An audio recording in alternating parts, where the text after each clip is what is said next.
Hellflower by George O. Smith. Read by Ben Tucker. Chapter 1. The book had been thrown at Charles Farradyne. Then they had added the composing room, the printing press, and the final grand black smear of printer's ink. So when Howard Clevis located Farradyne working in the fungus fields of Venus 4 years later, he found a beaten man who no longer burned with resentment because he was all burned out. Farradyne looked up dully when Clevis came into the squalid rooming house. "I am Howard Clevis," said the visitor. "Fine," mumbled Farradyne. "So?" He looked at one of the few white shirts in 1,000 miles and grunted disapprovingly. "I've got a job for you, Farradyne." "Who do you want killed?" "Take it easy. You're the Charles Farradyne who dumped the samiramide into the bog, and you're Santa Claus, here to undo it?" "This is on the level, Farradyne." Farradyne laughed shortly, but the sound was all scorn and no humor. While his raw bark was still echoing in the room, Farradyne added, "Drop it, Clevis. With 1,000 licensed spacemen handy everywhere, willing to latch onto an honest buck, any man that comes halfway across Venus to offer Farradyne a job can't be on the level." Clevis eyed Farradyne calculatingly. "I should think you might enjoy the chance." "I'm a bum, but I'm no murderer." "I told you." "You've said a lot of nothing.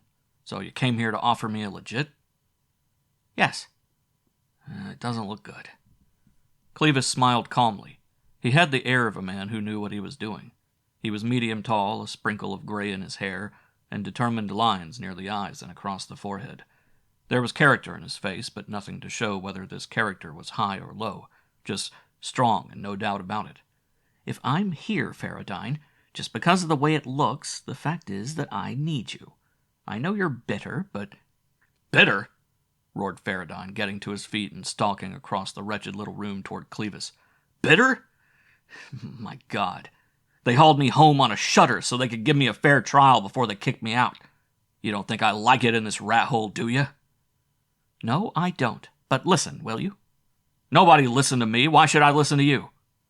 "Because I have something to say," said Clevis pointedly. "Do you want to hear it?"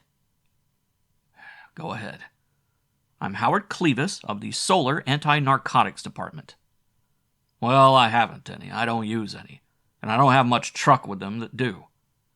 "No one is on trial here, and nothing that you say can be used in any way. That's why I came alone. You're on the wrong trolley. But I'll tell you this, Farradyne, if I were in your shoes, I'd do anything at all to get out of this muckfield." "Some things even a bum won't do. And I don't owe you anything." "Wrong. When you dumped the samiramide into the bog 4 years ago, you killed one of our best operatives. We need you, Farradyne, and you owe us one. Now?" "When I dumped the samiramide, no one would listen to me. Do you want to listen to me now?" "No, I don't." "I got a raw deal." "So did the man you killed." "I didn't kill anybody!" yelled Farradyne. Clevis eyed him calmly, even though Farradyne was large enough to take the smaller, older man's hide off. "I am not here to argue that point," he said, "and I don't intend to. Regardless of how you feel, I'm offering you a chance to get out of this mess.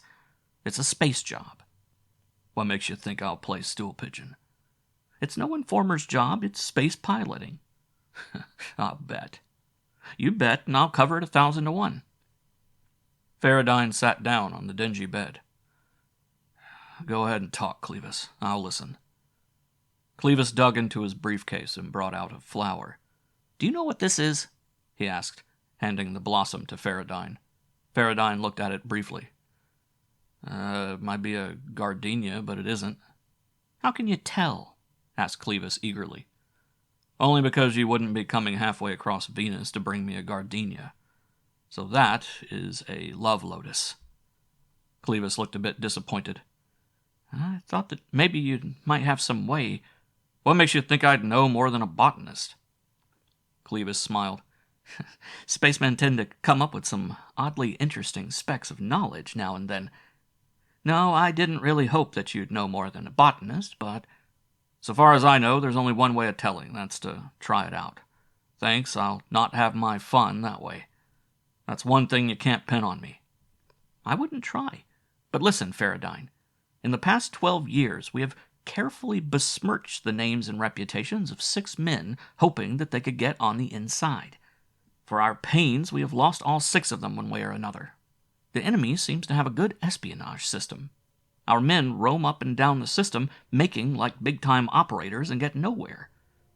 The Love Lotus operators seem to be able to tell a phony louse when they see one. And I'm a real louse? You've a convincing record. Farradyne shook his head angrily. Not that kind, he snapped. Your pals sloughed off my license and tossed me out on my duff to scratch. But no one's ever pinned the crooked label on me and made it stick. Then why did they take away your license? Because someone needed a goat. And you are innocent? Farradyne growled hopelessly.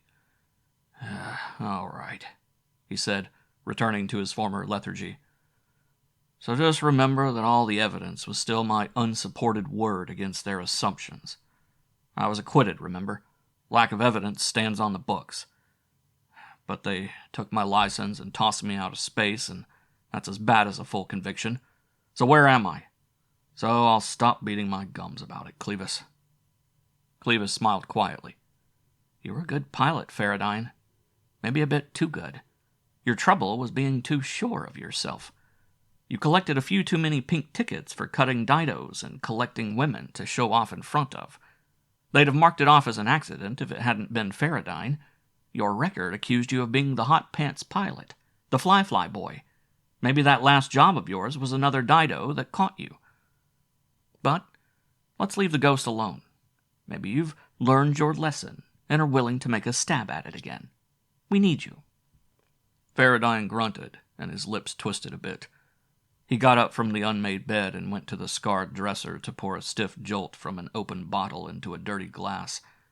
He took a sip and then walked to the window and stood there, staring out into the dusk and talking half to himself. Clevis listened. I've had my prayer, said Farradyne. A prayer in a nightmare. A man fighting against a rigged job, like the girl in that old story who turned up in her mother's hotel room to find that every trace of her mother's existence had been erased. Bellhops and cab driver, steamship captain and the hotel register all rigged. Even the police deny her. Remember? Well, that's Farradyne too, Clevis. Do you know what happened? My first error was telling them that someone came into the control room during landing. They said that no one would do that because everybody knew the danger of diverting the pilot's attention during a landing. No one, they said, would take the chance of killing himself, and the other passengers would stop anyone who tried to go up the stairs at that time because they knew the danger to themselves. Then they practically scoffed me in the jail when I told them that there were 3 people in the room. A pilot might just as well be blindfolded and manacled to his chair during landing. He hasn't time to play games around tables and chairs. So I heard 3 people behind me and couldn't look. All I could do was to snarl for them to get the hell out. So then we rapped the cliff and dumped into the bog, and I got tossed out through the busted observation dome. They salvaged the Semiramide a few months later and found only 1 skeleton in the room. That made me a liar. Besides, the skeleton was of a woman, and they all nodded sagely and said, Woman, well, we know Farradyne, and I got the works. So, said Farradyne, bitter-sounding once more, they suspended me and took away my license. No jobs for a man trained for space and nothing else. They wouldn't even let me near a spacer. Maybe they thought I might steal one, forgetting that there is no place to hide. Maybe they thought I'd steal Mars, too. So if I want a drink, they ask me if it's true that jungle juice gives a man hallucinations. If I light a cigarette, I'm asked if it's real laughing grass. If I ask for a job, they want to know how hard I'll work for my liquor. And so I end up in this godforsaken marsh playing nursemaid to a bunch of stinking toadstools. Farradyne's voice rose to an angry pitch. The mold grows on your hide and under your nails and in your hair, and you forget what it's like to be clean, and you lose hope and ambition because you're kicked off the bottom of the ladder. But you still dream of someday being able to show the whole damn solar system that you are not the louse they made you. Then instead of getting a chance, a man comes to you and offers you a job because he needs a professional bastard with a bad record. It's a damn small consolation, Clevis. Farradyne sniffed at the glass and then threw it out the window with a derisive gesture. I'll ask for a lot of things, he said quietly now. And the first thing is for enough money to buy White Star Trail instead of this rot gut. That can be done, but can you take it? It'll be hard, admitted Farradyne. I've been on this diet of soap and vitriol too long, but I'll do it. Give me a month. I can't offer you much, said Clevis, but maybe this can be hope for you. Help us clean up the Hell Blossom gang, and you'll do a lot toward erasing that black mark on your record. Just what is the pitch? Clevis took a small leather folder from his briefcase and handed it over. Farradyne recognized it as a space pilot's license before he opened it. He read it with a cynical smile before he asked, "Where did you get it?" It's probably the only official forgery in existence. The Solar Anti-Narcotics Department, or SAND, has a lot of angles to play. First, that ticket is made of the right paper and printed with the right type and the right ink because, and Clevis smiled, it came from the right office. The big rubber stamp reinstated is the right stamp, and the initials are put on properly, but not by the right man. The license will get you into and out of spaceports and all the rest of the privileges, but it has no listing on the master log at the Bureau of Space Personnel. It's an excellent forgery. It will not be questioned so long as you stay out of trouble. The only people who will check on the validity will be the ones we hope to catch. When they discover that your ticket is invalid, you may get an offer to join them. And in the meantime? In the meantime, you'll be running a spacer in the usual way. We have a couple of subcontracts you can handle to stay in business. You'll pick up other business, no doubt, but there are 2 things to remember, always. 2? 2. The first is that you got to play it flat, no nonsense. Just remember who and what you are. And just to make sure of it, I'll remind you again that you are a crumb with a bad reputation. You'll be running a spacer worth a hell of a lot of dough, and there will be a lot of people asking a lot of other people how you managed the deal. Probably none of them will ever get around to asking you, but your attitude is the same as the known gangster whose only visible means of support for his $1 million estate and his yacht and his high living is the small string of hot dog stands or the dry goods store. That he owns all these things is only an indication of thrift and good management. I get it, grinned Farradyne. Clevis snapped. This is no laughing matter. What goes along with this is important. You'll play this game as we outlined it to you and in no other way. The first time we find you playing hanky-panky, we'll have you by the ears in the morning. And if you cut a dido and get pinned for it, there you'll be with a forged license and a spacer that will have some very odd-looking registration papers so far as the master log runs. And no one is going to admit that he knows you. Certainly the SAND office won't. And furthermore, if you do claim any connection at any time for any reason whatsoever, we'll haul you in for attempting to impersonate one of us. You're a decoy, a sitting duck with both feet in the mud, Farradyne, and no damn good to anybody until you get mired deeper in the same stinking mud. There'll be more later. Now for the second item. Second? Weren't there 10 or 12 in that last delivery? Grunted Farradyne. Now, that was only the beginning. The second is this. Do not, under any circumstances, make any attempt to investigate that accident of yours. Now look, snapped Farradyne hotly. I've spent 4 years. In the first place, nothing that you could possibly do would convince anybody that you were the innocent bystander. So, but I'm telling you, the game you are going to play will not permit you to make any attempt to clear up that mess. As a character of questionable background, your attitude must be that of a man caught in a bad show and forced to undergo visible suffering long enough for the public to forget before you can resume your role of professional louse. Got this straight? Farradyne looked at Clevis, gaunt has-been looking at success. The window was dark now, but there were no stars visible from the surface of Venus, only Terra and Jupiter and Sirius and Vega, and a couple of others that haloed through the haze. The call of the free blackness of space pulled at Farradyne. He turned back from the window and looked at the unmade bed, the insect-specked wall, the scarred dresser, the warped floor. His nose wrinkled tentatively and he cursed inwardly because he knew that the joint reeked of rancid sweat and mildewed cloth, an unwashed human body, and his nose was so accustomed to this stink that he could not smell it. Farradyne came to understand in those few moments while Clevis watched him quietly waiting for his decision that his oft-repeated statement that there were some things that even a bum wouldn't do was so much malarkey. Farradyne would have joined the Hell Blossom operators for an opportunity to get out of this Venusian mire. He turned to Clevis. "Let's go," he said. Clevis cast a pointed look at the dresser. There's nothing in the place but bad memories," said Farradyne. "I'll leave him here. Good, bad, or indifferent, Clevis. I'm your man no matter how you want it played. For the first time in years, I seem to want a bath and a clean shirt." As Clevis headed toward the door, Farradyne aimed a solid kick at the dresser, putting one more scar on its marred flank. "I'm behind you," he said. End of Chapter 1. Chapter 2. He was rustier than he had realized, for it was not only 4 years away from the levers of the control room and the split-second decision of high speed, it was 4 years of rotting in Skid Row. His muscles were stringy, his skin was slaty, his eyes were slow, and he had lost tone. He was flab and ache and off his feed. He was slow and overcompensating in his motions.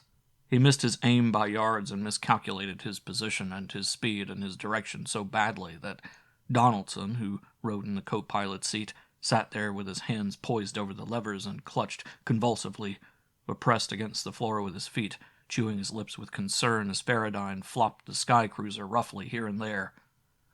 They practiced on Mercury, where the traffic was very light, in a Lancaster 81, which was a fine piece of space cruiser by any man's opinion, and Farradyne punished the ship like a recruit.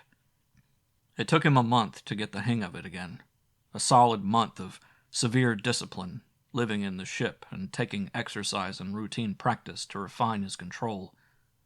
He found that making the change from the rot-gut jungle juice to White Star Trail was not too hard because his mind was busy all the time, and he did not need the high-powered stuff to anesthetize.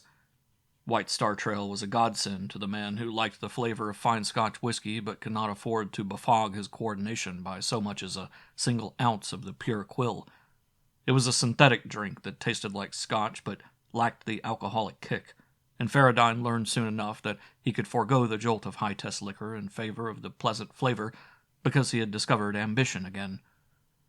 Eventually they soloed him. Donaldson sat in the easy chair in the salon below talking to Clevis, and he could hear them discussing problems unrelated to him.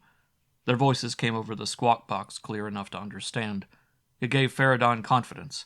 He took the Lancaster 81 into the sky and circled Mercury for a landing, and for a moment relived that black day in his past vividly. He had called the spaceport. Semiramide calling North Venus Tower. "I firm, Semiramide, from North Venus Tower." "Semiramide requesting landing instructions. Give with the dope, Tower." "Tower to Semiramide. Beacon 9 at 100,000 feet. Landing area 12. Traffic is 1 Middleton 762 at 30,000. Taking off from Beacon 2 and 1 Lincoln 44 landing at Beacon 7. Keep an eye peeled for a Burbank 8 experimental that's been scooting around at 70,000. That's all." "Aye, firm, Tower." Then had come the voice of a woman behind him. Just a murmur, perhaps a sigh of wonder from a woman who had just been shown for the first time in her life the intricacies of rack and panel, of meter and gauge and lever and shining device that surrounded the space pilot to demand every iota of his attention during takeoff or landing. In Farradyne's recollection, there were two kinds of people. One kind stood in the center of such an array and held their hands together for fear of upsetting something, and the other kind couldn't keep their hands off a button or a lever if it meant their own electrocution. There were 33 people aboard, 13 of them women, and Farradyne wondered which of them it was. He didn't care. "Get the hell below," he snarled over his shoulder. The man who had brought her up made some sound. Farradyne was even shorter with the man. A woman might wander up interested, but a man should know that this was a deadly curiosity. "Take her below, you imbecile!" he snapped. An older man chimed in with something that sounded like an agreement with Farradyne's order. There was a brief three-way argument that lasted until one of them had fallen for the lure of a dark pilot lamp and an inviting push-button. The Semiramide bucked like a wasp-stung colt, and the silver dull sky over Venus spaceport whirled. Farradyne was shocked out of this vivid daydream by the matter-of-fact voice of the Mercury port's dispatcher. Lancaster from Tower, you are half a degree off landing course, correct? Farradyne responded. Instructions received, Tower. Will correct. Will correlate instruments after landing. I firm Lancaster 81. Farradyne's remembrances ended, and his solo landing was firm and easy, almost as good as he used to do in the days before. He put it out of his mind and went below to Clevis and Donaldson. The latter asked him what had been the matter with the course. I hit a daydream of the Semiramide, admitted Farradyne. Better forget it, suggested Clevis dryly. I came out of it, said Farradyne shortly. Okay. Clevis looked at Donaldson. The pilot nodded. Okay, Farradyne, you're ready. This is your ship. You're cleared to Ganymede on speculation. You'll play it from there, and there's enough money in the strong locker to keep you going for a long time on no pickups at all. You'll get regular payment for the Pluto run. Play it flat and help us out. Just remember, no shenanigans. No games, promised Farradyne. Clevis stood up. I hope you mean that, he said earnestly. If nothing else, remember that your misfortune on Venus 4 years ago may have put you in a position to be a benefactor to the mankind you hate at the moment. I hope you'll find that they are as quick to applaud a hero as to condemn a louse. Don't force me to admit that my hope of running down the Hellblossom outfit was based on a bum hunch. Don't let me down, Farradyne. Clevis left then, before Farradyne could find words. Donaldson left with him, but stopped at the space lock to hurl one sentence. Pilots are a proud lot, Farradyne. Luck, fella. An hour later, Farradyne was a space between Mercury and Ganymede, on his own in space for the first time in 4 long, aching years. Not quite a free man, but at least no prisoner. He took a deep breath once he was out of control range and could put the Lancaster on the autopilot. Gone were the smells and the rotting filth of the fungus fields, and here were the bright, clear stars and the velvety sky. Here was freedom. Freedom of the body, at least. Maybe even freedom of the soul. But not freedom of the intellect yet. He had a tough row to hoe, and the tougher row of his innocence to turn up into the light of day. But for the first time since he was thrown flat on his face, he felt he had a chance. Eventually he hit the sack. Ganymede was in nightfall, and Jupiter was a half rim over the horizon when he landed. He checked in at the operations office and listed his Lancaster as available for a pickup job. The clerk that took his license to make the listing raised a mild eyebrow at the big rubber stamp reading "Reinstated" across the face of the card, but made no comment. Farradyne's was not the only one so stamped, and Farradyne knew it. Pilots had been suspended for making a bounce landing with an official aboard or coming in too slantwise instead of following a beacon down vertically. He folded the leather case and slipped it back in his pocket. He looked at the pickup list, which was not too long. Farradyne knew that he had a fair chance of picking up a job here, and if he did, it would add to whatever backlog Clevis had left him.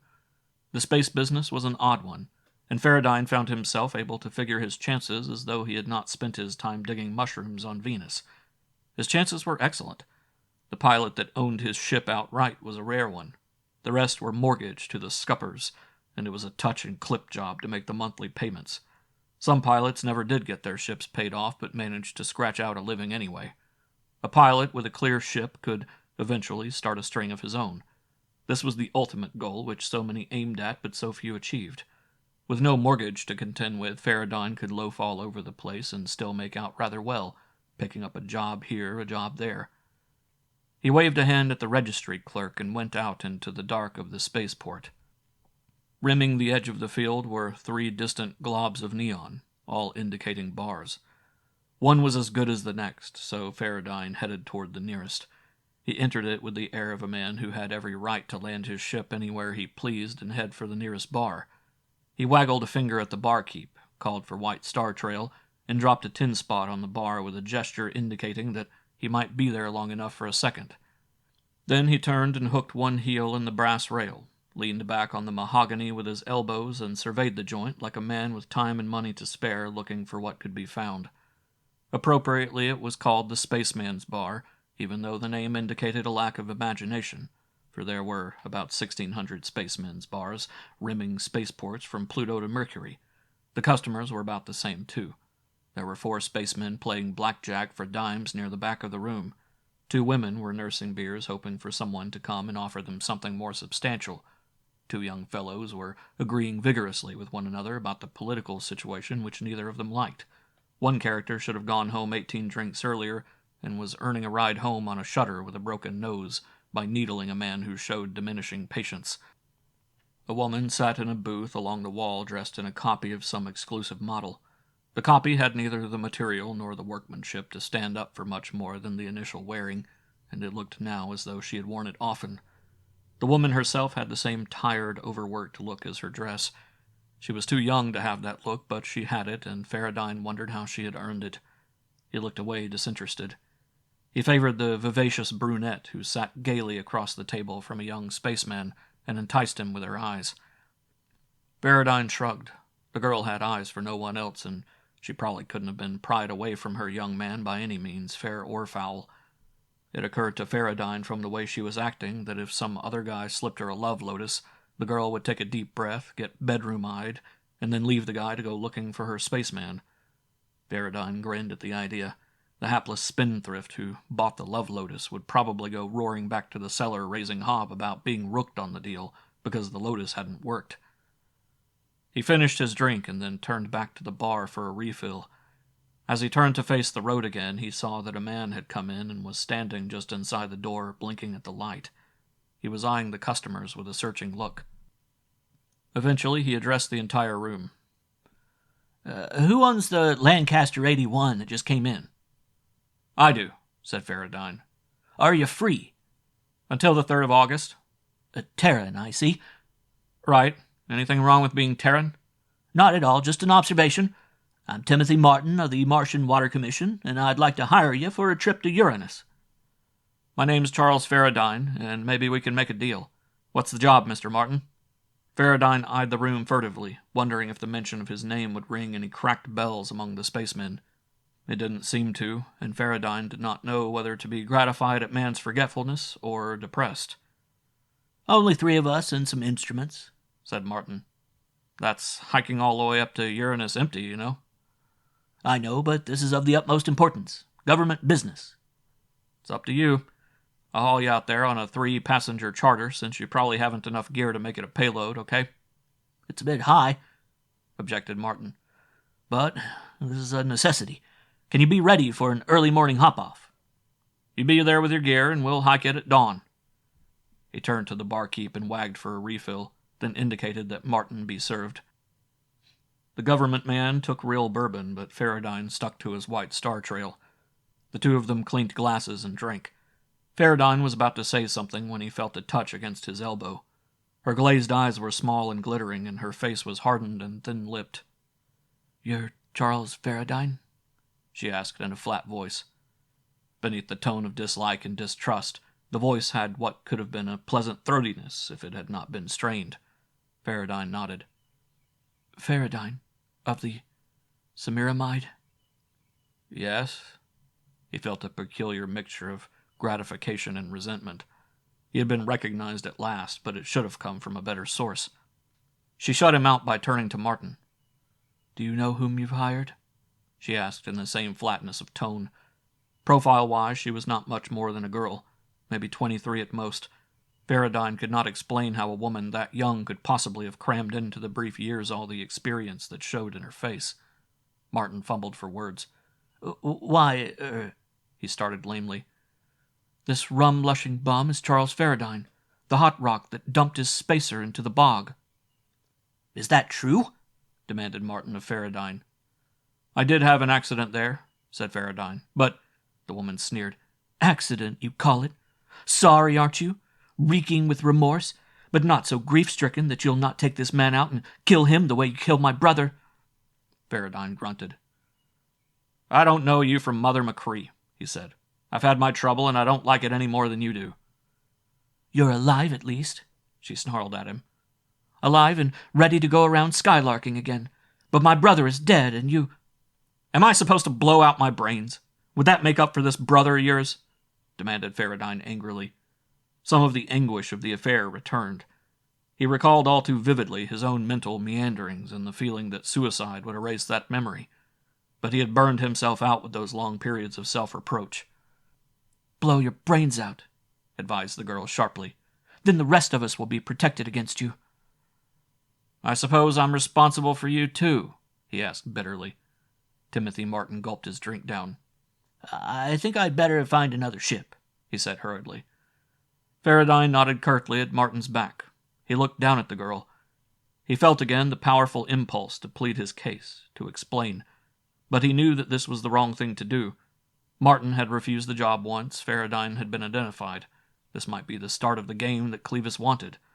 Farradyne could louse it up for fair by saying the wrong thing here and now. So instead of making some appeal to the woman, Farradyne eyed her coldly. There was something incongruous about her. She looked like the standard tomato of the space lanes. She dressed the part, and she acted it. The rough-hewn language and the cynical bitterness were normal enough, but her acceptable grammar and her near-perfect diction were strange. He had catalogued her as a drunken witch, but she was neither drunk nor a witch. Nor was she a thrill-seeking female out slumming for the fun of it. She belonged in the spaceman's bar, but not among the lushes. He caught it then. He had been too far from it for too long. The glazed, bored eyes, the completely blasé attitude gave it away first, then the fact that she had become animated at the chance to start a scene. Dope is dope, and all of it works the same way. The first sniff is far from dangerous, but the second must be larger, and the third larger still until the body craves a massive dose. In some dope it is physical, in others the effect is mental. With the Love Lotus it was emotional. The woman had been on an emotional toboggan. Her capacity for emotion had been dulled to such an extent that only a scene of real violence could cut through the emotional scars to give her a reaction. Someone had slipped the girl a really top-notch dose of Hellflower. "Who are you?" he asked. "Norma Hannon," she snapped. "And I don't suppose you remember Frank Hannon at all?" "Never met him." "You killed him." Farradyne felt a kind of hysteria. He wanted to laugh, and he knew that once he started he could not stop easily. Then the feeling went away and he looked around the room. Every eye in the place was on him, but as he looked at them and met their eyes, they looked down or aside. He knew the breed. They were spacemen, a very strange mixture of high intelligence and hard roughness. Farradyne knew that to a man they understood that the most damaging thing they could do to him was to deny him the physical satisfaction of a fight. He could rant and roar, and in the end he would be forced to leave the joint. It would be a lame retreat, a defeat. He looked back at the girl. She stood there in front of him with her hands on her hips, swaying back and forth and relishing the emotional stimulus of hatred. She wanted more, he could see. Farradyne wanted out of here. The girl had done her part for him and could do no more. To take her along as a possible link to the Hell Blossom operators was less than a half-baked idea. She would only make trouble because trouble was what she relished. "I've got it now," she blurted. Her voice rose to a fever pitch. Her face cleared and took on the look of someone who is anticipating a real thrill. Norma Hannon was at that stage in addiction where bloody, murderous butchery would thrill her only to the same degree as a normal woman being kissed goodnight at the front door. "I've got it now," she said, and her voice rang out through the barroom. "The only kind of a rascal that could dump a spacer and kill 33 people and then turn up with another spacer is a big-time operator. You louse!" she screamed at him. Then she turned to the rest of the room. "Fellows, meet Charles Farradyne, the big-time Hellflower operator." Farradyne's nerves leaped. He knew his spacemen. A louse they could ignore, but a dope runner they hated viciously. Their faces changed from deliberate non-recognition of him to cold and calculated hatred. Not of Farradyne, but of what he represented. Farradyne knew that he had better get out of here quickly or he would leave most of his skin on the floor. Something touched him on the shoulder, hard. He snapped his head around. The bartender had rapped him with the muzzle of a double-barreled shotgun. "Get the hell out of here, Farradyne," said the barkeep between narrowed lips, "and take your rotten money with you." He scooped up the change he had dropped beside Farradyne's glass and hurled the original $10 bill at him. It went over the bar and landed in a spittoon between the brass rail and the bar. "Pick it up," growled the barkeep coldly. He waved the shotgun and forced Farradyne to retrieve the soggy bill. "Now get out! Quick!" Then his voice rose above the growing murmur of angry men. "Sit down, goddammit! Every bloody one of you sit the hell down. We ain't going to have no trouble in here." He covered the room with the shotgun. Farradyne left. It was an ignominious retreat, but it kept him a whole skin. He burned inwardly. He wanted to have it out, but this was the game Clevis wanted him to play, and it was the price of his freedom from the fungus fields. So he left, burning mad. He took it on the run to his Lancaster, knowing that the barman would hold the room at bay only until a bare escape was made. He took the ship up as soon as the landing ramp had been retracted, and only then did his nerves calm down. He looked at the whole affair. He seemed to have started with a bang. If Clevis wanted a decoy, what better decoy than to make a noise like a small guy muscling in on a big racket? The word would travel from bar to bar, from port to port, until it reached the necessary person. Time was unimportant now. The word must get around. So instead of driving to some definite destination, Farradyne set the Lancaster in a long, lazy course and let the big ship loaf its way into space. End of Chapter 2. Chapter 3. Big Jupiter and tiny Ganymede were dwindling below by the time Farradyne was finished at the control panel. He was hungry and he was tired, so he was going to eat and hit the sack. He turned and saw her. Norma Hannon sat in the computer's chair behind the board. Her hands were folded calmly and her body was listless. She had been quietly waiting for him to get finished with the important part of his piloting before she started anything. Farradyne grunted uncertainly because he was completely ignorant of her attitude, except perhaps the feeling that she would enjoy violence. "Well," he said. "I caught the landing ramp as it came running in." "Why?" "You owe me a couple," she told him. "You're a Lotus runner. You can give me one. Simple as that." "How do you figure?" "You killed my brother," she said. There was more vigor in her tone as the anger flared again. "So, you owe me more than a couple of blossoms for it, at least." "What makes you think—" "Another thing," she interrupted. "I wanted to come along with you." "Now, see here. Don't bother pretending you give a damn for the lives of the people you sell those things to. Run your dope and get your dough and skip before you have to see the ruin you bring." The flare of anger was with her, and she wriggled in her chair with an animal relish that was close to ecstasy. "But I can't—" "Keep it up," she said. "You'll satisfy me one way or another." She eyed him critically. "You can't win, Farradyne. I've had my love, Lotus, and all that is left of my feeling is heavy scar tissue. Pleasure and surprise are too weak to cut through. Only a burning anger or a deep hatred are strong enough to make me feel the thrill of a rising pulse. I can get a lift out of hating you, but if you kissed me it would leave me cold." She paused speculatively. "No, would it? Farradyne, come here." "But why?" "Because I hate your guts. Of all the people in the solar system, I hate you most. I can keep telling myself that you killed Frank, and that does it. And I add that you are a Love Lotus runner, and in some way part and parcel of this addiction of mine that builds it up. Now, if you came over and kissed me, I'd let you. And the very thought of being kissed and fondled by such a completely rotten reptile as Farradyne makes me seethe with pleasant anger." Farradyne recoiled. "Afraid?" she jeered, wriggling again. "You know, as a last thrill, I might kill you. But only as a last thrill. Because then the chance to hate you actively would be over and finished, and there could be no more.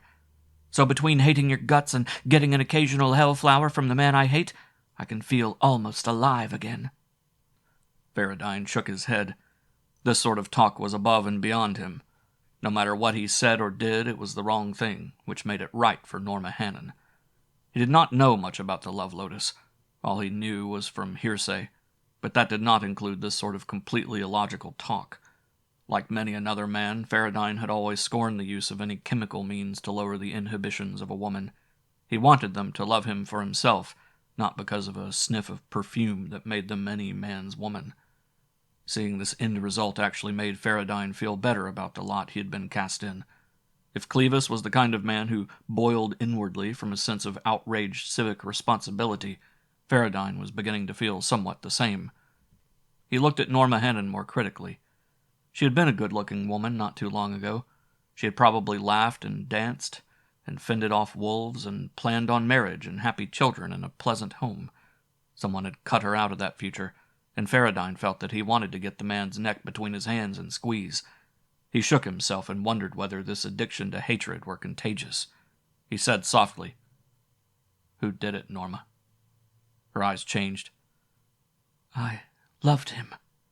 She breathed in a voice that was both soft and heavy with another kind of anger than the violence she had shown just a moment before.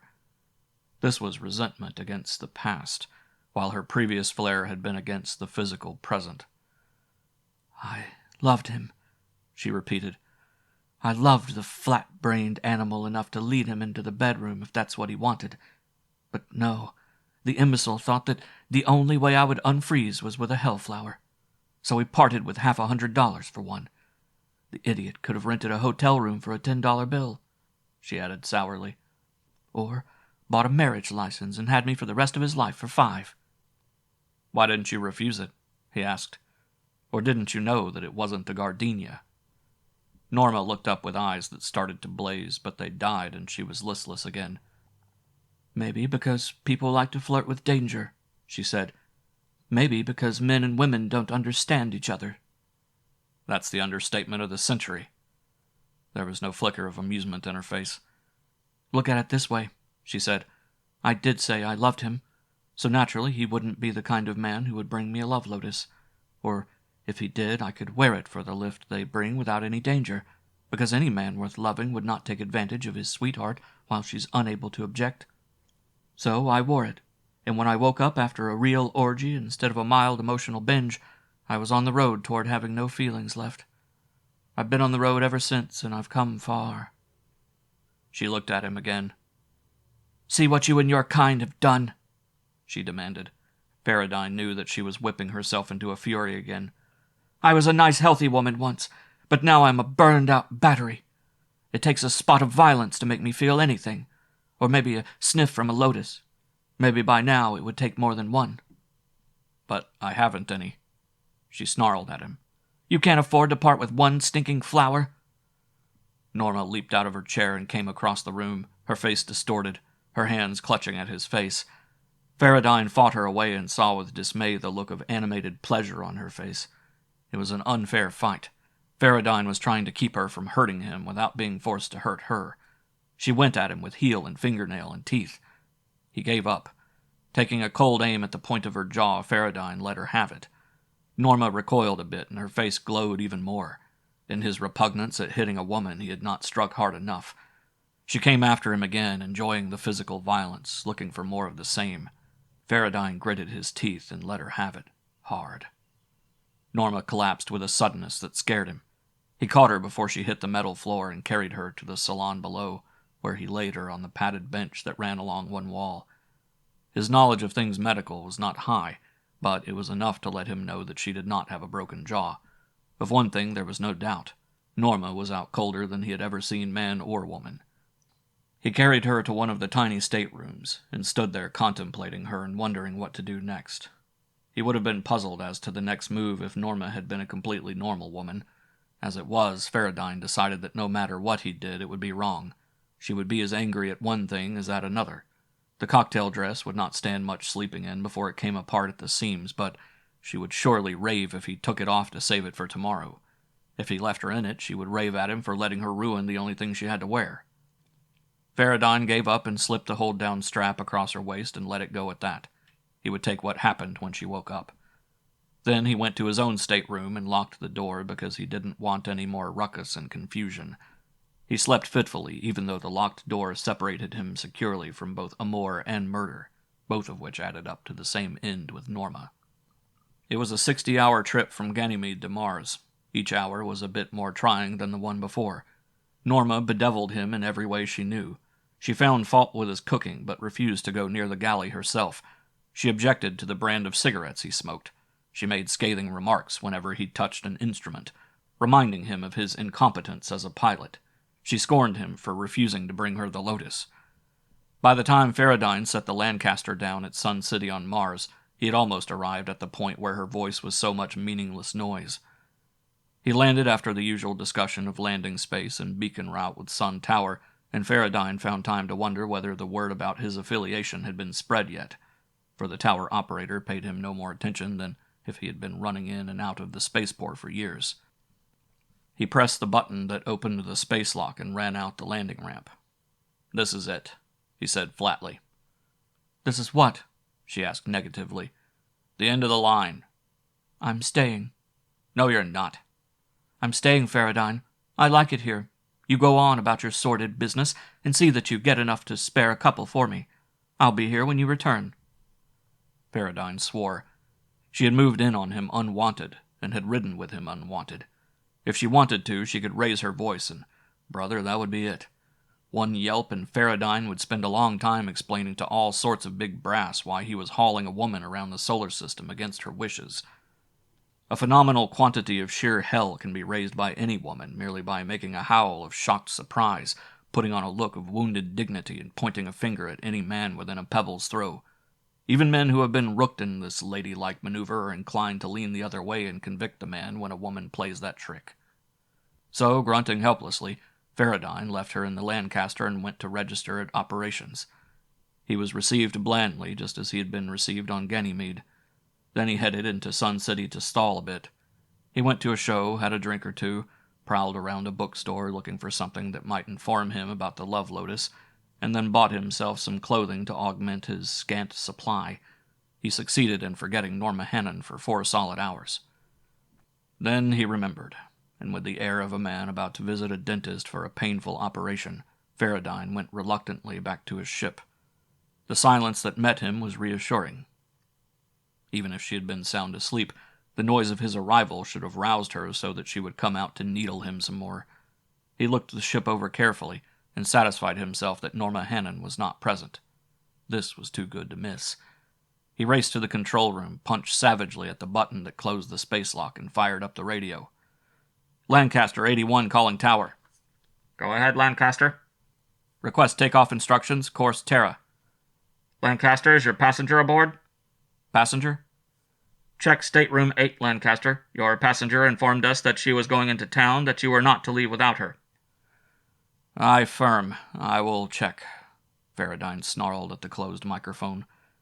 Willfully abandoning a passenger would get him into more trouble than trying to explain the reason for the presence of his guest. Norma had done a fine job of bolting the Lancaster to the landing block in her absence. He waited 50 seconds.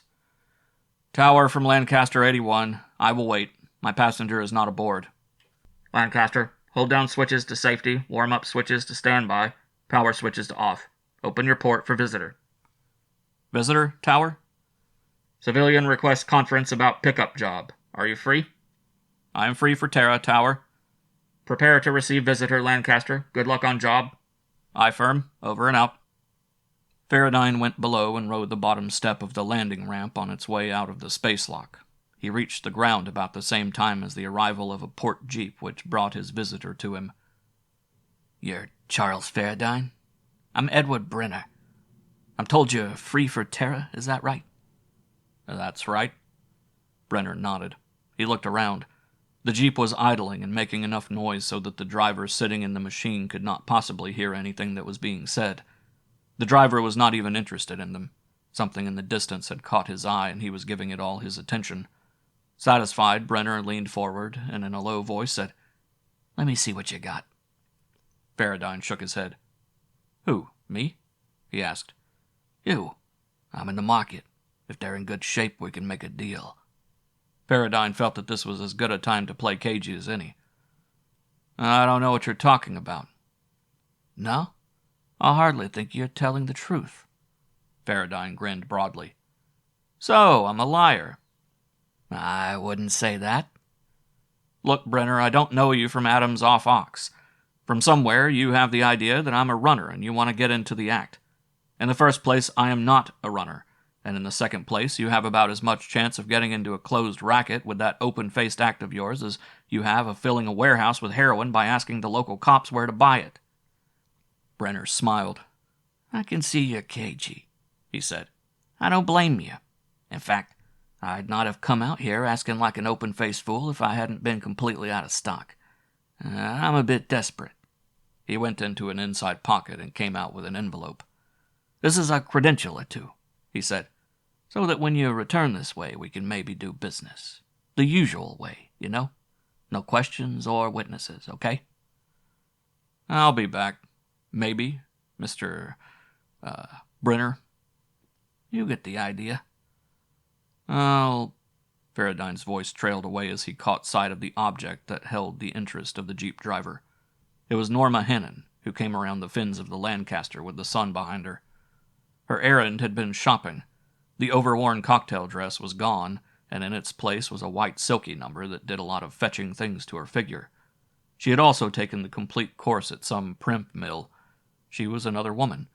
Not even Farradyne, who had seen her for days, could have been convinced that this beautiful perfection was not Norma's usual appearance.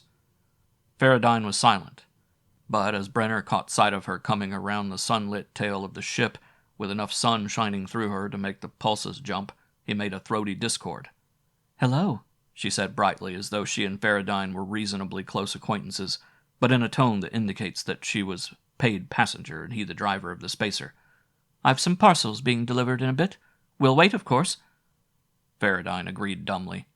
Norma nodded coolly to Brenner and said, "I'm going on in," as though she did not want to interfere with any business that might be going on between the two men. She went up the ramp, displaying a quantity of well-filled nylon at every step. The roar of the Jeep's engine snapped Farradyne's attention back to Brenner, or where Brenner had been standing. The Jeep was taking Brenner away in a cloud of spaceport dust. Farradyne shrugged. That was not the man he really wanted. Call it close but no cigar. Farradyne did not want a man to buy Love Lotus. He wanted a seller of the things, a shipper, a character from the upper echelon. There might be an avenue through Brenner, but he doubted it. With a sigh, Farradyne went into the Lancaster. Norma rose from the divan along the end of the salon and whirled like a mannequin, her silken skirt floating. She stopped and let the skirt wrap itself around her thighs. "Like it?" she asked. "It's very neat," he replied flatly. "But where did you get the wherewithal?" "I figured you owed me something, so I took it out of the locker in the control room." "You left the key dangling conveniently in the lock." Clevis had left Farradyne quite a bit of operating money, but far from enough to go cutting a silken swath across the average fashion mart. "What's the grand idea?" he asked. "You're a cold-blooded bird. You don't give a hoot that you and your cowboy spacing killed my brother, and that you and your kind made it possible for some lecher to dope me out of my feelings. I'm told that half-decent gangsters send flowers to a rival's funeral, but you wouldn't part with even a love lotus you aren't paid for. So if you won't give me one, I'm going to force it out of you. But you get the idea," she said, smoothing a non-existent wrinkle over one round hip. "But I'm honest. You've some change coming." She put her hand down in the space between her breasts and brought forth a small roll of bills which she handed to him. Dumbly he took them. They were warm and scented with woman and cologne, and would have been hard on Farradyne's blood pressure if it had not been for the anticipatory glitter in Norma Hannon's eyes. There was a small commotion at the space lock. Farradyne looked to see 3 men coming in with fancy wrapped boxes. He groaned and went aloft to the control room. Norma had run the gamut without a trace of doubt. End of Chapter 3. Chapter 4. Farradyne sat before his control panel with his head in his hands and tried to think this affair out to a logical conclusion. There had to be some way out of it all. The only alternative was to go on hauling Norma back and forth, being the brunt of her needling and her viciousness, and getting nothing done because of it. The mess had started off bad enough, but had now deteriorated until at the present moment the future looked completely hopeless. Norma's needling and goading had been hard enough to bear. Her in-between offers of affection had been less difficult because she had not made an attractive picture in the first place, and she had not let him forget her attitude in the second. But he realized that she was a smart enough woman. If anything, having her emotional balance dulled had put her in a rather interesting class of intellects. She was able to analyze a situation without being involved emotionally herself in the analysis. She was smart enough and unencumbered enough to realize that playing soft pedal on the hate theme might eventually get her what she needed. He was willing to bet his spare money that the boxes she was now receiving contained whatever could be purchased of the most seductive clothing she could find. And included in that basic idea was, most likely, a sharp appreciation of what Farradyne would consider exciting. Acres of exposed skin or rank nudity would pall on him. He knew it, and he bet she knew it too. So she would come out with some little items that might cover her from toe to chin in such a way as to make him wonder about what was underneath.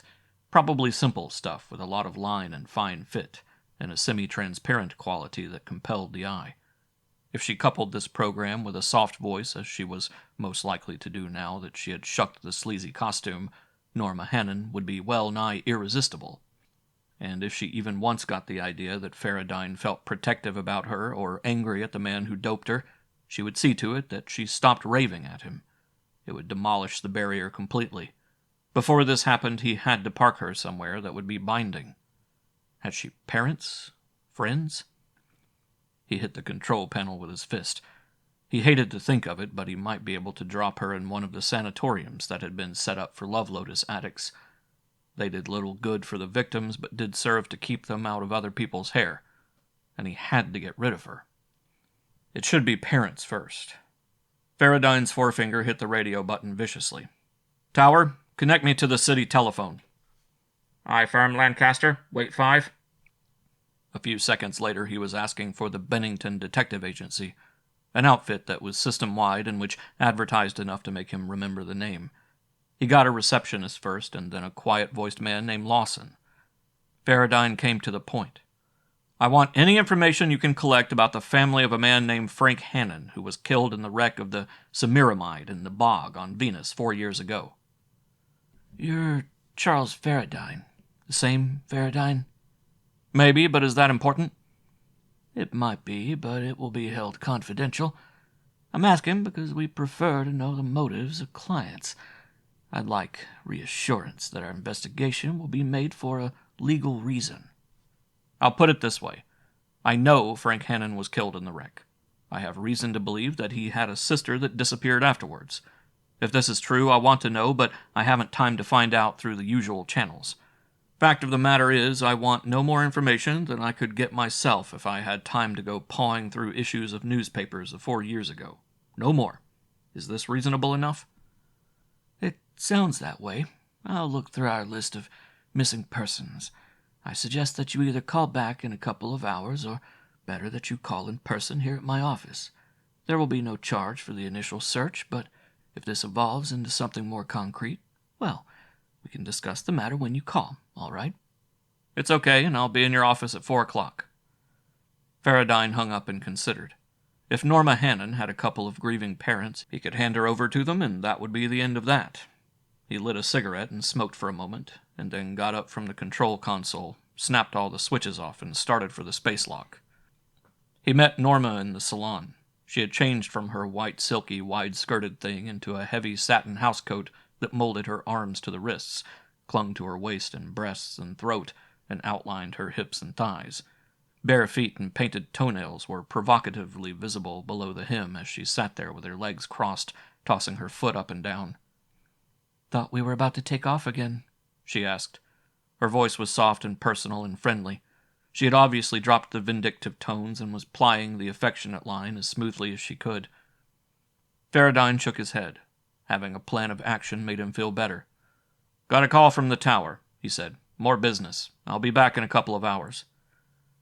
Norma held up her hand for his cigarette, and he gave it to her. She puffed deeply and offered it back. Farradyne refused it. The memory of her needling and her desire for violence had not had time to fade. Another 20 hours of this calmness, and he would begin to look upon the sharing of a cigarette as a pleasant gesture of companionship. Norma shrugged at his wave of the hand in refusal. "I'll be here when you get back," she said comfortably, wriggling down against the cushions and giving him the benefit of an inviting smile. She looked for all the world like a woman who would be waiting patiently for her man to return to her. Farradyne left the salon swearing under his breath. If this parking of her did not work, Farradyne was licked and he knew it. Farradyne walked. He didn't like walking, but he preferred it to remaining in the Lancaster with Norma for the next couple of hours. He tried to think, but he could not come to any conclusion because He had all his hope tied on the Bennington outfit and what they might turn up. He was shown into the office of Peter Lawson, who was a bright-eyed elderly man with a body surprisingly lithe for his years. "Now, before we go any further," said Lawson pleasantly, "I'd like to hear your reasons for becoming interested in this case." Farradyne nodded.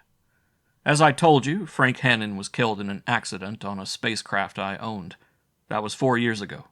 Recently, I met Norma Hannon in a gin mill on Ganymede, and she fastened onto me like a leech as a person to hate. You know the results of love lotus addiction?" "Yes, unfortunately I do."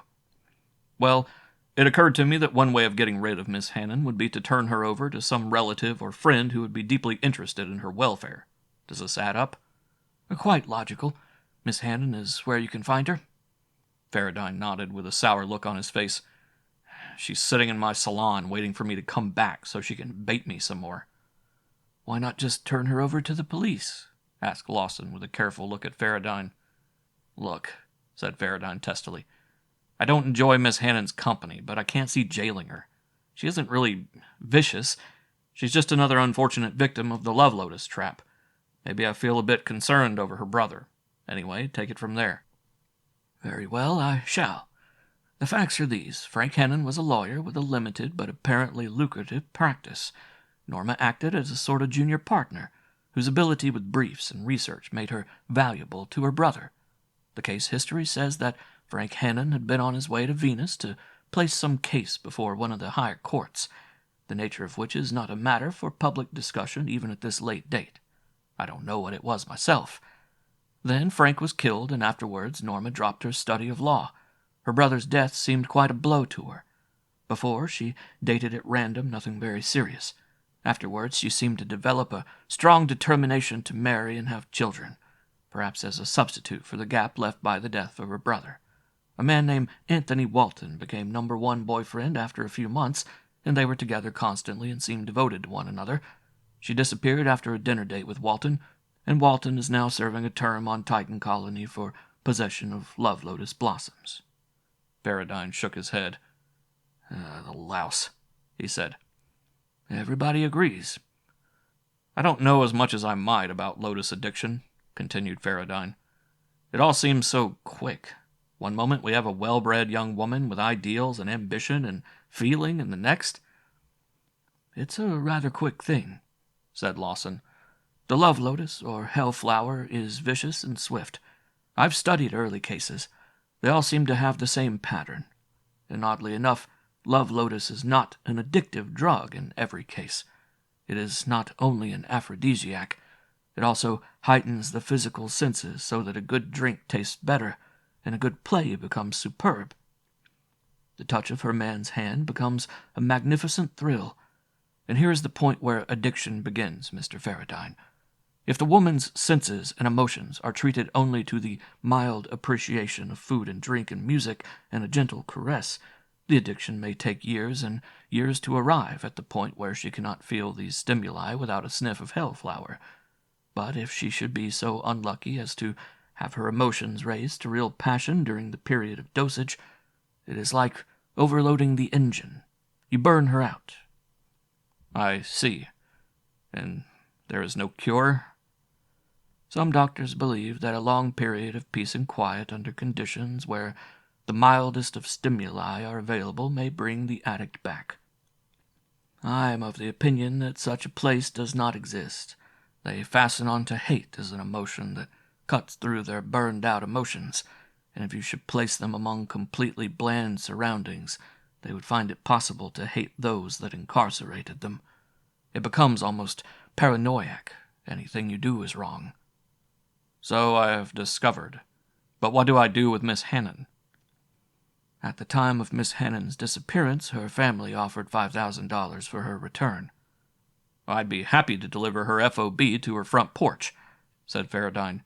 "Can I hand her over to you and let you take it from there?" "Oh, she would put up quite a ruckus," said Lawson. "I doubt that Miss Hannon will go home willingly. It is my opinion that her response to Walton's lovemaking was extremely high, so that the result was a quick blunting of her normal capabilities. After this, anger and shame would cause her a proud woman of education and breeding, to hide where she could not be known, where she could possibly get the Hellflower she needed. This would not be done in the home of her parents, so she will not go home willingly, and the alternative is an appeal to the authorities. I doubt that such a course would be acceptable to either of us." "You're right, but—" Lawson smiled. "I heard your offer to deliver her free to her home." "So?" "We'll help you. We'll have an operative collect Miss Hannon at the Denver spaceport. All you have to do is live with this trouble for about 50 more hours. For delivering this information and for taking Miss Hannon to Denver, we will be happy to divide the reward." "I'll deliver Miss Hannon to Denver," he said, thinking that for $2,500 he could stick cotton in his ears and sweat it out at about $50 an hour. "Good, Mr. Farradyne. I'll make arrangements to have our Mr. Kingman meet you at Denver." Lawson handed Farradyne a few pages of dossier on the case and showed him out of the office. Farradyne took a deep breath and decided that what he wanted was a drink to his good fortune. He could look forward to getting rid of Norma Hannon at last. He made the street and glanced around. Finding a small bar not far from the office door of the Bennington agency, he went in to relax and think. At a small table with a tiny lamp, he opened the papers that Lawson had given him, to read them more thoroughly. The waitress was high-breasted in a manner that invited him to look, but he merely barked "White Star Trail" and went back to his reading. "Spaceman?" she asked. Farradyne nodded in an irritated manner. She flounced off after a moment of futile attempt to beguile a spaceman. So when a moment later someone slid into the bench beside him, Farradyne turned to tell her to please go because he wasn't having any thanks. Instead of looking into a vapidly willing face, Farradyne's eyes were met by an equally cold blue stare from the face of a hard-jawed man dressed in a jacket tailored to half conceal the shoulder holster he wore. Farradyne blinked. "Farradyne?" "So?" said Farradyne. He tried to think, but all he could cover was the idea that someone was now playing games with guns. "You tell you're running Blossoms." "Who says?" "People." "People say a lot of things. Which people?" "Well, are you?" "Who, me?" "Can it!" snapped the newcomer. Farradyne shrugged angrily. "What do you want me to do?" he asked in a mild tone. "You have to jump on me. You slide into my seat and bar my exit, and then without introducing yourself, you start asking questions that could get me 20 years in poor surroundings with bad company and no pay." "Call me Mike. Mike Cahill is the name." "Any identification that doesn't bark for itself?" "It's usually good enough." "Probably, but the numbers on its calling cards are always someone else's." Mike laughed. "That's not bad, Farradyne. But so far as I know, your number isn't among those present." "I'll bet you could change a number fast enough." "Could be," nodded Cahill. He turned over his shoulder and called to the waitress. "Hey, Snooky, make it 2 instead of 1. "Mine's White Star." "That's all right with me. It's easier to drive this rod with a clear head." "No doubt," said Farradyne. "So now that we are about to drink together, let's face it. You had more in mind than to pass the time of day with a nervous spaceman who wanted to be alone." "Correct. Or, as you birds say, I firm. How's the Hell Blossom business?" "That's easy to answer. I haven't any, and I am not in the business. See? People say you are." Farradyne grunted. "Not too long ago, someone accused me openly. The story started when someone suggested that the only way a guy could come from down on his bottom to the top of the heap in one large step was to be among the big-time operators, the heavy sugar know-how. To the limited imagination, this meant running Love Lotus." Mike Cahill was silent while the waitress brought their drinks. When she left, Cahill lifted his glass to Farradyne. "Is you is or is you ain't?" he chuckled. "I ain't," said Farradyne, drinking with Cahill. "Or is it maybe?" "Maybe, it's maybe." "Stop sounding like a parrot. As I heard it, that tomato in the bar on Ganymede must have known something. You spent 4 years as flat on your duff as a muscle-bound wrestler, and then you come bouncing along in a last-year model Lancaster. Since we know damn well that you're no Hell Blossom runner, where did you get the stack?" "Thrift and good management." "Yeah, how'd you do it?" "I told you." "Maybe it's a rich uncle." I haven't one. I'm just a capable operator. The label is sour, Farradyne. Then what do you make of this? Asked Farradyne, handing Cahill his license folder. It looks nice and legal, but it is as phony as a 10-cent diamond, and both of us know it. So how did you get it? And the Lancaster to go along with it? Farradyne sipped his drink. Look, Cahill, it just happens that it's none of your damn business.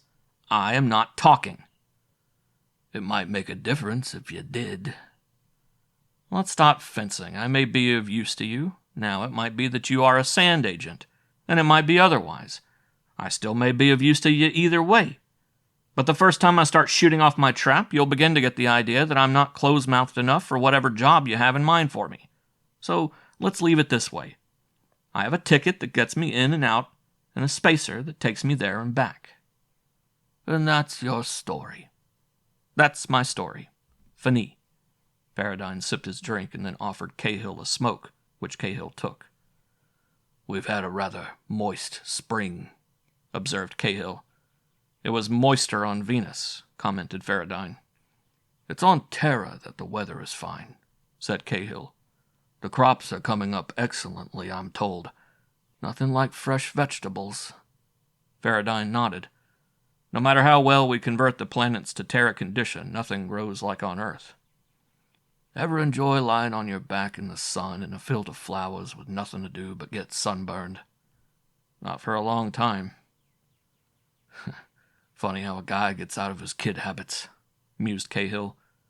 And even funnier how he wants to go and do it all over again, but never quite makes it the same. Yeah. Farradyne, you're not sold up on this next jaunt to Terra, are you? I have plenty of room. Just one passenger going to Denver. Mind if I buy a stateroom? Not at all. I want to go pick flowers on Terra, yawned Cahill. If you like, maybe we can pick some together. Maybe we can, said Farradyne, draining his glass and starting to get up. Cahill got up too and led the way out of the joint. Farradyne flagged down a taxicab. Spaceport, he told the driver. Coming? He asked Cahill. Yeah, might as well. Nothing else to do this week. I'll go along. For kicks. End of Chapter 4. Chapter 5. Farradyne took the Lancaster up and set the ship on its course to Terra. As soon as he could spare the time to think of anything but handling the ship, he began to wonder about Norma and Mike Cahill. She had not been visible when they arrived, but no doubt by now she had made her presence known. It bothered him a bit because he was as certain as a man can be that Cahill was a Hellflower operator, and he did not want the man to get cold feet because Farradyne was connected with an addict, if even for a short hop. So as soon as he could leave the board, Farradyne went down to the salon. They had met. Norma, for the first time in her trip with Farradyne, was presiding over the dining table. She was wearing a slinky sea-green hostess gown V'd down to about here and slit on both sides to just below the knees. Her white bare legs twinkled as she walked, and almost forced the eye to follow them. She was giving Cahill all the benefit of her physical beauty, and Cahill was enjoying it. Farradyne had a hunch that Norma was about to start slipping him the old jealousy routine. He wondered about his reaction. He was extremely wary of Norma, but he did feel a sort of responsibility for her. She might make him jealous, but it would not be the jealousy of passion or desire, but the jealous concern that stems from a desire to protect. Norma's lithesome figure slipped out of the salon toward the galley, and as she disappeared, Cahill wagged a forefinger at Farradyne. That dame's a blank, he said in a very low voice. I know. She's not my woman, Cahill. Maybe not, responded Cahill. But it sure looks like it from a distance. What are you doing with her? Delivering her to her parents in Denver. That all? Farradyne nodded. She latched onto me on Ganymede. She's the dame that made the loud announcement of my being a Hellflower runner. Maybe she's right. She isn't. I'm not. Cahill grinned. This much we know, he said. You do? Yes, but maybe she'll be right sooner or later. But get rid of her, see? Farradyne nodded vigorously. That I'll do. She has been hell on high heels to have around. Looks like she might be fun. She hates my guts. Cahill nodded. Probably. They usually end up in a case of anger and violence. Tough. But Norma came back with a tray and set food on the table. They ate in silence, with Norma still giving Cahill the full power of her charm. Cahill, who had undoubtedly seen many a Hellflower girl, still seemed to enjoy her advances, although he accepted them with a calloused, self-assured smile. Once dinner was finished, Norma began to clear the table. This act annoyed Farradyne because he could not account for it, and the only thing that seemed to fit the case was the possibility that Norma was acting as she did to soften his wariness of her, but she was carrying the thing too far. He did not think she was so unable to calculate. She must know that this act now pointed up her former disdain for any kind of cooperation. As she left again, Farradyne turned to Cahill and asked, "How can a man tell a love lotus from a gardenia?" "That takes experience, Farradyne. You'll learn." "The thing that stops me," said Farradyne, "is that the Sandmen have been trying to stamp the things out for about 40 years, and they can't even tell where they come from." They'll never find out," said Cahill.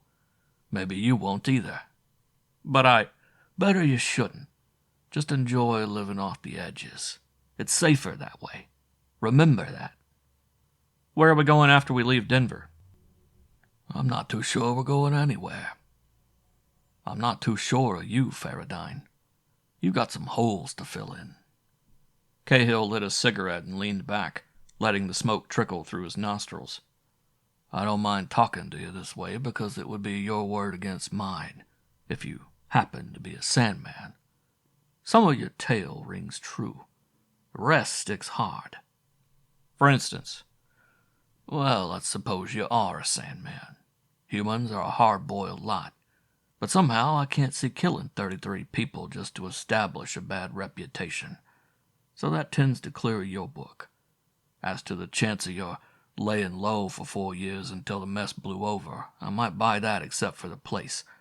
A guy who can ultimately turn up with enough oil to grease his way into a reinstated license in a late-model Lancaster 81 isn't likely to spend 4 interim years living in a fungus field."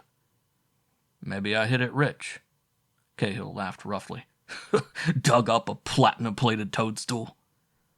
"Maybe I just met up with the right guy." "Blackmail?"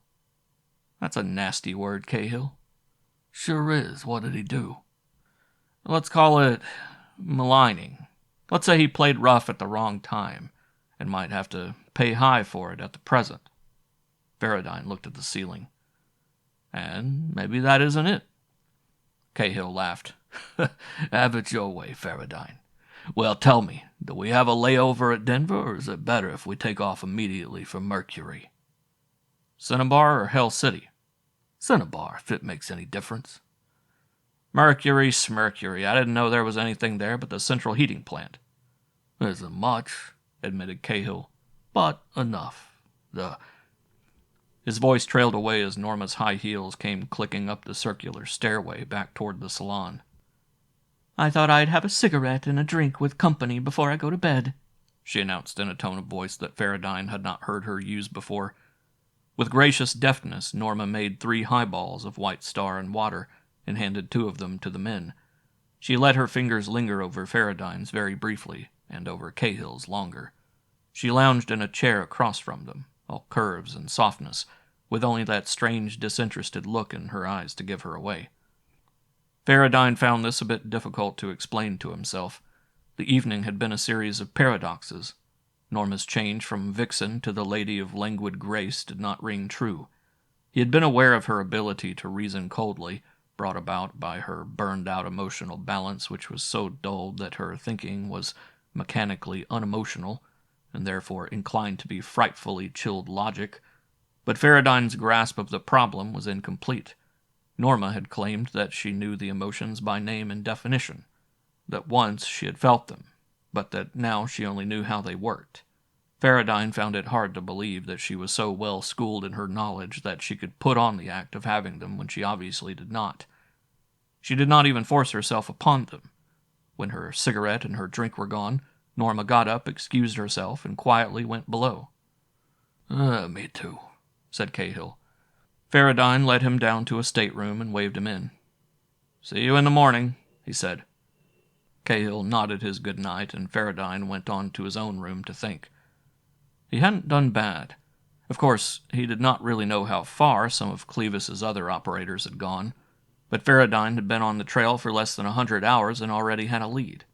Obviously, the fact of this Semiramide was the tip-off. No Sandman would go that far to establish a shady reputation. Farradyne was prepared to go as far as he had to. The idea of actually running Love Lotus was not appealing, but the Sand Office had been fighting the things for half a century, watching helplessly while the moral fiber of the race was being undermined by the nasty things, and somehow it was far better to let a few more lives be wrecked by Hellflowers than to save a few, and let the whole thing steamroll into monumental destruction. Farradyne still had to duck a few people who might like to nail his hide to a barn door, but sooner or later he would come out on top of this mess, and then he could look his fellow man in the eye and ask him to forget one bad mistake. That wasn't even Farradyne's so far as he himself knew. Being on his first step eased his mind somewhat. He would be rid of Norma in the morning sometime and on his way with Cahill, and the future looked interesting, if not cheerful. He went to sleep easily for the first time since the meeting with Norma on Ganymede.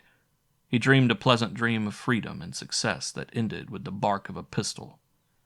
Shocked out of his sleep, he lay stunned and blinking for a moment, and then leaped out of bed and raced to the corridor.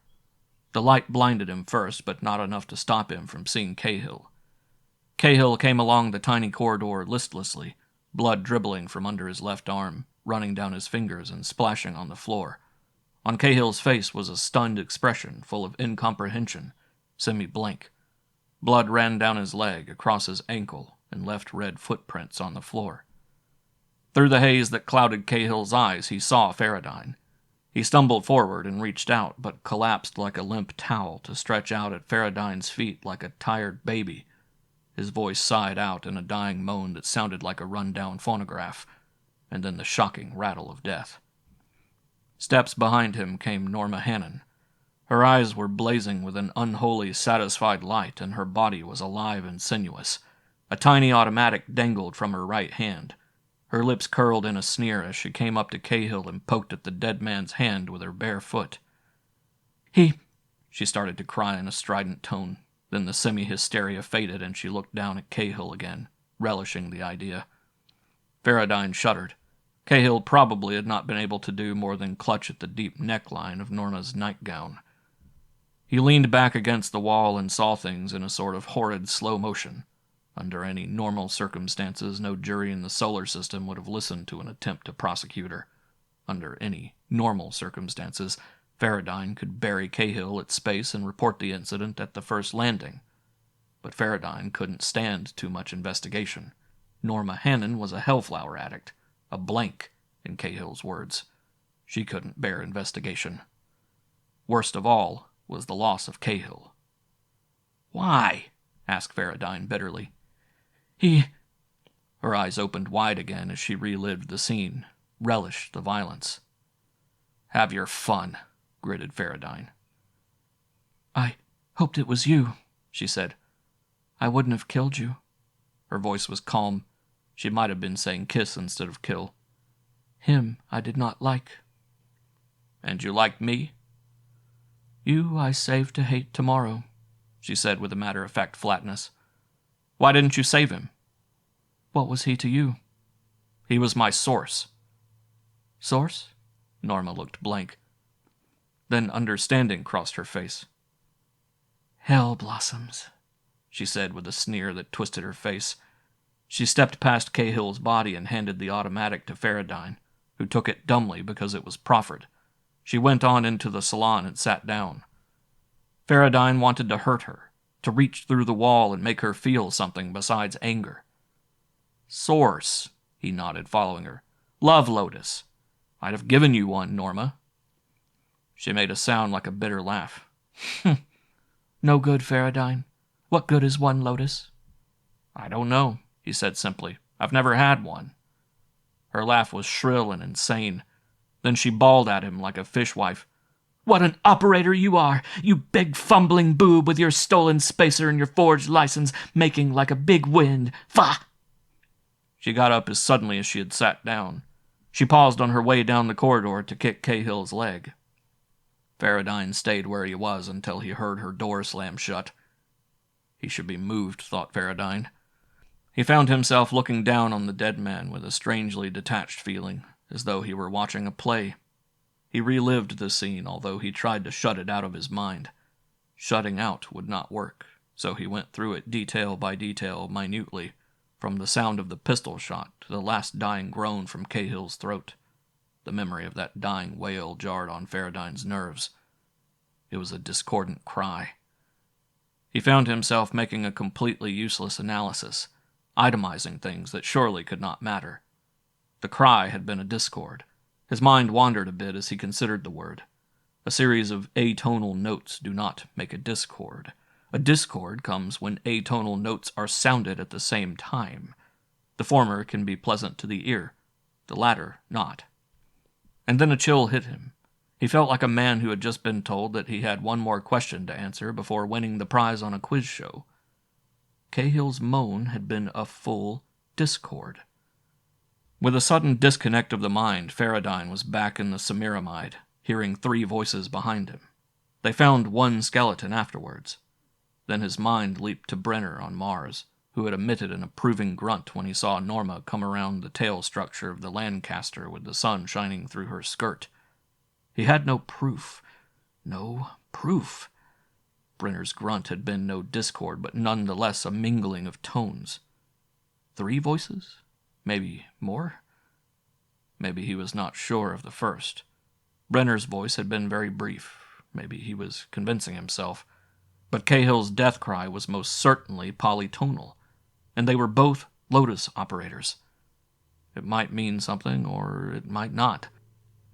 Farradyne put his head back and tried to hum and say something at the same time. Perhaps the stunt could be cultivated after much practice, and perhaps it was used as a password. More than anything, Farradyne needed corroboration. It was a very weak reed, but he stepped over Cahill's body and rapped on Norma's door. She opened the door after a moment and said, "Now what?" "Norma, you claim I owe you something, but I think you now owe me something." She made a scornful sound. "For killing your little chum out there?" "Maybe," he said as shortly as he knew how. "Go on, Farradyne, but make it good." He looked down into her glazed eyes, hoping to see some flicker of expression that showed some interest in anything. "Norma, you've a good logical mind. Tell me, did you notice anything about Cahill's last cry?" "No." "Nothing odd?" "I've not seen men die very often. What was strange about it?" The eyes unglazed a bit, but Farradyne could not tell whether this was awakened interest or merely the recapture of the feeling she'd enjoyed before. "It sounded to me like a discordant moan." "It was discordant." "Not the way I mean. It sounded to me like there were 3 or 4 tones all going at once." She snorted derisively. "Let me shoot you. I'll make a record of your death cry and we'll see how well you sing." "I'm serious." "Stop beating that dead horse," she told him flatly.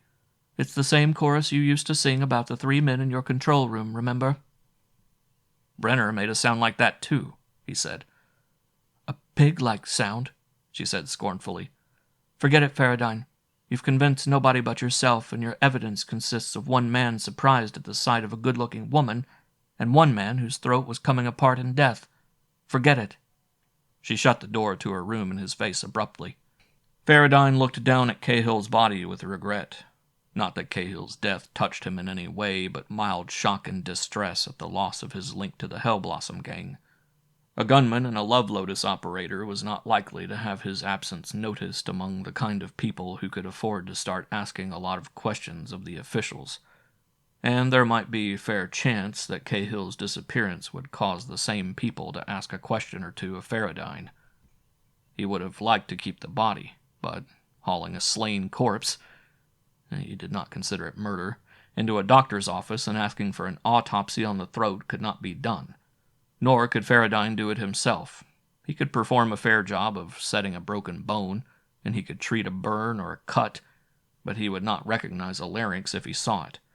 And although he knew better intellectually, he instinctively considered a vocal cord as a stretched string of some sort that vibrated in the airstream. Distastefully, Farradyne hauled the body to the scuttle port and consigned it to space with a terse, "See you in hell, Cahill." End of Chapter 5. Chapter 6. The Lancaster came down at Denver. Before Farradyne had the landing ramp out, a spaceport buggy came careening across the field to stop almost at the base of the ship. "Farradyne?" asked the man. "You're the Bennington Detective Agency man?" "Sidney Kingman," said the other, showing Farradyne a small case with identification card and license. "Where is she?" "Inside." Kingman handed Farradyne an envelope. He pocketed it and let Kingman into the salon. Norma was there, sitting on the divan smoking. "Miss Hannon, Mr. Kingman." "Another one of your friends?" she sneered. "No, he's one of yours." "I have no friends." "Yes, you have, Miss Hannon. I have come to take you home." Norma leaped to her feet. "You good-for-nothing bum!" she screeched at Farradyne. "Why did you do it?" "You wouldn't leave me alone, Norma," said Farradyne softly. "So I've brought you home where they'll take care of you and keep you out of my hair." "I'll come after you!" she raved. "I'll get you for this!" "Not if I see you first," he told her. "This is it." "Why do you hurt everything you touch?" she cried. "Now who?" "Me!" For the first time, Farradyne saw tears of genuine sorrow. There was anger at him, too, but remorse there was aplenty.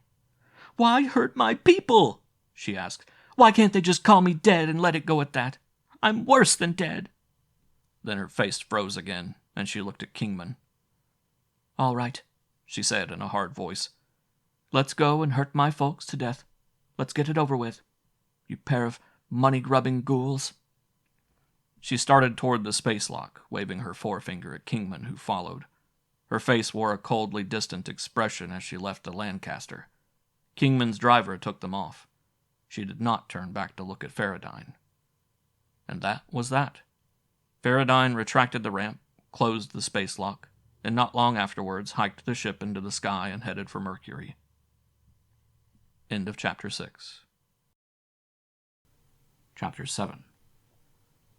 Cinnabar was inside the sunlight zone by 1,000 miles, and its sun was always in the same spot of the sky.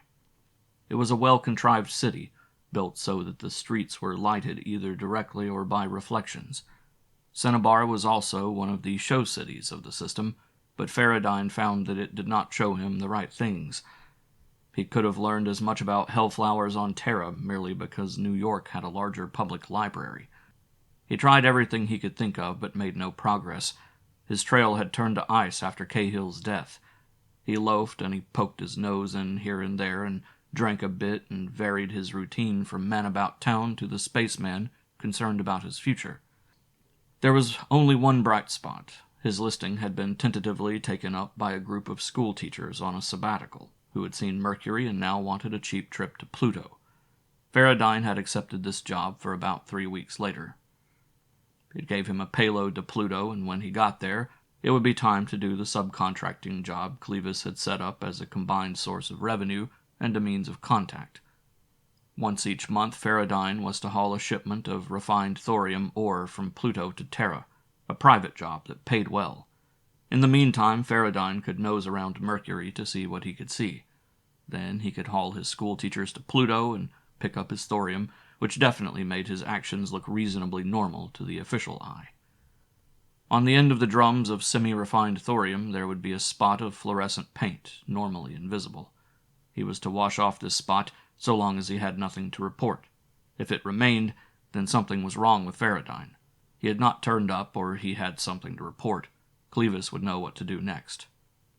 And so Farradyne watched the date grow closer and closer, and his hopes of having something to report grow less and less likely. He felt as though he had been given up. In fact, he got to the point where he wondered how a man could get a love lotus if he wanted one. The prevalence of the dope seemed high enough, but as far as Farradyne was concerned, it was harder than buying a real gold brick. There did not seem to be any for sale. He thought that perhaps his method of attack was wrong, and yet he did not know how to correct it. He cursed under his breath at the futility of it, and realized that his curse must have been audible, because he felt a touch on his elbow and a voice asking, "Is it that bad?" He turned slowly, his mind working fast to think of something to say that would not lead to the wrong direction. He started, and then he saw that the voice, which had been low-pitched enough to have been the voice of a man, had come from the throat of a tall, dark-haired woman who sat beside him at the bar. "Just wondering what strangers do for excitement on Mercury," he finished lamely. "Spaceman?" "Yes." "I guessed it." She laughed in her low contralto. "But spacemen aren't the only ones who drink that watered-down whiskey." "I know, but this time it is one." She smiled again. "Is Cinnabar so inhospitable?" she asked. "To strangers, it seems so." "To me it seems quite normal. It makes the rest of the solar system sound like a very exciting place." "Born on Mercury?" "No," she said, shaking her head. "I was born on Venus. I spent 4 years on Terra before my folks brought me to Mercury, but my last space trip took place when I was 9. Tell me, what is New York like?" "Buildings and people and mad rushing around. Any change in the last 100 years has been for taller buildings, more people, and a higher velocity of humanity. But anybody can find anything he wants somewhere in New York, if he has the money to buy it." She smiled calmly. "I'll show you that Cinnabar is not an inhospitable place," she said. "You may take me to dinner if you wish." "I wish," he chuckled. "And since we haven't had a mutual friend to introduce us, I'm Charles Farradyne." "How do you do?" she said solemnly, putting a lithe hand in his. "I'm Caroline Niles." She took a little step out from the bar and made him a slight curtsy. He saw that she was almost as tall as he was, and he grinned as he thought that her figure was far better than his. "How shall we meet?" he asked. "We shall not meet," said Caroline. "We shall play it very bright and very interesting. You shall drive me home, where we will have cocktails with my folks, and you will meet them. You will be an old friend of Michael's, who is a sort of school-chum of my brother. After cocktails I will run upstairs to change, and you will make polite conversation with my family, none of whom eat personable young men, though they may scare them to death by having father show them the fine collection of Terran shotguns he owns. Then we will go out to your spacecraft, and you will change while I roam around and investigate the insides. This I will like, because it's been some time since I've seen the insides of a spacer." "Done," agreed Farradyne. Something rapped him on the elbow, and he had to look down before he saw a boy of 10 or so with a green paper-lined box containing flowers. The young merchant had an eye for business. He eyed Farradyne knowingly and smiled at Caroline fetchingly. "Corsage? $1. Farradyne grinned and then almost recoiled before he realized that nowhere in the solar system could a love lotus be purchased for $1. These were definitely gardenias. He bought one to cover up his confusion and handed it to Caroline. She pinned the gardenia in her dark hair as she smiled her thanks, then led him from the bar to an open roadster almost as low and long as the curb it was parked against. Caroline handed him her keys, and Farradyne drove according to her directions until they came to a rather large rambling house just outside the city limits. She introduced him, and he was received graciously. Her father was a tall, distinguished man with a dab of gray at the temples and a rather stern face that became completely unstern whenever he smiled, which was frequently. Caroline's mother was tall and dark with only a sprinkle of gray. The brother was not present, which made it completely easy for Farradyne, who could not give any account of his friendship for the unknown Michael, stated friend of Robert Niles. Mr. Niles mixed a pitcher of martinis and inquired about the spaceman business. Farradyne explained how it was. Mrs. Niles laughed at his story of fish one day and fins the next, and said that she thought it couldn't be quite that bad, really. Farradyne grinned. Mr. Niles observed that a man who can operate a spacer and pay off a mortgage on the craft must not be entirely penniless or without prospects. Mrs. Niles countered with, "I suppose it takes money to operate, Mr. Farradyne?" "A fair amount. A spaceman begins to think in large figures so much that he wonders how he can get along on a more humanly reasonable amount. To clear a reasonable standard of living, a rather staggering amount of money comes in one hand and goes out the other. Operating expenses are high, but so are charges. But do you land on Mercury often, Mr. Farradyne? Farradyne smiled. Perhaps less frequently in the past than in the future. Now that's sheer flattery, laughed Caroline. Better enjoy it, observed her father with a chuckle. Charles, you are welcome here any time you land. Thank you, smiled Farradyne. But all things considered, I should think that you'd take a dim view of any man that brought your daughter home wearing a gardenia. Gardenia? Oh, you mean that it might be, Mr. Niles laughed. I think that Caroline has enough judgment to take up with the right kind of young man, Charles. Of course, said Mrs. Niles. Robert and Michael wouldn't stay friends with the wrong kind. So you see, laughed Mr. Niles. By the way, asked Mrs. Niles, how is Michael? Quite well the last time I talked to him, said Farradyne, quite sure that this was the right thing to say at any time. You're sure? Of course. I'm very happy to hear it, said Mrs. Niles. We knew he was with you, but we didn't know how long he stayed. Farradyne gulped imperceptibly, and he hoped that they did not notice. You did? Then he must have mentioned me. Oh, he did. Tell me, Charles, what happened to Michael? Did something happen to him? Mr. Niles eyed Farradyne rather pointedly. Mike took off with you from Mars. He did not land at Denver, Mr. Farradyne. So what happened to Mike Cahill?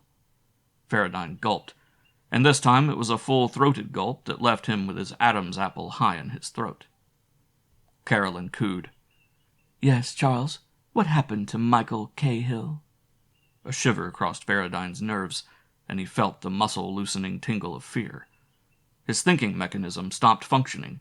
His mind buzzed with a frenetic insistence that he say something, but he was completely unprepared, and he dimly knew that his long speechlessness was as damning as any story he could have prepared after such a pause. He thought all the way around in a circle, coming back to the fact that he should say something, but that his mind was so busy insisting that he fill in this bizarre event that it did not furnish him with anything to say. Then it occurred to him that he need not say anything. The die had been cast, and he stood accused twice, once by the Niles family and once by his own shocked reaction. What he must do was act for the next moment, because the past moment was irreparable. One of two things was evident.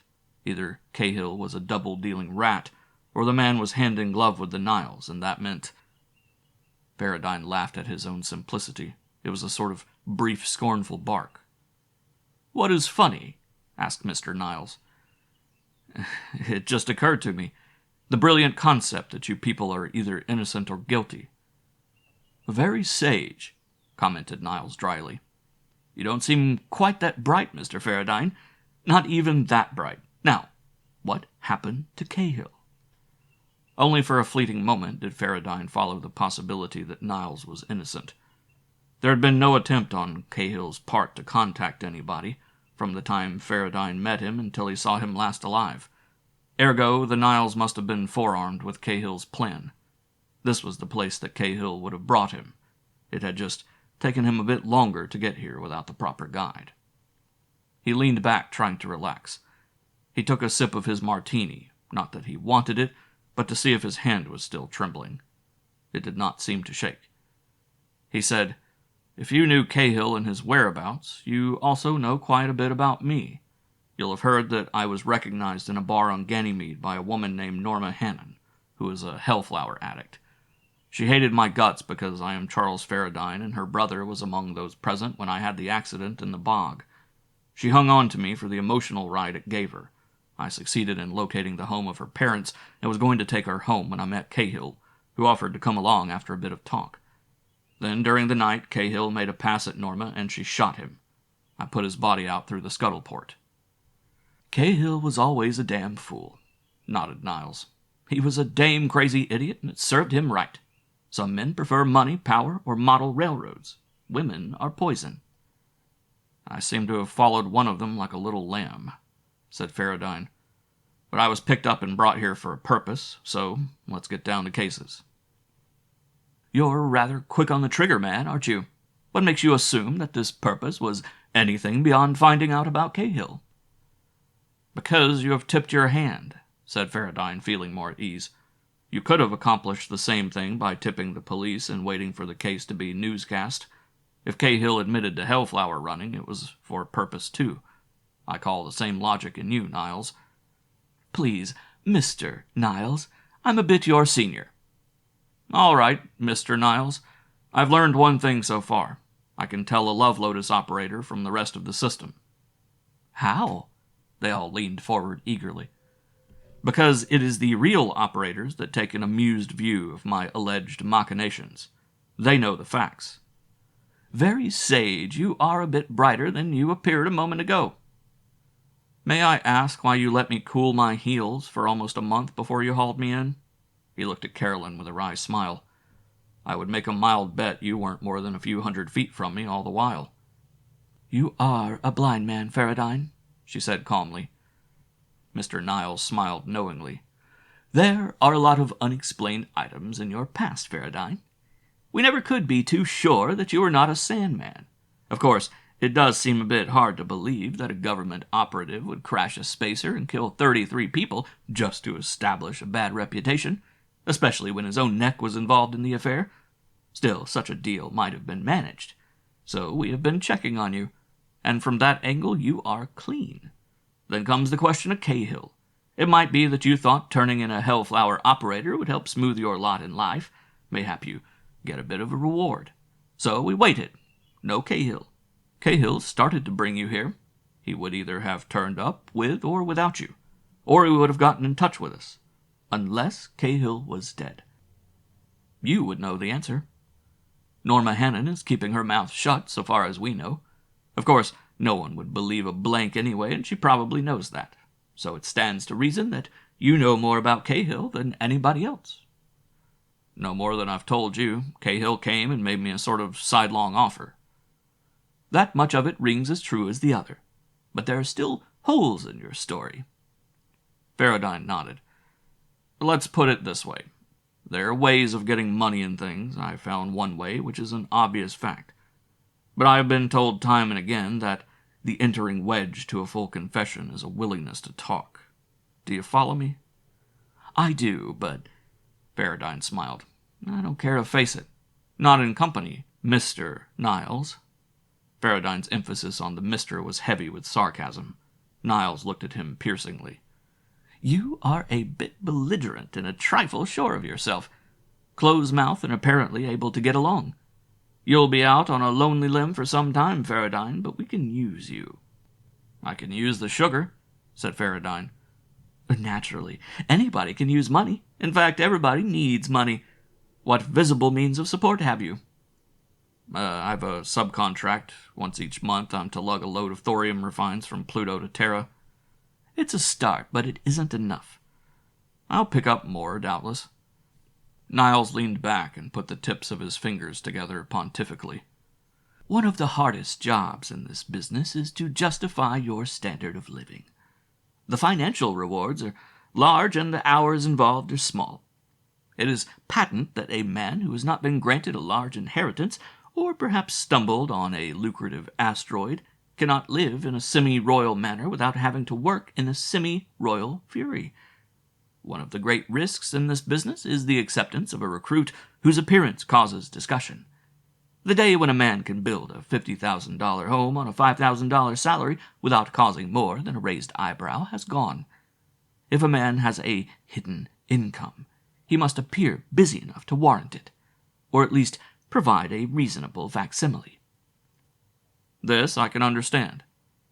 "For a job like this," explained Niles, "we prefer the natural-born spaceman, with sand in his shoes or space dust in his eyes, because the man with a bad case of wanderlust always looks busy even when he is idling. You seem to be that sort, but we never can tell until it is tried, unless, of course, you turn out to be woman-crazy."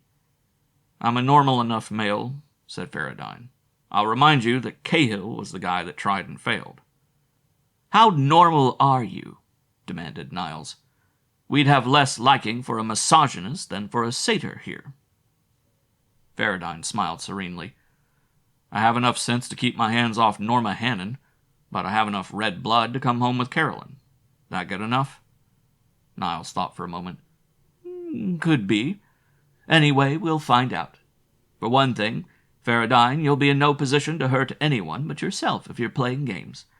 Once we're really sure of you, it won't matter anymore because you will be in a position to get hurt plenty. We'll try it and see. Now, when do you go to Pluto?" "I have some school teachers to haul out there tomorrow. I've taken them on." "Good. Gives you a good background without much labor. Now, when you land on Terra, you'll not bother posting your ship for a job because you have already contracted for a job. Carolyn will be there on a business trip for me, and will have chartered your ship for a hauling job back to Mercury. During this trip, you will get some more details on how you are to operate. This much I can tell you now, Farradyne. You will be an in-betweener. In fact, almost the operator you set yourself up to be, but with one difference. We'll inform you just who is and who is not to be trusted. In other words, you'll have your regular customers, and you will sell to no one else. They'll take your entire supply, pay for it, and you will take your profit. The remainder you will use to purchase your supply from the upper source. Advancement may come slow or fast, depending on you. You'll get the details later. As for now..." Niles leaned back in his chair and smiled. "Farradyne, you met my daughter in a cocktail lounge, and several people heard the two of you planning an evening together. So you will go dancing and dining and have a drink or two, and maybe a bit of love-making, which is an entirely natural performance. And from this moment you will be Charles, and I shall be Mr. Niles, and we'll have no nonsense. Understand?" "I do." "Good. Now we have another martini while Carolyn dresses for dinner." Niles poured. Carolyn disappeared. Mrs. Niles leaned forward and asked, "Charles, why did you become a spaceman?" Her tone of voice and attitude made her seem like all the other fathers and mothers who have asked the same question. For the moment he forgot about her position in this odd little scheme of things just because she looked precisely fitted to the role she played for public consumption. Almost mechanically, Farradyne began to explain. He knew the story by rote because he had told it so often in the same manner and to the same sort of person. This gave his mind a chance to consider them partly. Mr. and Mrs. Niles appeared to be the successful businessman and his wife. The aura of respectability extended to include the house and its spacious grounds, so that Farradyne burned with resentment at any proposition whereby he, who had not committed anything more than a few misdemeanors and some rather normal fun and games which are listed on the books but are likely to be overlooked, should be less cultured, less successful, and less poised than his family of low-grade vultures. If anything, the attitude of Mrs. Niles shocked him more than the acts of her husband. Men were the part of the race that played the rough games and run up the score, according to Farradyne. Women occupied one of two positions. They were patterned after Farradyne's mother, who had been a poised, mature woman of education and breeding, if a trifle puritanical, or they were slatterns and sluts, and they looked as well as acted the part. So instead of Mrs. Niles presiding over the mansion as a gracious lady, she should be loud and cheap. That she was poised and gracious offended Farradyne's sense of fitness. As for Carolyn, who was equally engaged in this loathsome game, Farradyne felt annoyed because there was nothing about her outward appearance that would permit him to scorn her. Like her parents, she gave them the impression of success, as though the business they were all engaged in were both honorable and beneficial. Farradyne yearned for the moment when he could pull the pedestal out from under them and dump them into the mud where they damned well belonged. Farradyne became, in those few moments, a more mature man. He understood Clevis's attitude. Always before he wondered why a clever man would work for peanuts at a thankless job, which included anonymity when he could have put his efforts into some sort of business and emerged wealthy and famous. Now Farradyne was beginning to understand the personal satisfaction that could be gained by following in the footsteps of a man like Clevis. In Niles' own words, some men like money, others like power, and still others build model railroads. Well, some achieve their personal gain by rooting out the lice that undermine the moral fiber of the race, and this gives them the same satisfaction that amassing $1 billion gives a man whose ambition is wealth. Money had never been Farradyne's god. He had not wanted more than enough to exchange for the fun and games he preferred, and these did not come high. He found himself elated to have discovered a new outlet for his nervous energy and his urge to do something.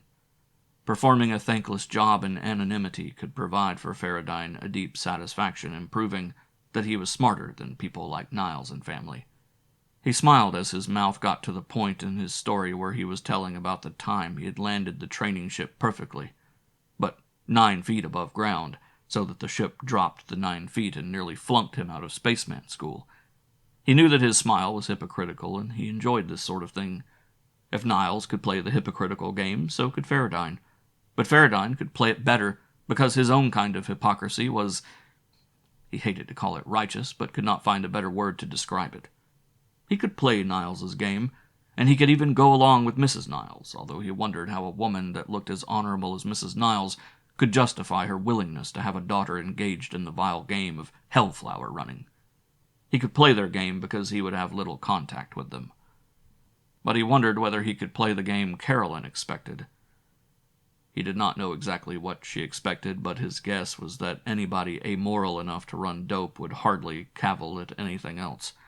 He knew that many a man could lie in his teeth and play the role of spy convincingly, but when the role included making love to a woman whose background was distasteful to a man, Farradyne believed that this distaste would show through anything he did.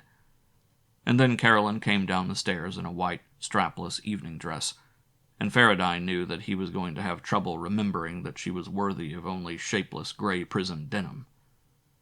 "You have to dress too, Charles," she said in a soft voice, reminding him of their plans for the evening.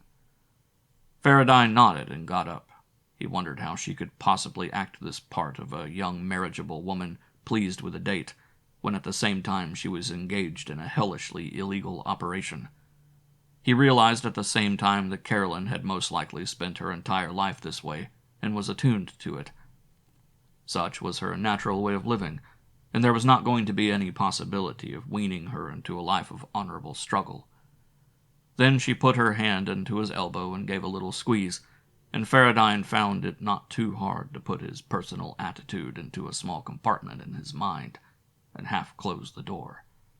The bait was very attractive, and only the image of Norma Hannon and her dulled eyes remained with Farradyne to keep that compartment of his mind open to the character of Carolyn Niles.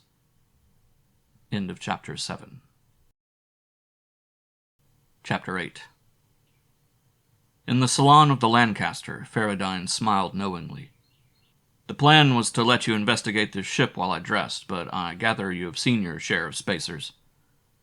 "I admit it," she replied. "For that I am sorry, Charles, but I couldn't very well have played the know-it-all, could I?" "I suppose not. Well, park yourself somewhere while I get into White's." She sat down and stretched. "A highball and a cigarette?" she inquired. "The cigarette's easy," he said, handing one to her and flipping his lighter. "But the highball may be more difficult. I've nothing but White Star Trail aboard." She nodded at him. "With water," she said. She relaxed into the cushions. Farradyne went and mixed her a highball. She sipped it and nodded approvingly. "Charles, please go dress, but fast. I am rather more hungry than curious about the insides of a spacer." "Of course." He turned to go. "Charles!" She rose and came forward, lifting her hands to put them on his shoulders. He stood woodenly. "Charles," she asked in a soft voice, "are you unhappy because I am not the girl you hoped I'd be?" Farradyne wanted to hurt her. "How many men have you played this role for?" he asked. A wry smile twisted her face. "I should slap your face for that," she said, "because when I tell you the answer, you won't believe me." Caution came to him. He was the rookie Hellflower operator, not the young man who has discovered that his girl has been playing games behind his back. He tried to fit himself into her picture and decided that, according to her code of loused-up ethics, she might possibly be thinking of a future, a pleasant home with rambling roses and a large lawn, and a devoted husband, and maybe a handful of happy children, all creating the solid citizen facade for dope running, just as her parents were doing. If this were the case, Farradyne was to play the suitor. He must carry roses for his wife in one hand, toys for the kids in the other, and his hip pocket must be filled with hellflowers. He played it. He relaxed and put his hands on her waist. "Oh, well, I admit to being a bit of a louse," he said with a brief laugh. "But that's because I'm a bit new at a very rough game." She leaned forward a bit. "Even rough games have their rules." "I'll play according to the rules as soon as I learn them." She looked at him. "You know them?" she said quietly. "All men and women learn them at home, in school, in church. They're sensible rules, and they keep people out of trouble mostly. If you adhere to the rules, people will have nothing to which their attention can be directed. That's what Father was trying to say when he suggested that you provide a visible means of support for yourself. Play by these rules and we'll get along. It's especially important when we must not have people looking in our direction, Charles." She sighed and leaned against him softly. "You ask me a question, Charles? The answer is 3. One of them preferred a blonde, and they are living quietly and happily on Callisto. The second couldn't have gelled because he was the kind of man who would work 18 hours a day. Some men are that way, and some women like it that way, but not me. The third, Charles, was Michael. Mike didn't last long, only long enough to prove to me that he was a woman chaser. The fourth could be you, and maybe there mightn't be a fifth." 3 men in your life," he said. She smiled up into his eyes. 3 men in my life, she said with a happy little nod of her head. "But, Charles, it isn't 3 men in my bedroom." Carolyn cocked an eyebrow. "The only way the fourth will get in is to make sure there won't be a fifth. So now you know. You can play it from there." His arms did not slip around the slender waist, but the hands pulled her close to him. He kissed her gently, and for a moment she clung to him with her body. Her response was affectionate, only bordering on passion. Then she leaned back and smiled into his face. "You need a shave," she told him. "So let go of me until you can kiss me without scratching my skin off." Then, to prove that she didn't really mean it, Carolyn kissed him again briefly, and ended it by rubbing her forehead against his chin. Farradyne went to his stateroom and showered. He shaved and dressed carefully in white slacks and a shirt, and the last remaining holdover from a Victorian period, a dark necktie.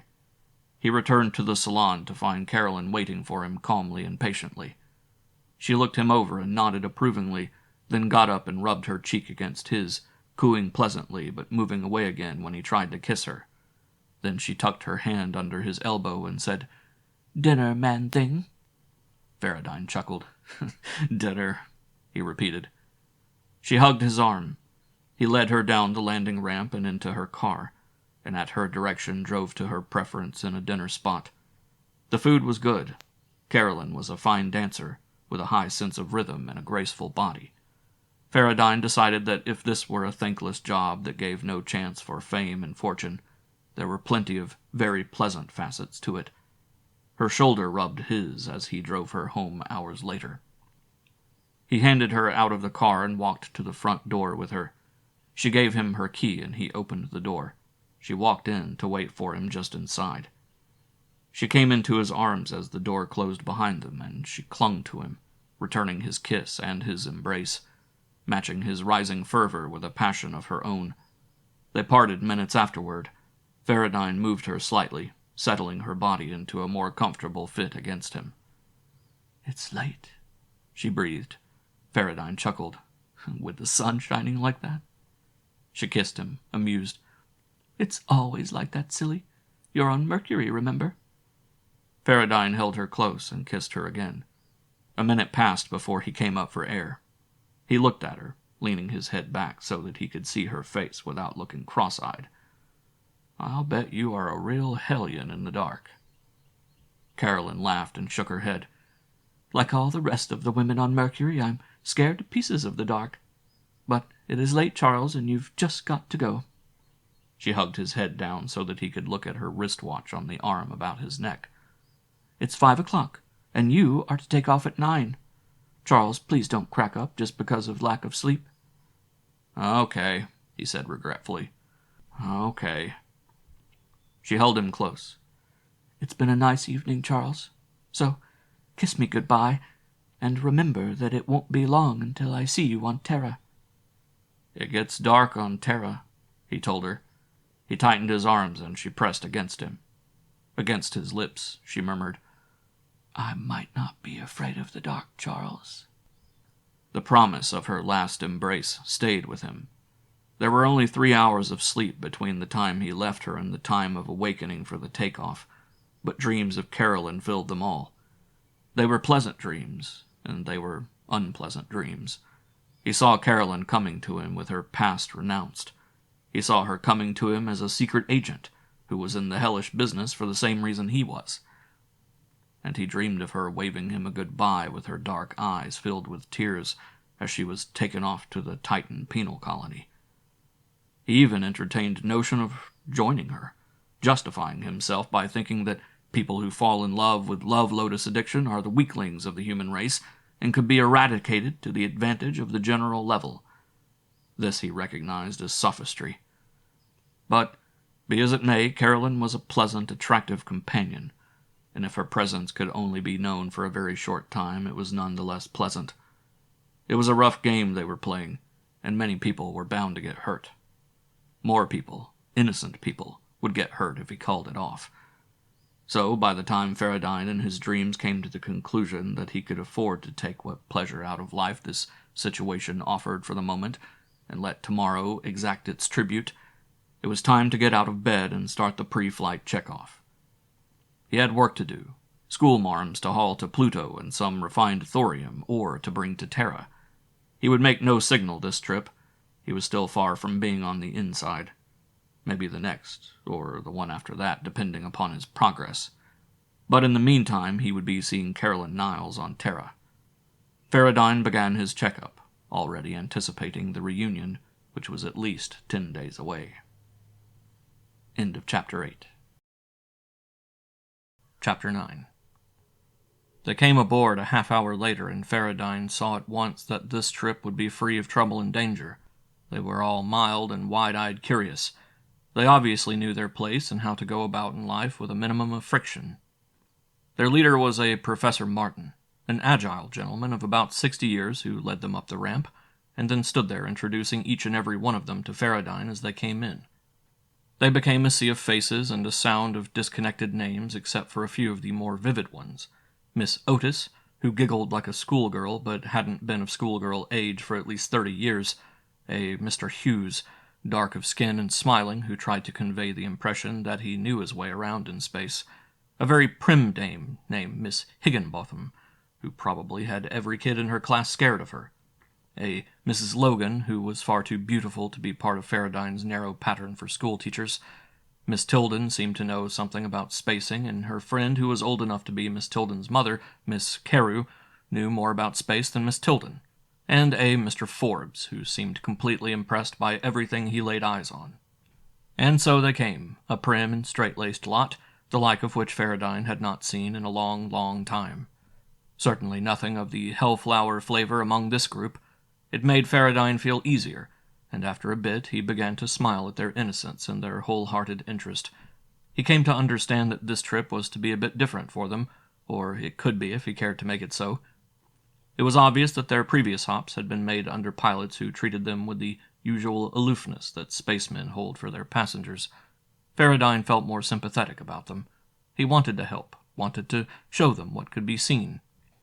Part of this desire to help them have a good time was born in the idea that someday Farradyne would probably be looking for some character witnesses, and if he treated these school teachers with cordial interest and a willingness to explain and demonstrate his spacecraft, they would be inclined to accept him as a man of understanding, honesty, and ability. They took off after Farradyne delivered a very short talk on the rigors of takeoff maneuvering and the necessity of staying strapped down whenever the spacer was about to cut didos. It was even less of a strain than Farradyne anticipated. They helped. Miss Carew was a home economics teacher, and she took care of the galley in a highly efficient manner. Mr. Forbes taught manual training or something of the sort. He requisitioned an oil can and removed the squeaks from a couple of doors, and took care of some of the minor details that Farradyne was inclined to ignore because he had other things on his mind. Someone, Farradyne never found out who, made beds and policed the ship, cleaning the salon and passengers' quarters until the rooms and hallways shone. Whoever it was did not recognize the faint stains of blood, apparently, because there were no questions asked about the evidence of Mike Cahill's death. Miss Tilden spent quite a bit of time making a small oil painting for the space above the bar, which she said looked vacant. The degree of their tolerance was high, too. None of them cared for drinking, but they approved of Farradyne and his White Star Trail. In return, Farradyne took them into the control room and showed them how the ship was run. Professor Hughes toyed with the computer by the hour because he was a mathematics teacher, and Miss Tilden listened to Farradyne by the hour as he recounted some of his adventures in space, because she was a teacher of modern history. The beautiful Mrs. Logan taught science, so Farradyne took her below to explain the atomic pile and how it worked. With a pre-recorded tape from the course computer running through the autopilot, Farradyne pointed out the motion on the control rods that regulated the activity of the pile. Above the pile, he explained, was a huge tank of water that was used as a reaction mass. Water was fed through the pile and its energy was raised to some tremendous degree, then hurled out through the throat of the reaction motor. Mrs. Logan then pointed to the series of little ports in the hull. Farradyne explained, "Now and then it's necessary to replace the control rods because they become transmuted into metals that have too little absorption factor. To get rid of them on a spaceport would mean the trouble of disposing of quite a bit of metal that is dangerously radioactive, so we take the convenient method of tossing them out in space where they can't harm anything." "But where do they land?" she asked. "Isn't that dangerous?" "Oh, not at all. We use discretion. Look, in a few hours we will be halfway to Pluto. Our velocity will be tremendous because we have been accelerating all the way from Mercury. To land on Pluto, we'll have to make a turnover at halfway and start decelerating. If I want to replace control rods, I'd do it just before turnover. The velocity of the ship and the rods would be a good many times the escape velocity of the entire solar system, so the rods would continue on. And actually, they'd pass out of the solar system beyond Pluto in a matter of hours, long before we got there." "But supposing one did land on Terra, for instance?" "Oh, it would make an interesting-looking meteorite. It would melt in mid-air. Then the total radioactivity would spread thin and do no damage." She was satisfied, and Farradyne led her back to the salon. For the first time in years, Farradyne began to feel at ease with the universe. His mind, previously busy with his main problem, found time to consider other things. And, like the rest of the spacemen breed, Farradyne was something of a gadgeteer. Spacing, in a sense, was very much like the manning of a sailing ship of the 19th century. When something needed attention, in space it was during maneuver for landing, takeoff, or turnover. On a sea it was coming about on a tack or setting sail, full-time attention was necessary. Between periods of activity, the spaceman sat on his duff and waited for one of the silent twinkles to detach itself from the stellar curtain above his observation dome and become a planet or destination. Some spacemen reverted to the point where they built spacecraft in old bottles. Others spent their time in tinkering. Farradyne had always been one of the latter, and so, as his mind felt at ease, he began to tinker with the gear down in the repair shop. It was a small room below the passenger section, hardly large enough to hold the machinery it contained. But Farradyne, like many of his fellows, enjoyed making things, repairing things, and generally experimenting. Every spaceman hoped to come up with something that would make him rich and famous, and some of them had done it. They had plenty of time, a good grasp of things scientific as well as manual dexterity. So Farradyne tinkered happily. The shop was silent. The usual milling around of his passengers stopped as they went to bed. Now there was only the occasional groan of metal upon metal, or the faint whine as a motor somewhere wound up to do some automatic job. The click and clack of relays were just barely audible. They would have been unheard by someone whose training had been other than that of a spaceman. In the background was the muted sibilant of the reaction motor, a sound like the shush of a distant seashore. Farradyne heard these sounds unconsciously. They were as pleasant to the ears of the spaceman as the sounds of a sailing ship were to the old-time seaman. But another faint sound came to disturb him, rising up in the level of audibility very slowly. It was a ringing in Farradyne's ears. Ringing in the ears can come from too much alcohol, or a shot of dope, or a slap on the side of the head, or a change in air pressure. Farradyne had not been drinking nor taking the needle, but he had spent many years in an environment where the supply of air was important. He had become oversensitive to it. He sniffed automatically, the gesture of a man who has reason to suspect the quality of the air he is breathing. He shook his head. He did feel a bit light-headed. There was the bare trifle of a dull pain above his eyes and a sting in his nose. He sneezed and brought forth a dribble of blood. Farradyne raced aloft. He could settle nothing standing in the workshop. The bulkhead door between the hold of the Lancaster and the passenger section was closed. He pushed it open, and it opened with slight difficulty to let a blow of air hit his face. He grunted in puzzlement. Any change in air pressure in any part of the ship should have started a clangor of the puncture alarm, a racket loud enough to wake the dead. He went through the stateroom corridor and listened carefully as he went. Some rooms were silent, and others sounded like the song of the crosscut saw working its way through a burl of maple. There were graduations of snores between these extremes, nothing that a suspicious man could put his finger on. He did not pause in the salon, which was silent and darkened, but not completely black. There was nothing out of the way here. In fact, the only thing that was out of line was the queer fact that the ship was silent when the alarm should have been sounding. He went up to the control room. Lamps told him the story in a series of quick appraisals, because of some long-forgotten genius that had insisted that whenever possible warning devices should not be fused, should not be turn-offable, and should not be destructible. The Lancaster was a fine ship, designed well, but a frontal attack on a panel with metal cutting tools made the exception to the whenever possible part of the design of warning signals. The ship's bell system had been opened like a tin can.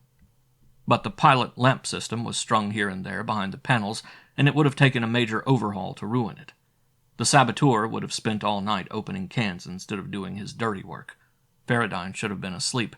Then he would not have noticed the blaze of lamps. They told him the tale in a glance. The low-pressure portion of the ship was down in the pile bay, and the reason was that one of the scuttle doors was open. The pressure in the reaction mass bay was low, and now that Farradyne had come aloft, the pressure in the upper levels was as low as the reaction mass bay. As he watched, another one of the scuttle ports swung open, and its warning lamp flared into life. Farradyne went into action. He ripped open the cabinet that held his spacesuit and clawed the thing from its hook. He started down the stairway on a stumbling run, getting into the suit by leaps, jumps, and pauses. He realized that he could have moved faster if he stopped to do one thing at a time, but his frantic mind would not permit him to make haste slowly. So he stumbled, and he fell against the walls, and the tanks of his back rapped against the shoulder blades, and his helmet cut a divot out of the bridge of his nose. Luckily, it did not make him bleed, but it hurt like the very devil. He zipped up the airtight clochers by the time he reached the little workshop, and he ducked in there to get a weapon of some sort.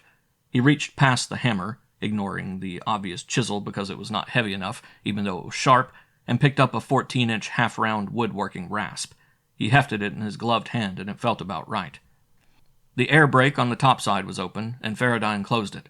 He fretted at the seconds necessary to equalize the pressure and to check the workings of the spacesuit. He also located the cause of the air leakage.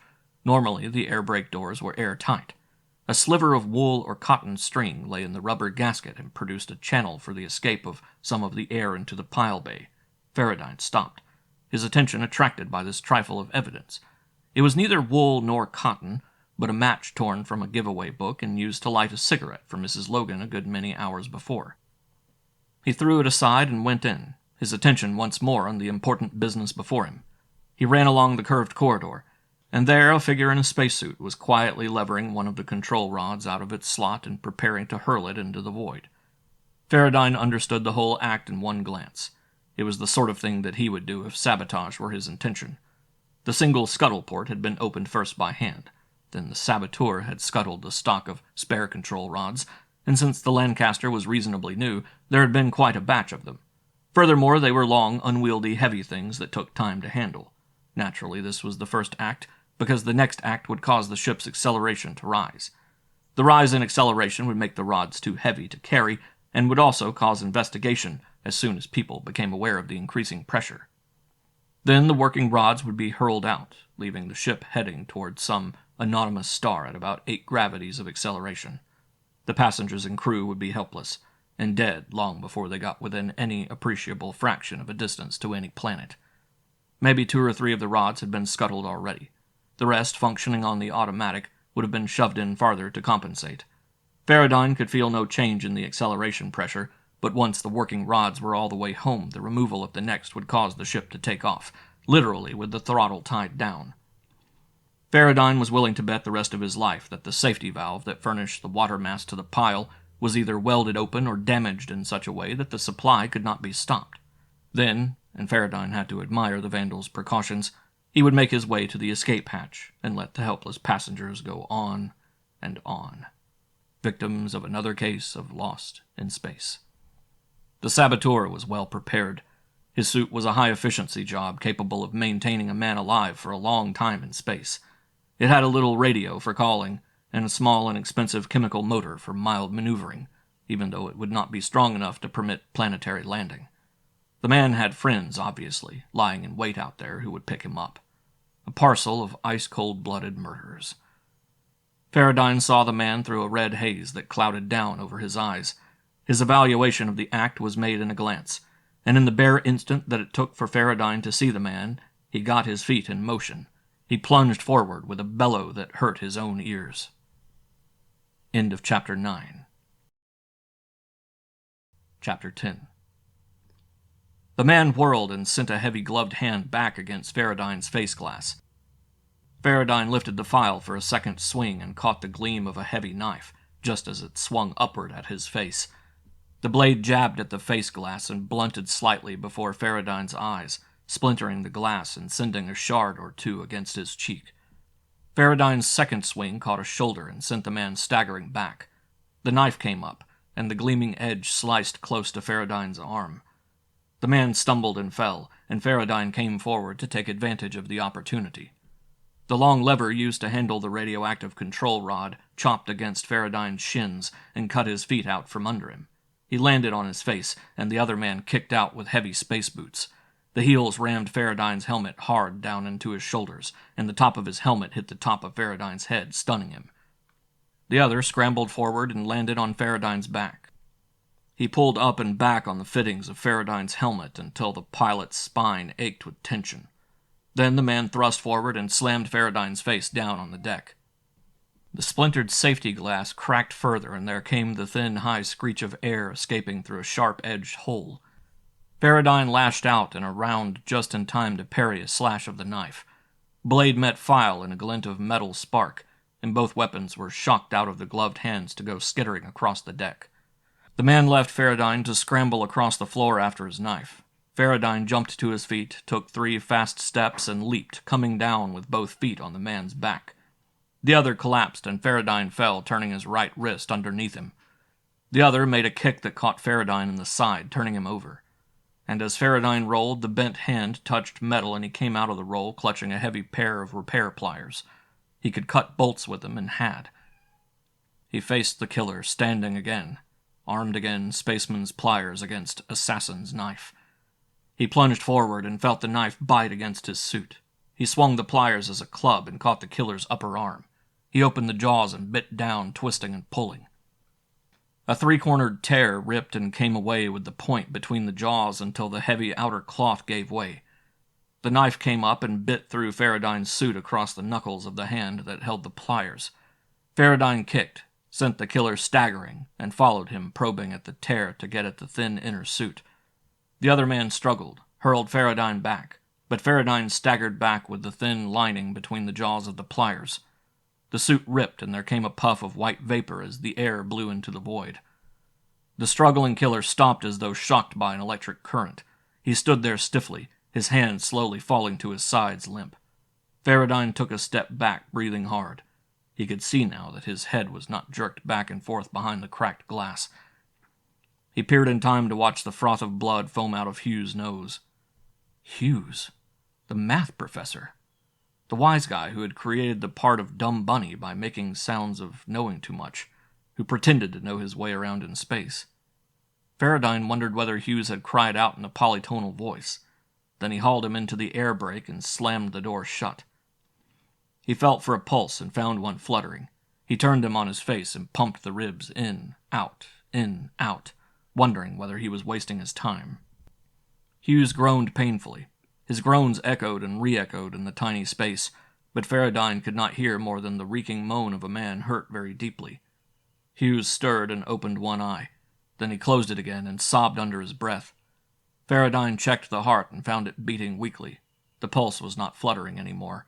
and the breath was coming naturally, even though the man's chest heaved high and dropped low, and there was a foghorn sound in the throat as he gasped huge lungfuls of air. Whatever. Hughes would give Farradyne no trouble for some time. Farradyne carried the unconscious man to his stateroom and dropped him on the bed. Then he went below and closed the little hatches, reinserted the control rod, and wondered whether missing a few would louse up his landing. He went up to the control room and replaced the wiring torn out of the audible alarm system. The phalanx of warning lamps had winked out, and the clangor of the alarm did not come. Farradyne went back to Hughes. The man was in a semi-coma. "Can you hear me?" demanded Farradyne. Hughes roused slightly and looked at Farradyne through heavy eyes, mumbling unintelligibly. "You dirty louse," fumed Farradyne. "I'd have let you die if it hadn't occurred to me that you might be good for some information. What makes, Hughes? Or should we have an accident below?" Hughes mumbled something that sounded like defiance. "Think your friends will give you a raise for this fumble?" jeered Farradyne. Hughes roused a bit more and looked at Farradyne more directly. "Smart guy," he said in a toneless voice. "You can't—" Farradyne smiled cynically. "Yes, I can, and I have," he snapped. Then he leaned down and put his face close to Hughes and said carefully, "Hughes, sing me a trio." Hughes' control was good. His eyes widened only a sliver, and the catch in his breath was faint. Anybody not watching for these signs of sudden alarm would not have noticed anything amiss. Then the eyes dimmed again, and Hughes said weakly, "Sing nothing." "What's your pitch, Hughes?" "I don't know what you're talking about." "The hell you don't," said Farradyne harshly. "And if you won't talk without it, I can make you yelp real loud. First I break all your fingers, one by one, and then your toes. And then if you're still playing stupid, there's always the trick of slipping a soldering iron under your armpit and then plugging it in. Between the time the current goes on and the time you really start to feel it burn should be long enough to make a lot of gab." Hughes looked at Farradyne directly. "You'd better kill me," he said flatly, "because you can't hold me." "I'll make you a bet," sneered Farradyne. "I'll bet that I can hang on to you. And if I do, you'll pay off by talking. Even Stephen, Hughes." Farradyne went to his small medicine chest and came back with a hypodermic, which he loaded with deliberation. He made a dramatic scene out of pushing the plunger, watching the droplet form on the end of the needle, and then adjusting that dose against the scale on the side of the cylinder. "Narcoleptine," he said conversationally. "A fine painkiller, Hughes. Just the thing a man would do to help a very ill comrade. It'll keep you quiet until we can discuss the situation without having your screams disturbing the passengers. Slip me your arm, old man. This won't hurt much." Hughes mouthed a curse, but Farradyne paid no more attention to the man's objections than he would have to the objections of a child. Farradyne caught Hughes's wrist and brought the man's hand under his armpit, then braced his forearm under Hughes' elbow. Then he lifted an armbar, which raised Hughes' shoulder from the cot. Farradyne slid the needle into the elbow easily with his free arm, probing for the vein, and discharged the hypodermic. "I wonder," mused Farradyne aloud, "whether a narcoleptine is really non-habit-forming." He sat there on the edge of the bed, watching Hughes very carefully. Hughes struggled to keep his eyes wide, fighting off the narcotic. But then the eyelids grew heavier and started to close. In a weakened, drugged voice, Hughes mumbled, "Easier to slip under now. Can't do anything, well." And he was gone. His breathing grew regular, and his body was completely flaccid. Farradyne waited until Hughes was well under the dope, and then he stopped watching the man critically and began to plan his next move. Hughes was going to be a sick man. Therefore, the marks of battle should not be visible to his companions when they wanted to look in on the ill professor. Farradyne got a washcloth, soaped it well, and went to work. He let the hot cloth soak into Hughes' face for a minute or two, massaging the face under the cloth with agile fingers. Then he began to scrub. The caked blood came away, and so did some dark pigment that stained the cloth. The dark-complected Hughes lightened in color. The lines in his face seemed to become less deep as the shadowing pigment was washed away. Schoolteacher Hughes came off into Farradyne's washcloth, and what was left was the would-be Hellflower trader, Brenner. Brenner? Breathed Farradyne in astonishment. But the dope had taken effect and Brenner was out cold. Farradyne bemoaned his enthusiasm for doping the man because questions would fall on deaf ears. Then Farradyne took a more rational view. There would be plenty of time to question the Hellflower operator after the schoolteachers left. Meanwhile, Brenner would be kept doped, quiet, and nailed down for the duration. He left Brenner and went to his own bed, where, to his surprise, he went to sleep at once instead of lying awake with the myriad questions in his mind. He carried his book on medicology with him to the breakfast table the following morning, and at the questioning looks, Farradyne made his announcement. "We have a sick man aboard. Hughes." Professor Martin asked, What happened, Mr. Farradyne?" "It must have been about midnight. I was working below. I heard a rather strange noise up in the passengers section and went up to find out what was going on. I found Mr. Hughes coughing and sneezing in the passageway, obviously in distress. I inspected him as best I knew how, and we got out my medicology and compared symptoms. I'll read this section. Choriosis, one of the 9 allied infections which are frequently grouped under the ambiguous term common cold, is extremely contagious, but fatal only in cases of extreme sensitivity. Treatments consist of isolation amounting to a formal quarantine and frequent injections of McDonaldson's Formula 2, PhD3 RA7. The patient is to be kept warm at all times and must remain quiet. So we went to his cabin and I slipped him a shot and he went to bed. Now I'll read a bit more. Contagion measures. Since the source of infection is a filterable virus, care must be taken to remain outside of the 20-foot range of water droplets resulting from a cough or sneeze. All things touched by the patient must be either sterilized or burned. It is suggested that only one person tend the patient, and that this person be immunized with McDonaldson's formula at regular intervals. Visiting should be discouraged, and if necessary must be carried on at a distance and for a very few minutes only. The incubation period is very short.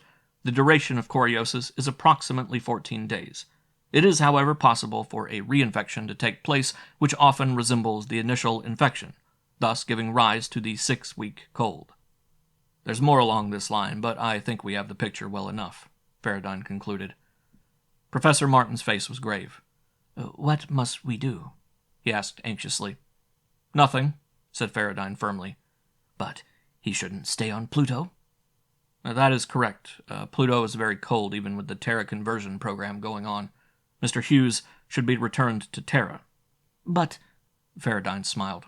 "I've got to make a freight pickup on Pluto for Terra," he said quietly. "I'll take Mr. Hughes back home." "That would be very considerate of you, Mr. Farradyne." Farradyne shook his head in disclaimer.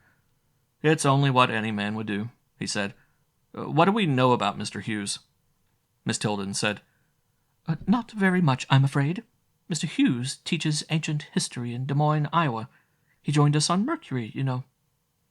"No," said Farradyne. "I didn't know. I thought you were all together." "Apparently Mr. Hughes was traveling alone until he heard of our group," offered Professor Martin. "He was, he said, seeking a reduced-rate trip to Pluto, as we were, when he noticed our flight plan filed on the bulletin board. He got in touch with me and offered to join." Farradyne nodded. "There's really plenty of time," he said. "No use getting excited. I'll contact the Des Moines Board of Education later, after we've made our landing and takeoff and are close enough to Terra to make the radio effective. It'll save us some money that way."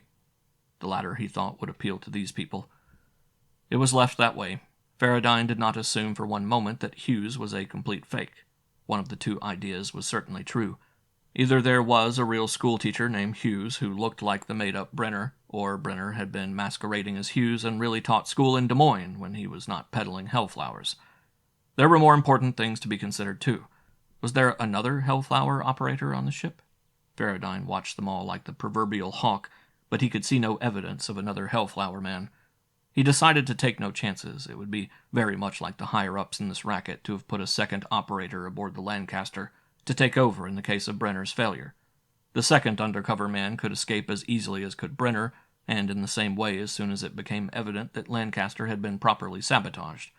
To forestall this possibility, Farradyne built a small photoelectric alarm and put it across the stairway that led from the passenger's cabin to the below-deck section of the ship.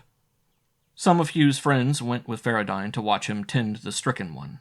They stood in the doorway while Farradyne gave Hughes his shot of narcoleptine out of an ampule carefully labeled McDonaldson Formula 2 PhD 3 RA7. There was no doubt in their faces. Farradyne was a fine man doing all he could to relieve the illness of another man. The rest of the trip was uneventful. Farradyne was asked periodically about Hugh's condition, and he replied carefully and cheerfully, once going so far as to remark with a slightly bitter laugh, "Hughes will probably feel fit as a fiddle by the time I get back to Terra, and then he'll hate me for lugging him home. But we couldn't leave him on Pluto with that choreosis, could we?" Since none of them cared to have a man coughing and sneezing in their midst, they all agreed solemnly. Then, inevitably, the trip wore to a close. Pluto loomed large in the sky, and Farradyne went below to see Hughes Brenner about an hour before they were due to land. End of Chapter 10. Chapter 11. Farradyne found Brenner awake but logy. "How do you feel?" he asked Brenner. "I feel dopey," admitted Brenner dully. "Good. You've been a very sick man, Brenner. Or should I call you Hughes? Which is your name?" "What difference can it make?" "I like to know these things," said Farradyne. "I seem to collect a lot of information one way or another, and I admit a lot of it is useless, but I find it interesting. For instance, Brenner, can you make that triple-tongued sound?" "What triple-tongued sound?" "Come off it, Brenner. You know what I'm talking about." "Do I?" "You do, and I intend to find out," said Farradyne. He loaded his needle and approached Brenner with it. "This is for the last time, Brenner, and I've got ideas on how to make a man talk, or sing a trio." "You're a devil from hell," Brenner snarled. "And you're an angel from heaven, ripping out the control rods to give us the long ride. Brenner, I owe you a lot that I'm going to collect. You'll wish you had died, Brenner, and you probably will die not long after your friends find out that you've talked." Brenner eyed Farradyne wearily. "You haven't won your bet yet," he said. "And even if you do, there's the problem of extracting payment." Farradyne shrugged. "You'll talk," he said flatly. Then he reached for Brenner's arm, imprisoned it so that Brenner could not move without dislocating the shoulder, and slid the needle home. "Just to be sure," he told the man who was showing all the defiance that a man in a weakened condition could display, "I gave you a slightly larger dose. The medicology says that this is accepted practice with narcoleptine when the patient is in some danger of an excitement crisis." He waited until Brenner's eyes closed and the breathing became deep and regular. Then Farradyne left Brenner, went aloft, and made contact with Pluto spaceport. He came down with one hand poised above the power lever. At the first glimmer of any hanky-panky, Farradyne was going to slam the power home and take off for space at full power. Questions could be asked afterwards. The landing was as good as any that Farradyne had ever made, but he was almost a nervous wreck worrying about the possibility of a recurrence of the Semiramide incident. He relaxed only after he had peeked unobserved at Hughes, still doped, and then led the covey of schoolteachers down the landing ramp. It was a happy parting with just the right tone of regret and a large amount of congratulations as to his ability, helpfulness, and willingness to explain things to them that other pilots brushed away. They shook his hand, and Miss Carew permitted him to kiss her cheek and call him son, and Miss Tilden giggled and lifted her face for a chaste peck. Mrs. Logan's lips were warm and soft, but completely uncooperative. Then Professor Martin made an ahem in his throat and said, "Young man, we've all decided that you should have something to show our gratitude. Unfortunately, it cannot be expensive or exotic, although we have all agreed that an appropriate gift should be both. So, since we cannot go to the high extreme that we all feel, we have decided that the next best thing is something completely valueless, except for its sentiment." He fumbled in his side pocket and brought out a small piece of slate, broken from some outcropping somewhere. "On this slate we've signed our names with a sharp instrument. I hope you like it, Charles."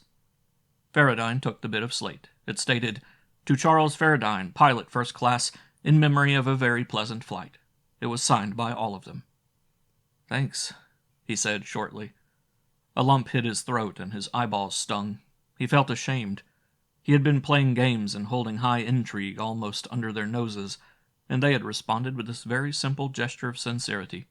Pilot first class, with a forged license and a record of hell-raising. "Thanks," he said again. "It's signed by everybody but Mr. Hughes," said Professor Martin. "But you can ask him to sign it before you leave him. He will be happy to, I know." There was a sound at the space lock. "I'll sign it now," said Hughes. They all whirled. Hughes, eyes alight, the smile on his pale face eager, came down the ramp with his suitcase in one hand. "But you—" said Professor Martin. Hughes laughed, and his voice was hearty. "I kept telling Mr. Farradyne that he was too heavy with the medicine."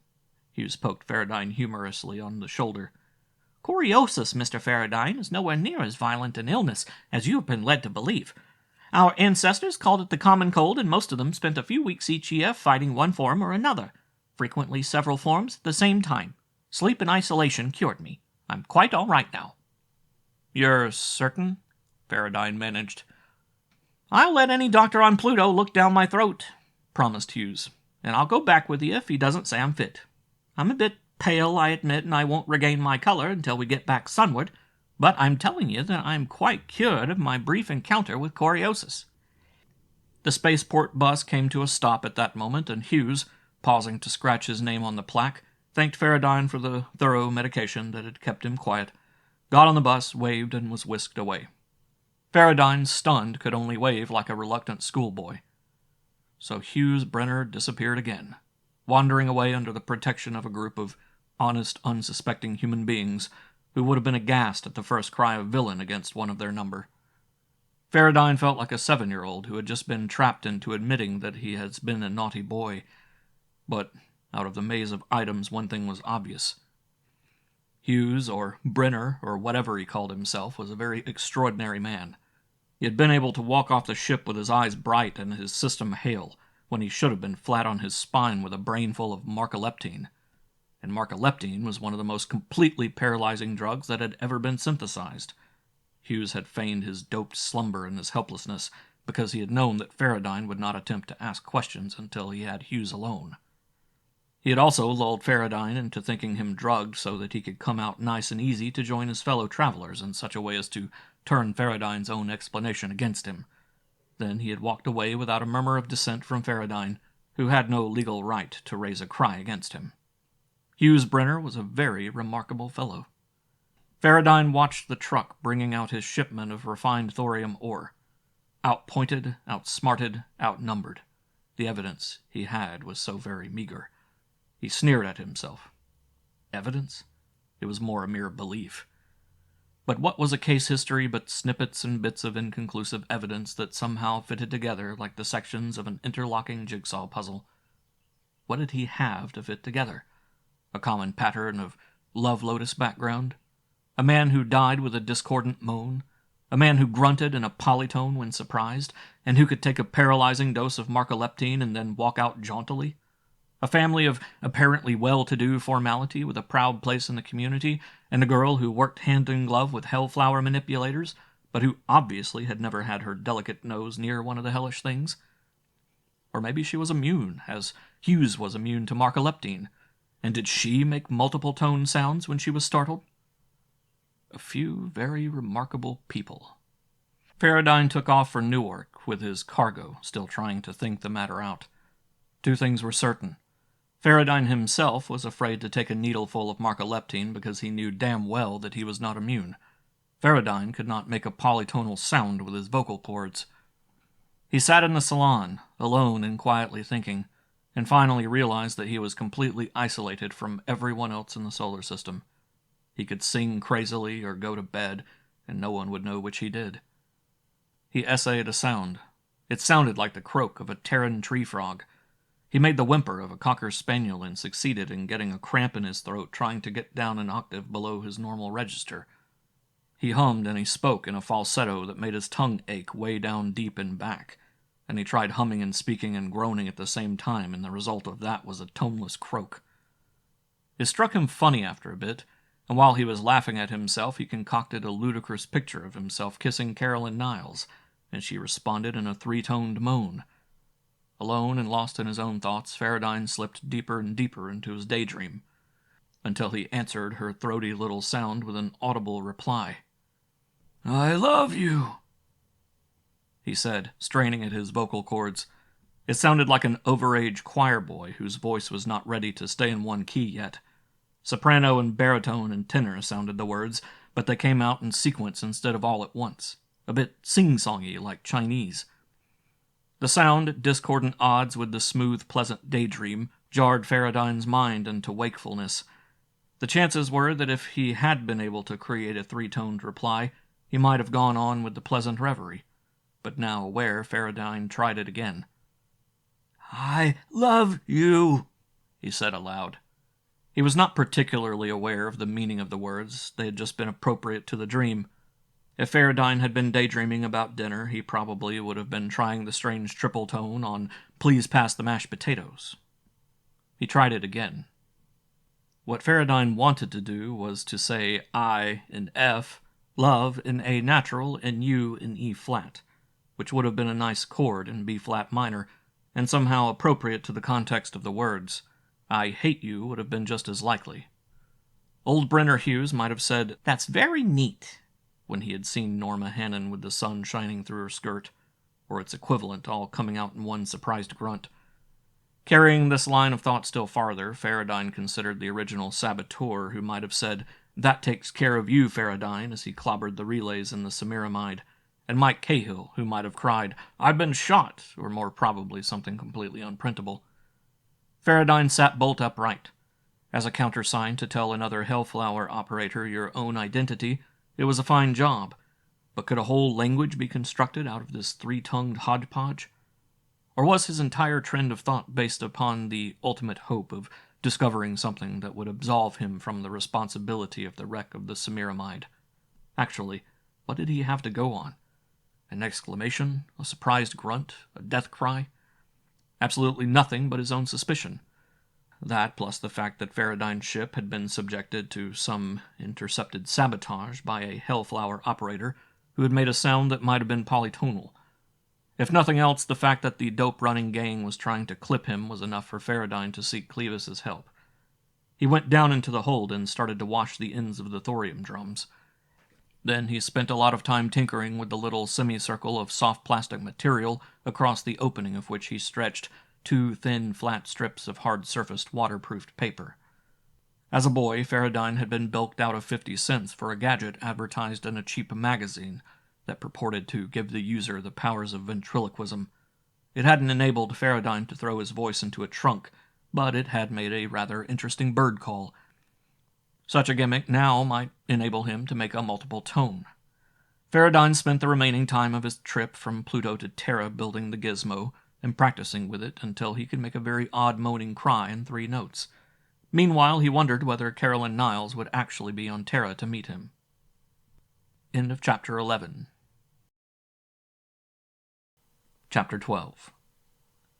Farradyne wondered how soon the fuss would start once the drums of refined thorium went under some hidden beams of ultraviolet light. He watched the drums being trundled off, and they disappeared, and Farradyne waited and watched until it was evening in that part of New Jersey, but no one came on the double run to ask him leading questions. He took off about 9 o'clock finally and made the looping run from New Jersey to Los Angeles in time to get him there just about dusk. He checked into the control tower. "Regular listing?" asked the registration clerk, looking at the license without turning an eyebrow. "No, I've a charter run," said Farradyne. Then why register here?" Farradyne thought fast. "This is one of those things," he said. "A darn good hope, but no down payment. I was told to land here this evening, and if nothing had changed while I was on the run to Pluto and back, I could have a rider to Mercury. But if this passenger does not show up, I want to be registered for anything heading Mercuryward. I'll be going there in 2 days anyway, but I'd rather go loaded." "Reasonable. Tell you what, Farradyne, I'll make yours a tentative listing. If your passenger doesn't show by tomorrow morning, you'll go up on the board as having registered tonight." "Thanks," said Farradyne. He took the opened license back and slid a finger into an inside slip pocket. "Got a picture here you might be interested in. A portrait of one of our early presidents." "I'm a bit of a collector," said the clerk. Well, in that case, you can have it for the favor. I just keep it around for a curiosity. The clerk pocketed the bill easily, and Farradyne went over to the mail listing window.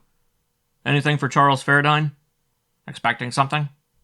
At least one, a payment voucher from Eastern Atomic. Come yet? The mail clerk disappeared, came back with one envelope. Nothing from Eastern Atomic, he said.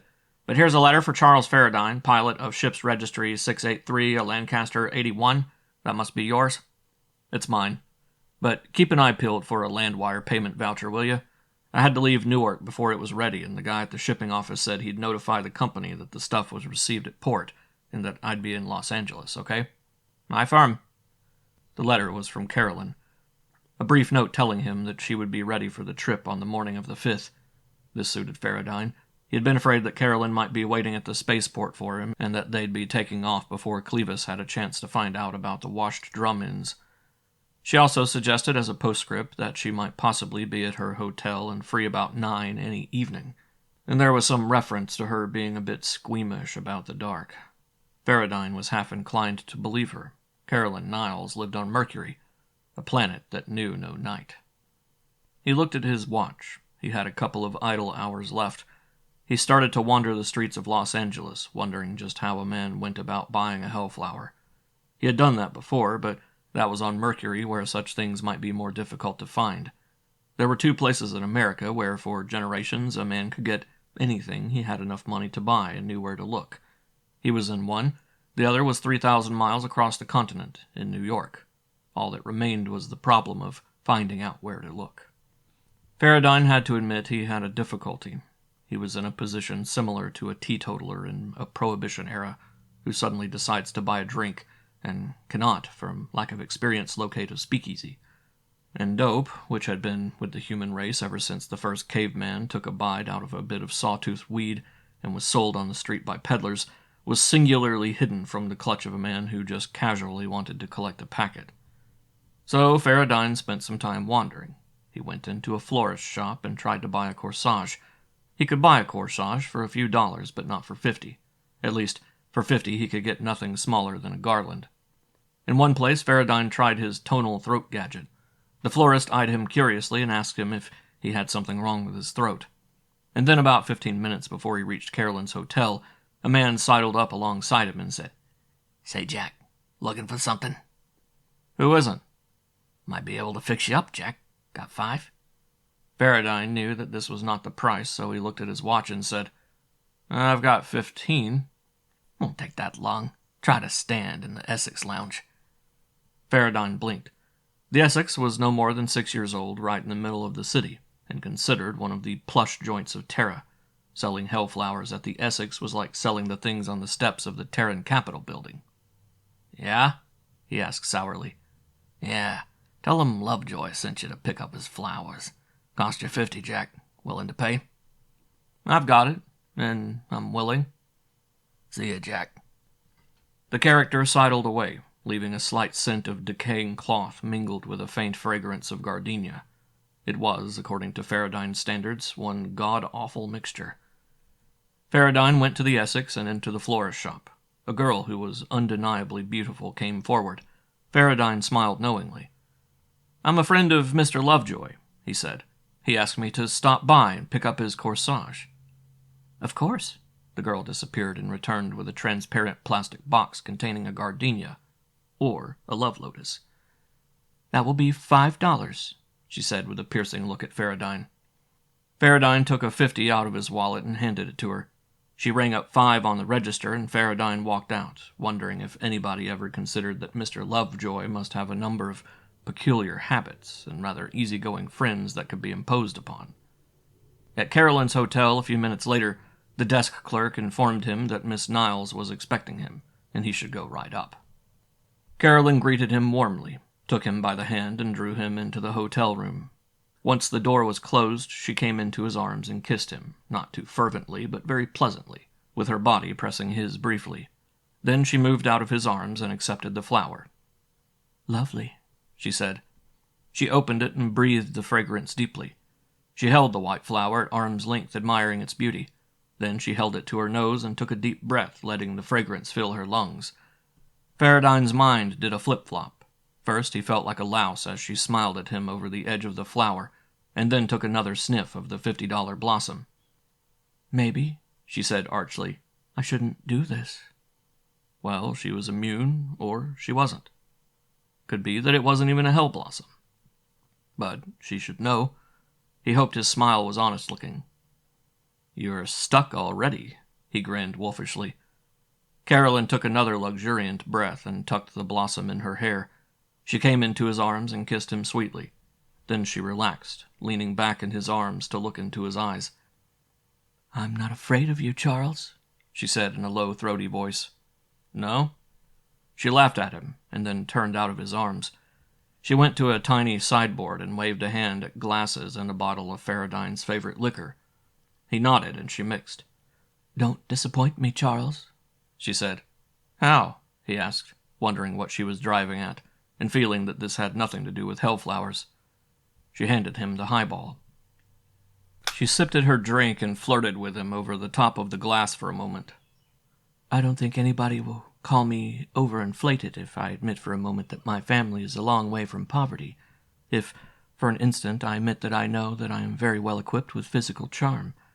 I also flatter myself that I have a mind large enough to absorb some of the interesting factors of this rather awesomely beautiful universe."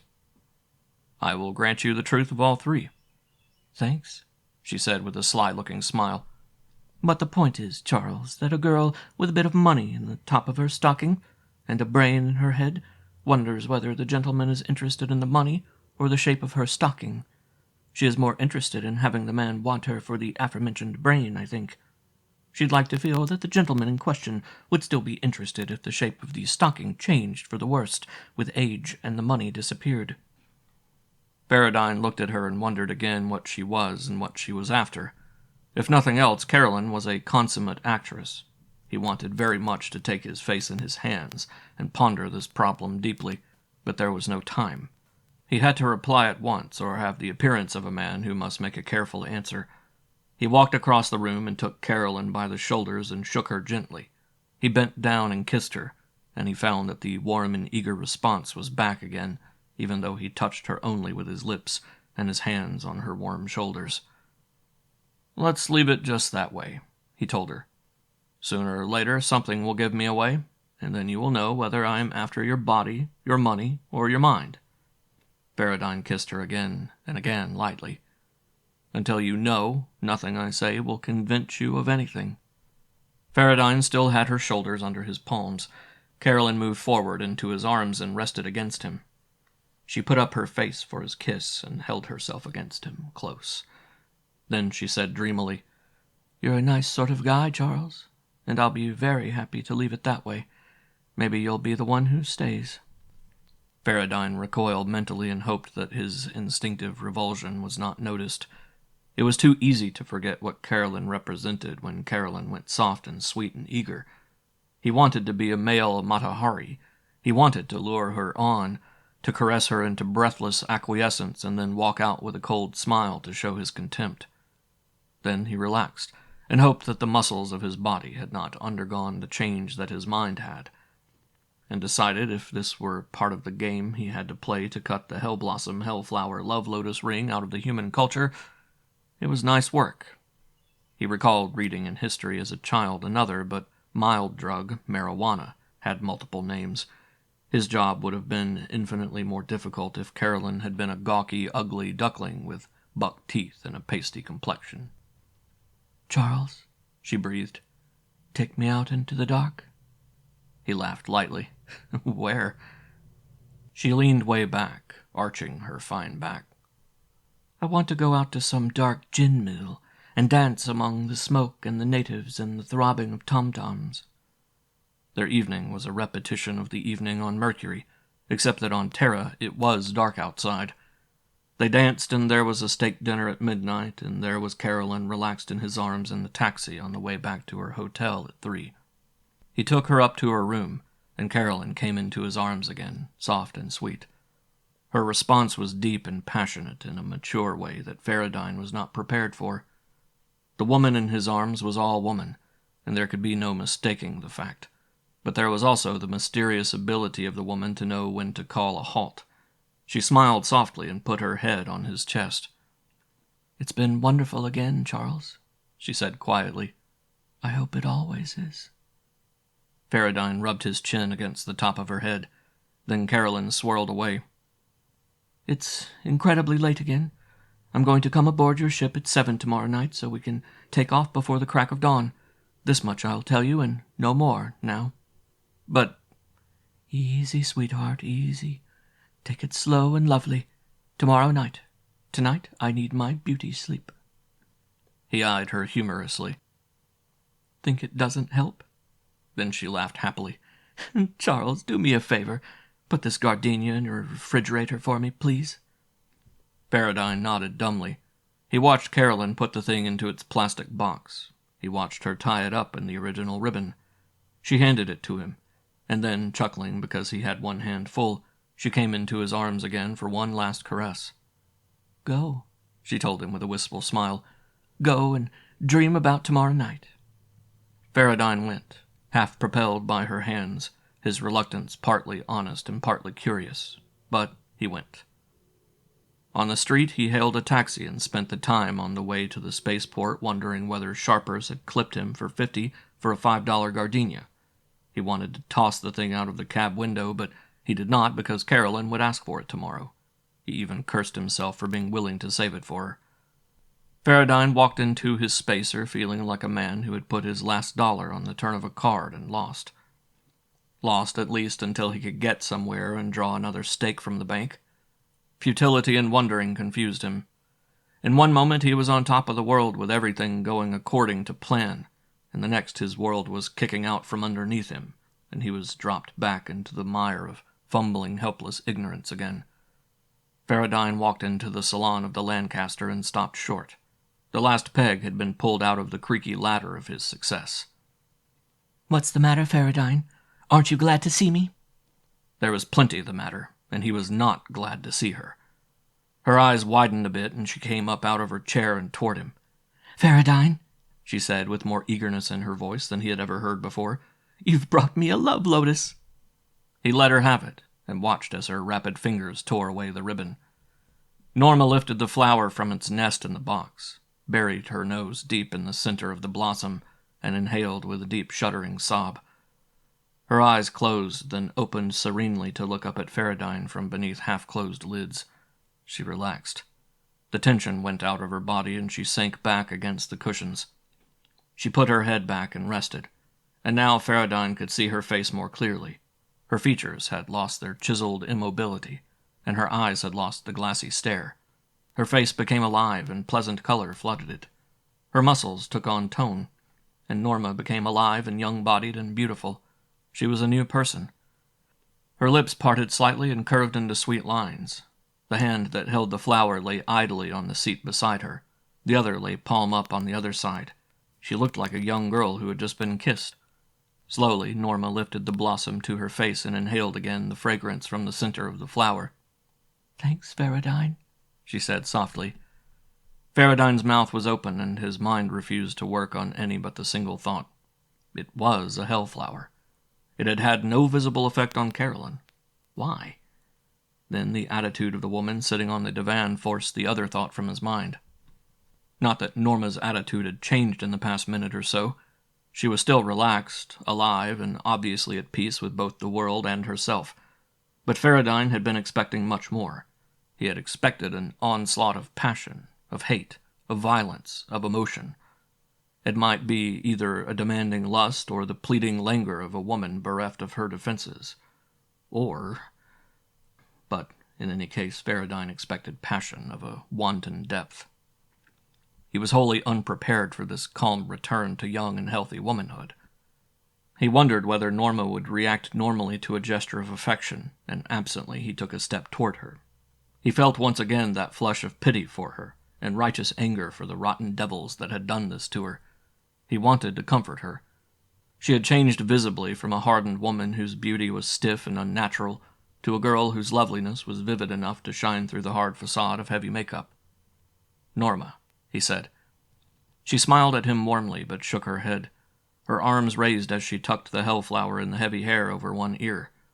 The gesture slimmed her waist and raised her breasts, and through the triangle of her arms he could see her eyes. They were sultry as they contemplated him, but she shook her head. "No," she said, and Farradyne stopped. "You are a nice sort of fumbling idiot, Charles, and I've stopped hating you for the moment, but that doesn't mean I want any part of your caresses." She smiled at him knowingly. "You were, Charles, you were, but don't." The odor of the love lotus, identical to the heady perfume of a gardenia, permeated the room, and Norma sniffed at the air, lifting her face as she inhaled. "The smell of this is all I want." Farradyne looked down at her and swore under his breath. This was the story, then. The future under such conditions must be insufferable. He contemplated a man with an addicted wife. He would go on slaving night and day to buy this damnable and beautiful Hellflower for her, just to see her make this swift, sweet return to the normal woman he had once known, only to discover time and again that she had no use for him. A smile crossed her face, and Farradyne realized that Norma had dozed off in an ecstasy of relaxation. He wondered what to do next. His mind was mingled with the desire to protect her by letting her sleep the effects of the love lotus off, and the certain knowledge that if he did, Norma would never leave him in time for his meeting with Caroline Niles. Of the two, the latter was by far the more important. End of Chapter 12. Chapter 13. As Farradyne stood there wondering what to do, a knuckle-on-metal rap came at the space lock, and he turned to see Clevis standing there. He waved Clevis in. Clevis came through the inner lock and caught sight of Norma. He stopped stock still and looked the woman over from head to toe and back again. His eyes were bleak, his face bitter and hard as he turned away from Norma to face the other man. "Farradyne, is this the contact you've managed to make?" The tone was heavy with sarcasm. Farradyne shook his head sourly. She's the one that got me started on the road to find out," he was about to explain, but Clevis cut him off with a scowl. "You do seem to have started," said Clevis. "That's a real Hellflower she's doping, you know. If I had known—" "Oh, for God's sake, listen," snapped Farradyne. His shout rang through the salon and echoed up and down the ship's corridors.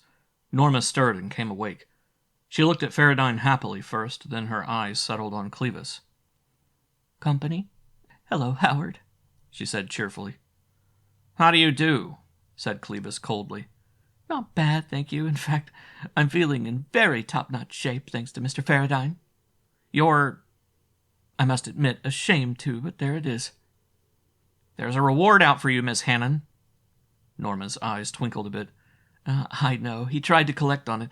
In fact, I think he did collect on it, but I couldn't sit around and watch a couple of fine old people tearing their hearts out over the ruin of their daughter. That's a hell of a way to end an otherwise happy existence. A son killed, a daughter doped. So I left." Farradyne looked at Norma and Clevis sharply. He was lost. He could only wait for Clevis's next move. Clevis shrugged. Norma nodded and relaxed again. She said quietly, "If you gentlemen want to talk business, do it somewhere else. Or, better, Charles, may I have my old room again for the night?" Farradyne nodded, speechless in his furious bewilderment, and led Clevis up into the control room. Here, in a low voice, he explained how Norma had announced his connection with the Hellflower racket, how Cahill had been killed, and how he had picked up Caroline Niles, and the subsequent sabotage by Brenner, sometimes called Hughes, and the rest of it. At the end, he spread out his hands and said, "This isn't hard work and good management, Clevis, but here I am. It isn't even good thinking, but I have a couple of questions that I'd like to have answered." "Yes?" "Caroline Niles wore the Hellflower for 6 or 7 hours without turning a corpuscle. Norma Hannon proved that it was no gardenia. There is something fishy here. Does medical history indicate any immunes to the love lotus?" "Some, not many. Some doctors have even gone so far as to claim that the Hellflower is no more dangerous than tobacco." Farradyne swore. "Not according to Norma Hannon, it isn't," he said harshly. Clevis eyed Farradyne carefully. "You're not a bit soft-headed over Norma, are you?" "I doubt it," said Farradyne honestly. "She's a poor kid that got clipped, and it makes my blood boil, and I want to go out and rap a half-dozen scum-brained heads together for what they did to her. Norma, She'd be the kind of woman I could fall in love with, Clevis. But Norma is a real blank. You know, if you doped up enough women with hellflowers, the birth rate would take a decline that would alarm a marble statue. It's something to think about, nodded Clevis. Of course, I've never seen a woman after she has just taken her first sniff, so I don't know what it really adds up to, and I don't know how long after the first sniff a woman's libido is still capable of being excited, or even how high the libido can get under hellflowers. But by the time they get to Norma's state, a love lotus only changes their attitude from a completely scar-tissued emotional system to something barely normal whose only desire is to sniff the flower. Farradyne shook his head roughly. Anyway, he said after a moment of thought, you can get a couple of ships to follow me day after tomorrow morning. We're going out somewhere, destination unknown, to make a rendezvous with someone who is high up. And no matter what, Clevis, I think it is wise for you fellows to keep on my trail, because at least one faction of their gang is out to clip me hard. Sooner or later, if my luck holds out as it is, they'll be sending someone of larger proportions to clobber me, and then I'd like to have your gang move in fast, preferably before the clobbering gets too thick. And there's more to it. Give, said Clevis in a flat tone. All right, you ask for it. Farradyne took the throat whistle out of his pocket and tucked it back against the curve of his tongue. He tried it and produced a 3-toned sound, brief and musical. That's the sort of thing I was telling people about, he said, at the Semiramides crack-up. 3 voices, I thought, then. That's the sort of half-witted story you tried to use at your trial. That's the sort of noise that Cahill made as he died. It's the sort of noise made by Brenner Hughes. Clevis, could it be the rudiments of some odd new language? How could you use it? I don't know. Maybe a polysyllabic word like manifest might turn out to be a single chord with certain articulation spoken in 3 distinct tones. How would you articulate? Asked Clevis. Well, you'd have to utter the same vocal sound sequence for all registers of the word. The word I just used for an example is a rather complicated series of sounds with definitions I'm not familiar with, like dental fricative and subdental stop. Regardless of the names of the tongue flappings, said Farradyne, the word itself would have to be revised in pronunciation. Clevis shook his head. With a gizmo such as you're choking on, he said, you'd have a hard time making a tone other than the one it's tuned for. You're asking a lot, Farradyne. Furthermore, I gather that you have a fair to middling ear. It isn't absolute pitch by a hell of a long way, but it's good enough to make my face turn sour when the third violinist hits a crab on his strings. Clevis leaned back in the chair. I'd be in bad shape, he said. I'm tone deaf. Some would say, Clevis, have a drink, and I'd shake my head because it sounded like, do you like radishes? Farradyne eyed Clevis for a moment. Supposing for the moment that this odd evidence I have, based upon a grunt, a cry, and an exclamation, is true, then mightn't they prefer to let people into their organization who they know have a good pitch sense? Clevis looked back at Farradyne. We've spent years following less rational will-o'-the-wisps than that. Perhaps we should follow this crackpot idea for a couple. Well, let me toss you one more. During the next few days, I'm going to startle Carolyn Niles, and I hope she cries out or whatever in 3 notes. Then I'll have a tie-up. How so? She has a Hellflower operator background. She'll have a 3-noted cry, and she'll be immune to the goddamn flowers her gang deals in. And there's something more than money in this. Okay, for the time being, that's your game. But in the meantime, what are you going to do with Norma? Farradyne eyed Clevis carefully. You are going to drive off with her. What makes you think I'm going to drive off with a dope-to-the-eyes Hellflower addict? Because one of the games I'm playing is nosy-nosy with Carolyn Niles, and there's going to be no addict cluttering up my spacer. She'd crumb up the whole deal for fair. You obviously know her, know where she belongs. Take her to a sanatorium. That'll keep her out of everyone's hair, especially mine, and she's on my trail. I guess this move is up to me. I hate to drop her in a sanatorium. What else can anybody do? Asked Farradyne wistfully, spreading his hand. Not much, but I feel that I owe her more than this kind of handling. Not much more than a jail, you know. Clevis sighed. I can imagine, but what can you do for people cursed with a disease that no one knows how to cure? Segregate 'em, growled Clevis. Well, let's see what we can do about carting Norma out of the ship. When you ship out, you'll be followed at extreme military radar range. You'll have hard-boiled company watching you, Farradyne. They went below and found Norma stretched out on the divan. She was sleeping, relaxed as a kitten, with one leg drawn up to uncover the other shapely leg. Her hands were outstretched over her head and open. Her breathing was regular and normal. The Hellflower still cast its heady perfume through the room, and Norma was smiling. Farradyne plucked the flower from her hair. "This I'll need," he said quietly. Clevis nodded. "I'll carry her," he said. The Sandman picked Norma up gently as she sleepily protested, but put her arms around Clevis's neck and her head against his cheek and let herself be carried from the salon. Watching from the port, Farradyne reflected that they looked like a happy party couple, leaving after too many cocktails, with the girl dozing on her man's shoulder. Farradyne shrugged. Clevis had bought himself a bundle of trouble. When she awoke, with Clevis and without the love lotus, he smiled cynically and went to bed. Carolyn came aboard that evening, and her first request was for her gardenia. She put it in her hair and stood there inviting him with her eyes. Farradyne kissed her briefly and waved her to a seat. "Tired of me, Charles?" "I've had no time to get used to you, let alone tired of you," he told her. "But I'm more than a trifle curious about this trip we'll be taking in the morning." "Why not let it wait until then?" Farradyne looked at her boldly, made no attempt to hide his careful appraisal of her figure and face. She accepted his brazen eyeing and colored a bit. Then he said, "Let's admit it. There's nothing I'd rather do than spend the night making love. It's my favorite indoor sport. It's fun outdoors, too. But there are at least 2 things against it." "2?" He smiled. "You've made affectionate noises and a few statements regarding your previous affections, which lead me to believe that you would not applaud me if I slung you over one shoulder and carried you down to your stateroom. The second item is that the way to get ahead is to marry the boss's daughter, not make her your mistress.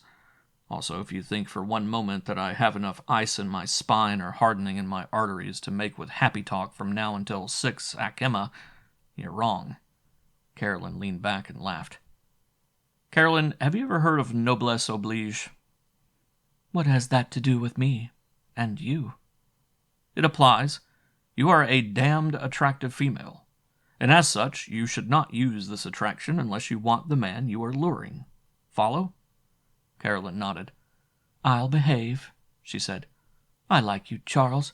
No other man has ever talked to me like that." "Well, be careful, or I'll prove to you that I am just like all the rest. Now, how about this other deal? Or should we talk about the weather, or chess, tiddlywinks, astronomy?" "Astronomy. We see no stars on Mercury, you know." "So it's up to the telescope. Come on." Farradyne shook his head in amused concern. It was apparent that Carolyn liked to play with fire. Either that, or she wanted to show her own superiority to herself. She could hardly have known about the visit of Norma Hannon, so she would not be aware of the fact that Farradyne had been able to establish the validity of the Hellflower. Mentally, Farradyne kicked himself. All he had done was to put the woman on her guard. She knew it was a Hellflower. She must know it. So this nice little game she was playing was known to be a game. So that made it even. Both of them knew it was the real thing. Both of them knew she was immune. This might be cricket, but it was not good management. This was not a contest for the glory of good old Siwash or to win the Golden Fleece.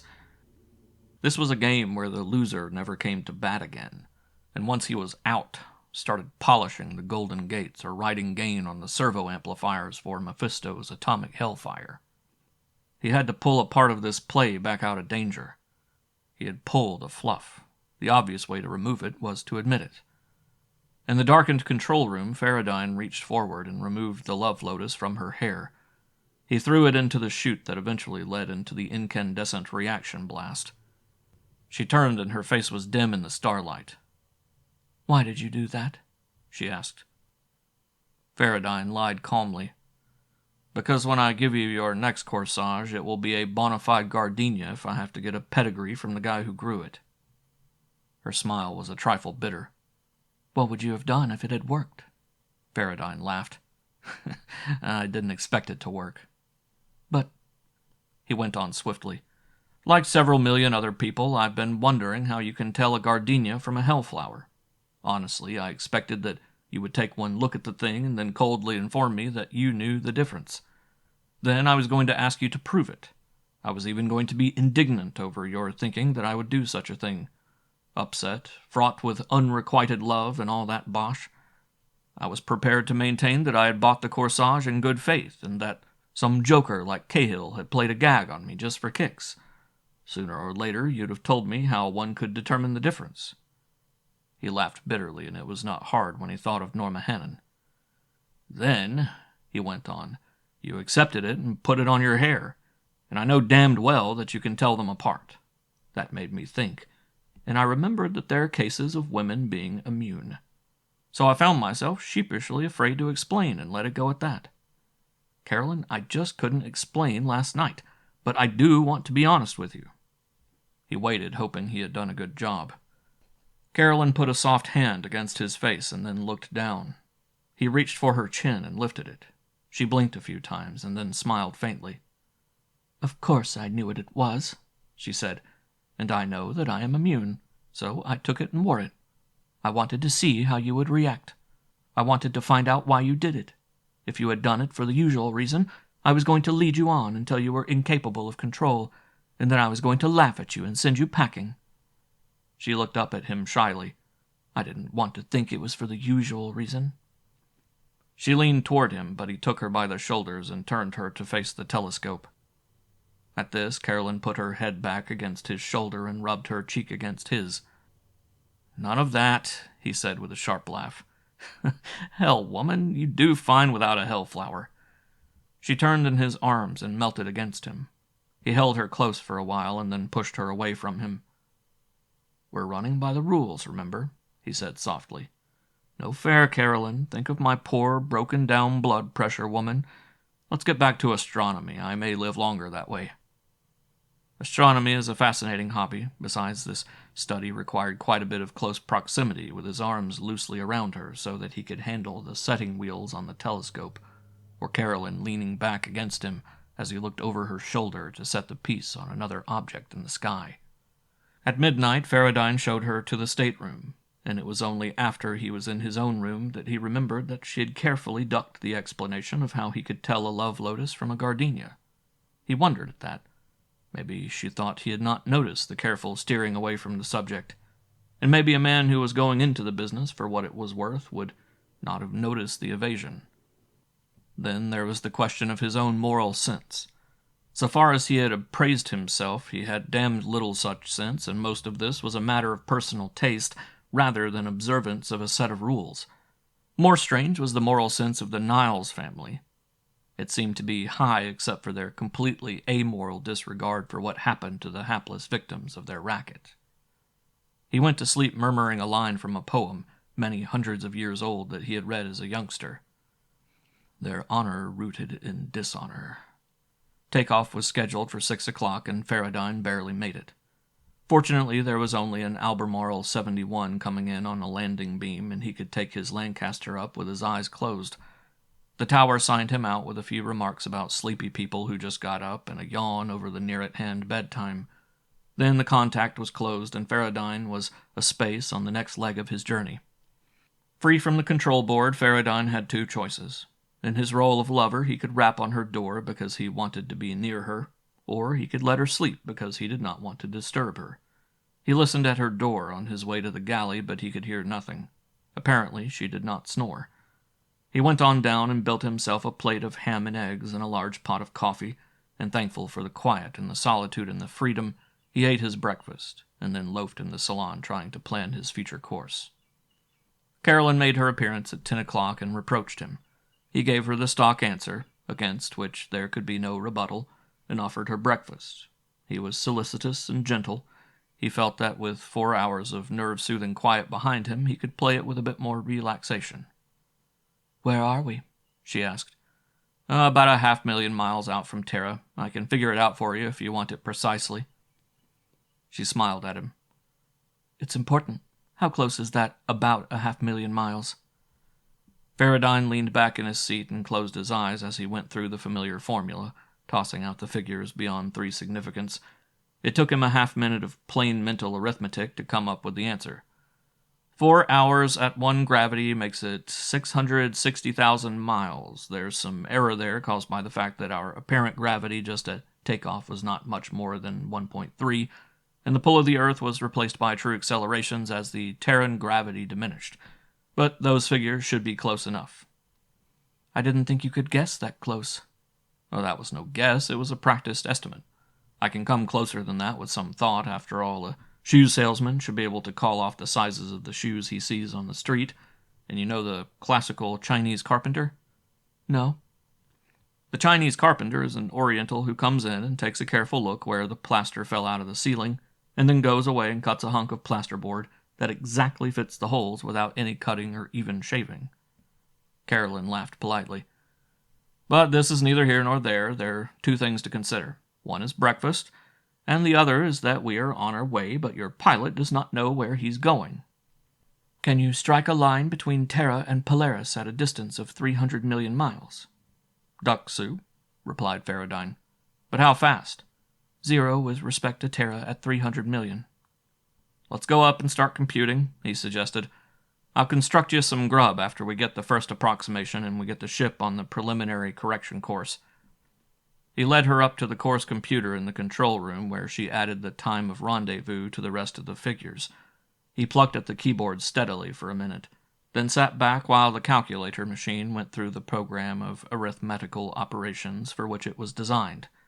He took the punched paper strip from the machine and fed it into the autopilot and then said, "Now we'll go below and eat." You haven't been waiting for me?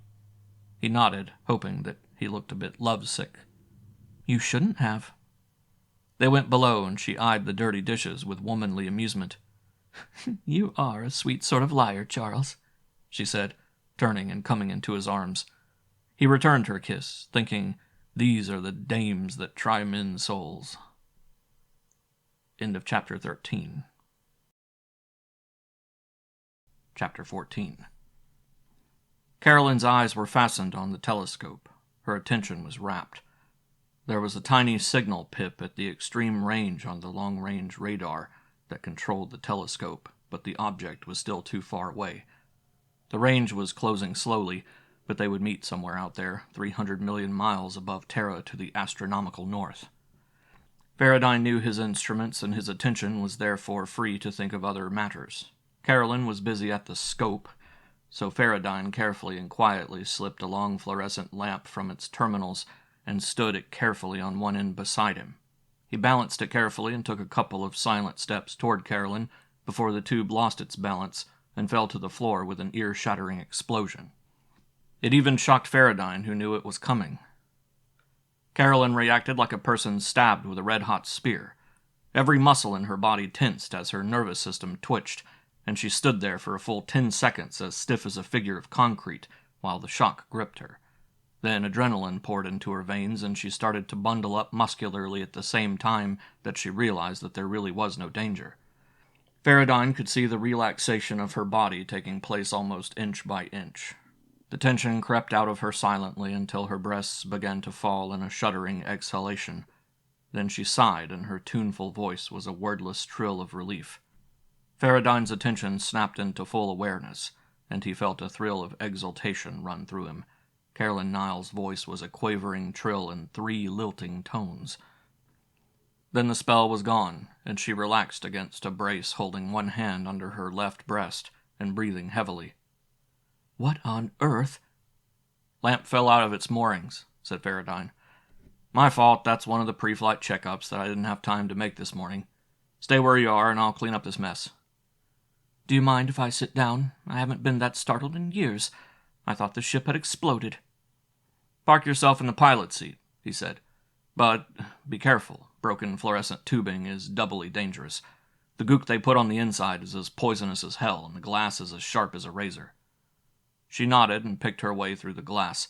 She looked up at him and said, You don't seem to have been startled at all. I had a few millionths of a second to get my nerves in readiness, he said. I saw it come down.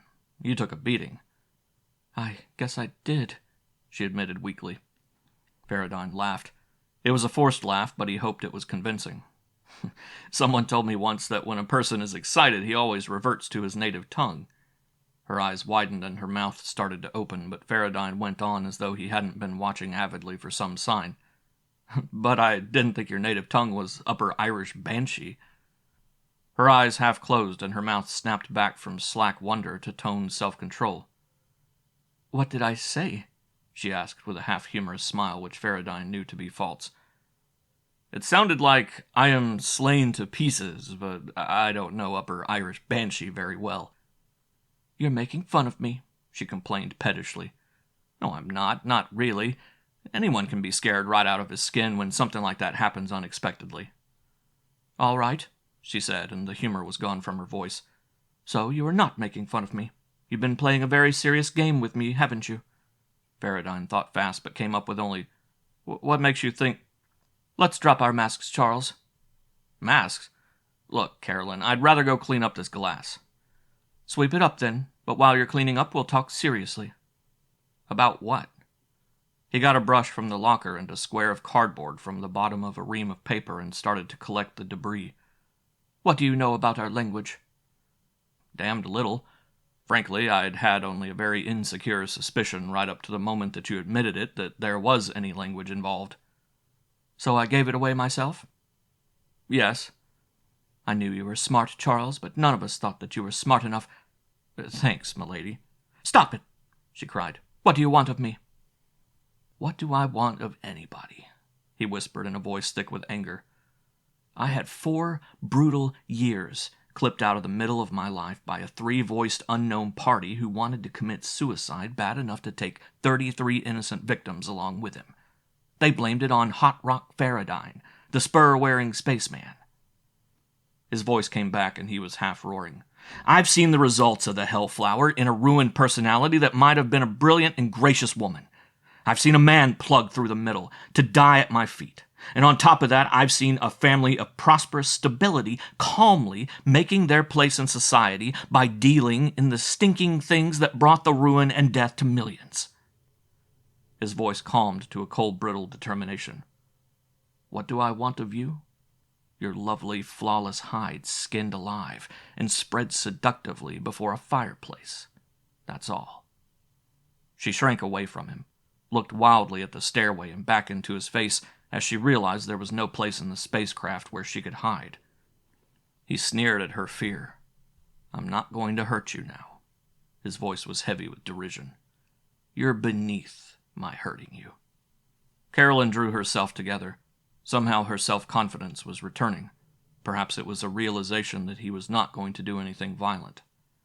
Why take your hatred out on me? She asked. Have I done anything but... You? He asked. You? How in hell should I know what slimy game you're playing? You're all painted out of the same can and the color is black. I know that I'm not the guy responsible for the Semiramide affair, but who's to prove it? Who's the character that started tossing the Conrads out of the Lancaster? What was your former boyfriend doing on my ship? Setting me up for another kiss-off? Jesus Christ, woman, you'll be asking me not to take these things personally next. You shouldn't. They're the fortunes of war. Farradyne roared, so loud that his voice echoed and re-echoed up and down the ship. Fortunes of war be damned! Then he stopped suddenly and looked at her again. War? He asked. Between whom or what and where? Who and what are you and your ilk? He sat down and put one hand to his head. Carolyn started to speak. Charles. But he looked up and said, Shut the hell up and let me think. But Shut up or I'll slap you shut. Farradyne meant it, and Carolyn must have understood that slapping her senseless did not conflict with his aversion to violence. Not now. Not anymore. He had enough evidence to make a shrewd guess if he could only sort out the hodgepodge, throw out the dross, hang the material end to end, and then take an impersonal look at it to fill in the gaps. Some of it had to do with a combined suicide and wanton mass murder in a wrecked spacecraft.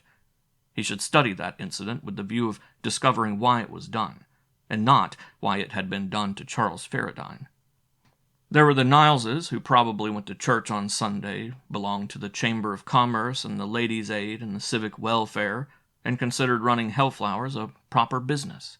And the daughter, Carolyn, who wanted marriage and a home and a bunch of kids to bring up into the same hellish business so well run by their grandfather, just as she had been raised. Something important hinged on the triple-toned voice, which now had become more than a hasty impression made under stress and excitement. Women who were immune to the solar system's most devastating narcotic and used their immunity to deal in the things with safety, bringing ruin to other women. It was more than jealousy between women. It went farther than that. It was a form of warfare, and this idea indicated an organization large and well integrated, capable of outmaneuvering capable and brilliant men who had dedicated their lives to stamping out the racket, and who died under the juggernaut instead of destroying it. Well, there it was, and what could he make of it? No, there was more to be added. Brenner Hughes, who tried to remove the control rods of the reaction pile, and who was immune to narcoleptine. That was an oddly shaped piece of the puzzle that suddenly dropped into place with a click, and coupled up two isolated chunks to make one solid corner. Farradyne put himself in the position of Professor Martin, who might have been a survivor of the Lancaster foundering. Martin might ask why someone had tried to kill him, just as Farradyne had so often asked himself why Party X had tried to kill Farradyne in the Semiramide. The answer was that Brenner Hughes had not directed his efforts at Martin, but at Farradyne, who had some knowledge that was dangerous to the Hellflower ring. Martin would have been the same sort of innocent victim to the second episode as Farradyne had been to the first. Party X had wrecked the Semiramide because there was someone aboard with dangerous knowledge.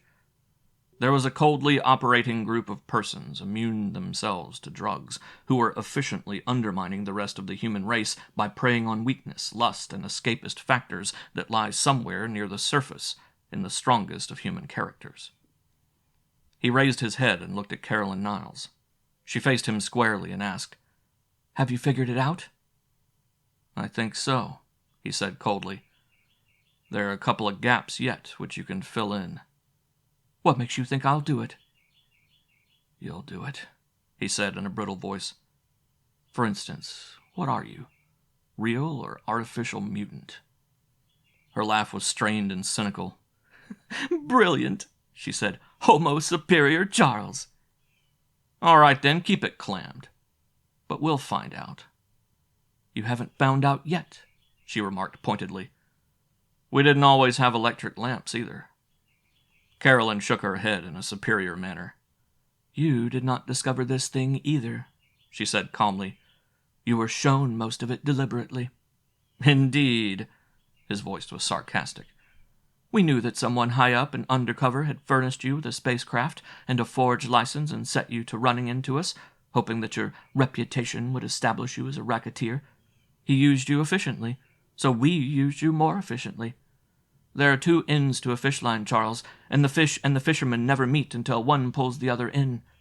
We caught Howard Clevis on the wrong end of the line, so to speak. We also—" "You caught Clevis?" "As soon as we knew who your contact was, we pulled him in. So if you're expecting a flight of military craft to come racing up in time to intercept the rendezvous ship we have out there, forget it. The military are still on the landing blocks at the spaceport." Farradyne whirled and peered into the radar. The single pip was close and closing the range swiftly, but there was nothing else on the scope. It was a huge ship, if the size of the radar response meant anything, and Farradyne peered into the coupled telescope. Nothing like it could ever have been built in secret anywhere among the habitable planets of the solar system. The size of it was such that the metal alone, even if one piece were placed with each manufacturer to conceal the process, would have attracted notice, and the rest of the project would require the resources of a planet to feed it and the men that built it. It would be like trying to build a 400-inch telescope in secret. The very least that could happen would be some avid press agent taking note of a massive casting and using it in an advertisement, and that would start the parade. Farradyne turned away from the telescope. "Baby, what a sucker you played me for," he jeered. "So I was to be your lover, your husband? Together, hand in hand, we go to cement the first interstellar union? The mating of a jackass and a triple-tongued canary, that the fruit of such a union will be half-assed and bird-brained." Farradyne's voice went hard. "Well, if it's war your people want, we'll give it to you." Farradyne strode across the room toward the controls, and as he came, Carolyn's hand moved swiftly, catching up the microphone in a single swoop and bringing it to her mouth. She had the radio turned on all the while, obviously, and Farradyne's tirade had been going out. Carolyn cried a sing-songy rhythm into the mic. It reminded Farradyne of an exotic trio chanting a ritual celebration of some heathen rite of sacrifice. He slapped the microphone out of her hand. The thing hurled out to the end of its cord and jerked free, to crash against the far wall, leaving the cord ends dangling open like a raw sore. He caught her by the hair, lifted her out of her seat, and hurled her across the room. She fell and went rolling in a welter of arms and legs until she came up against the wall beside the mic. She scooped it up and hurled it at Farradyne's head, but he caught it in one hand and dropped it to the floor. He dropped into the seat and hit the levers with both hands. The Lancaster surged upward, throwing Carolyn back to the floor in a painful heap. The acceleration rose to 3 gravities, then to 4. "This trick we take," he gloated. Carolyn moaned. It sounded like attempted laughter. He looked into the radar scope and saw that, despite his 4 gravities of acceleration, the monstrous spacecraft was matching him and closing the range. End of Chapter 14. Chapter 15. Farradyne watched Carolyn uncaringly as she fought herself out of the crumpled position and succeeded in flopping over on her back, where the 4 gravities were not making her body press against her arms and legs. She spread-eagled on the floor and her chest labored with the effort. Then she relaxed, because 4 gravities are not too uncomfortable when lying on the back, even though the floor below is hard. "Forget it, Charles," she said slowly and with some difficulty. "You can't run away from a ship that can go faster than light." "I can try." "You can't win." The radio speaker came alive. "Surrender, Farradyne. Stop and submit or we fire." Farradyne's lips tightened as he fought the controls so that the ship slid sidewise, putting another vector in its course. He twirled the volume knob to 0 on the radio with a violent twist of his wrist. "They're your friends, and they don't mind killing you," he sneered. "I'm not afraid to die." "I am," grunted Farradyne. "I have some knowledge that I don't want to die without telling." "That's why I'm willing to keep you from telling." His hands danced on the levers, and the Lancaster turned end for end and sped back at the huge craft almost on a side-swiping course. Out here, intrinsic velocity meant nothing. The only thing that counted was the Lancaster's velocity with respect to the velocity of the spacecraft from the stars. He had one advantage. His ship was smaller and therefore it must be more maneuverable. Furthermore, he had the advantage of surprise.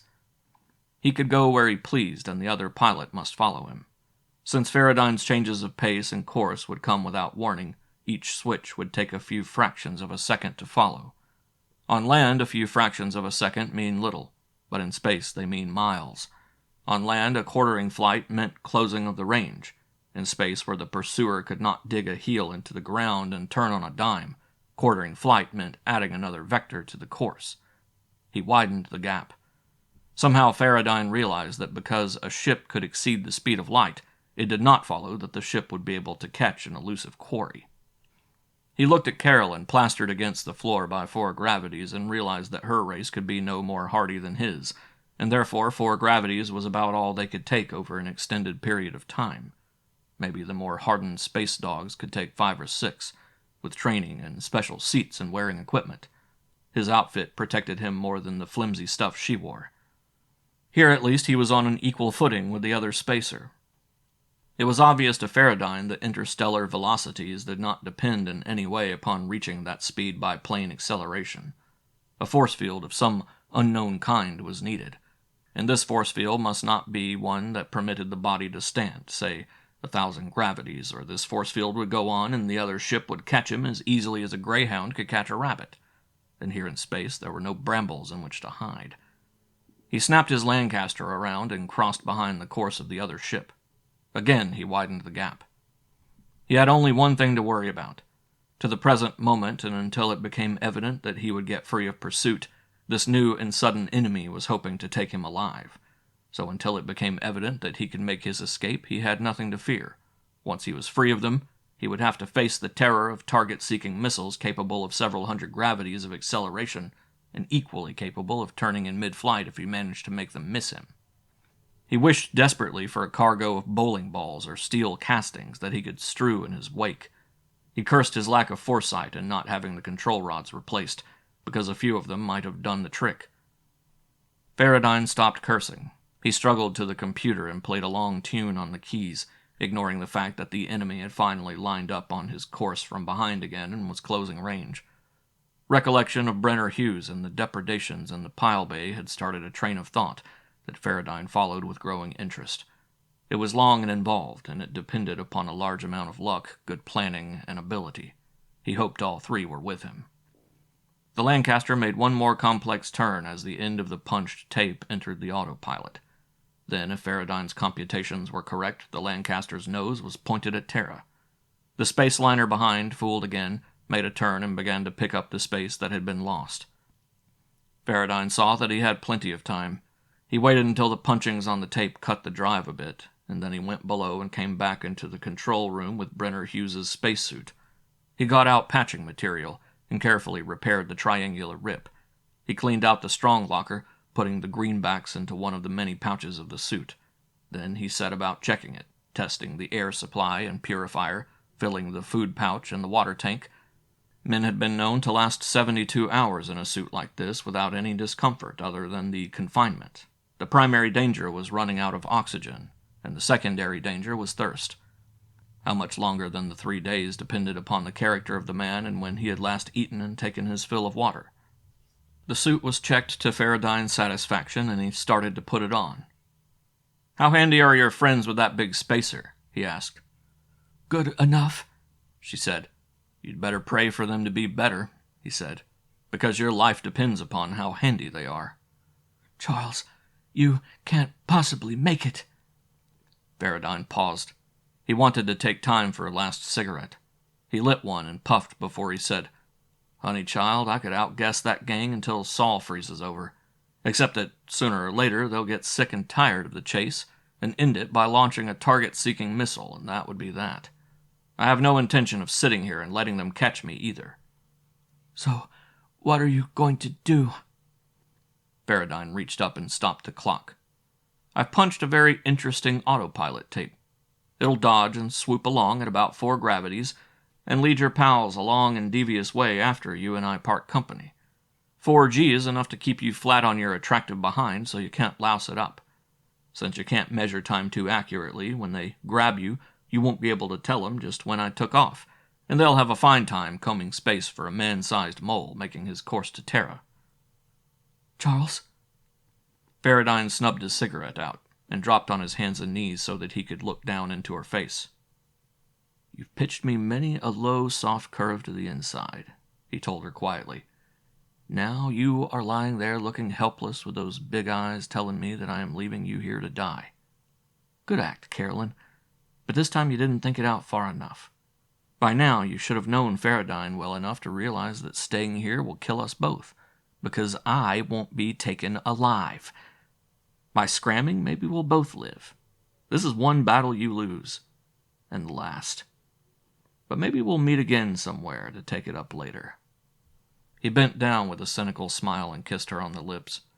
To his surprise, he found her lips responsive, but he had neither the time nor inclination to carry the emotion any further. "So long, Carolyn," he chuckled. "Some of this has been a lot of fun." He finished donning the spacesuit, and then, with a careless wave of his hand, he went down the stairs. She was not looking at him, but at the ruined microphone and the raw cord ends, and the radio equipment far out of her reach.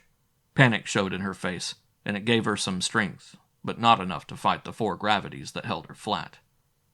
Then, as Farradyne lost sight of her, his jaunty self-confidence faded.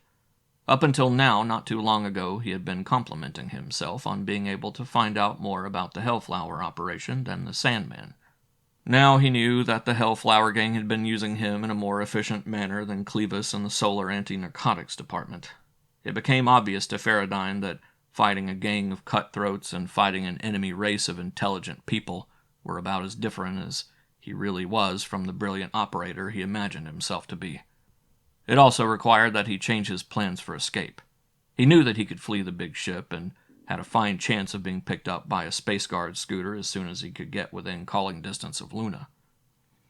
But the chances were high that the Hellflower people would have their entire undercover outfit alerted, and at the first touch of radio call they would be swarming the neighborhood to pick him up. He would call and several ships would answer. There would be a lot of calling back and forth with the result that some commercial space liner would pick him up, reporting the incident to the Space Guard, who would not even take off from the station on Luna. Then Farradyne would be delivered right back to the place he was leaving now.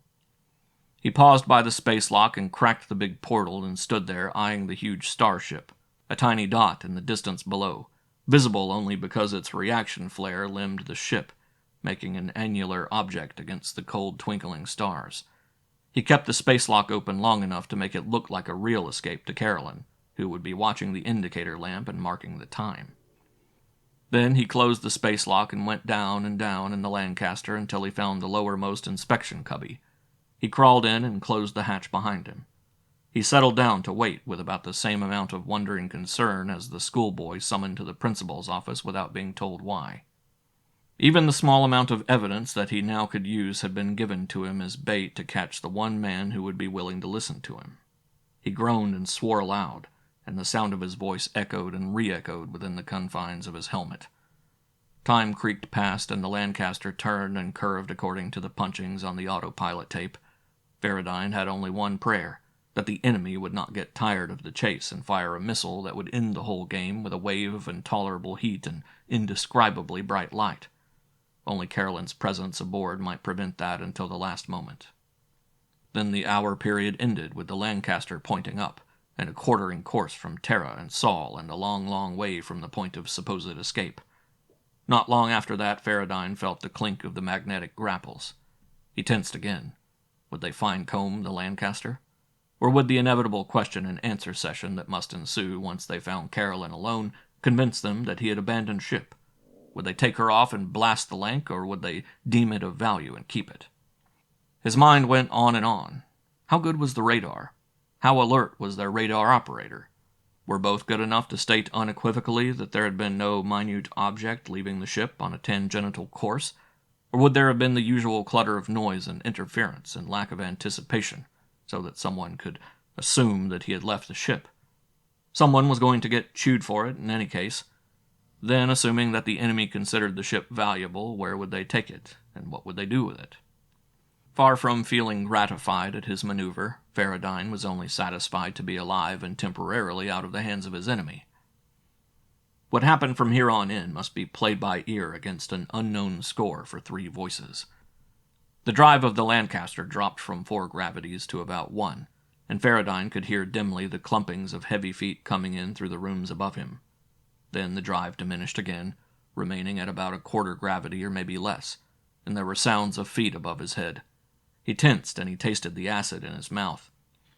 He found his heavy automatic and clutched it clumsily in the heavy space glove. Capture might be preferable to death, except that Farradyne was fairly well convinced that the enemy could not permit him to stay alive with what he knew about them, even though it was precious little and unsupported. The cubby he was hiding in was angularly shaped. To one side was space beyond the hull plates. Inside was the water jacket that cooled the throat of the reaction motor. Farradyne moved quietly around the central pillar until he was on the opposite side from the inspection hatch and settled down again. On the plates above his head there were footsteps and the scraping of something heavy being hauled across the deck.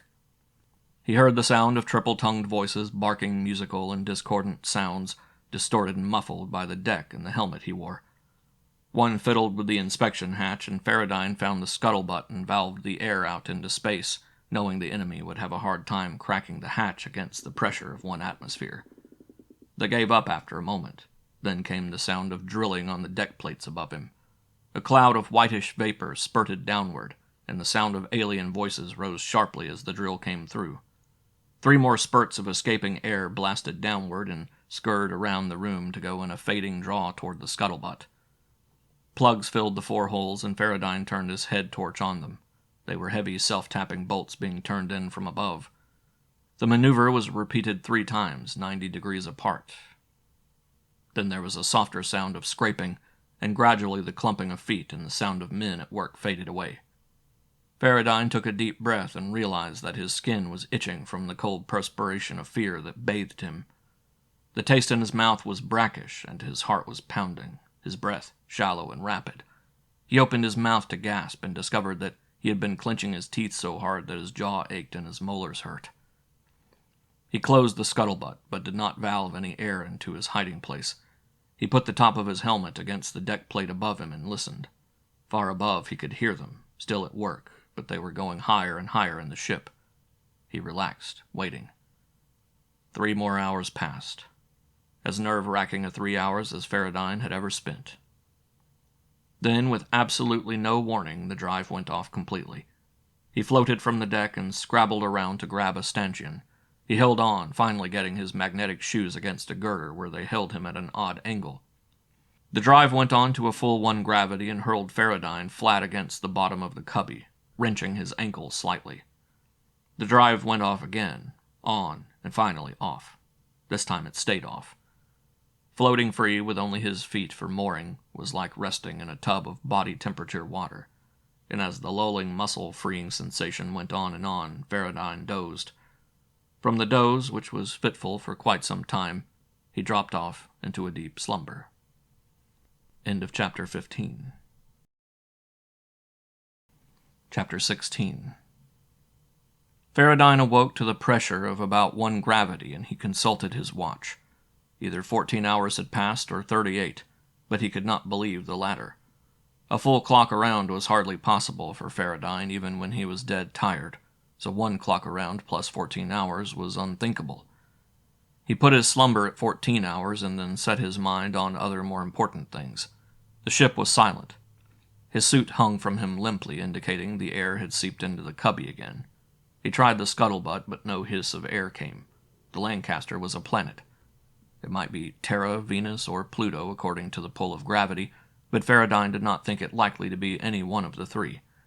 He suspected that whatever the gizmo was the enemy had installed on the deck above him, it had something to do with transcending the limiting velocity of light.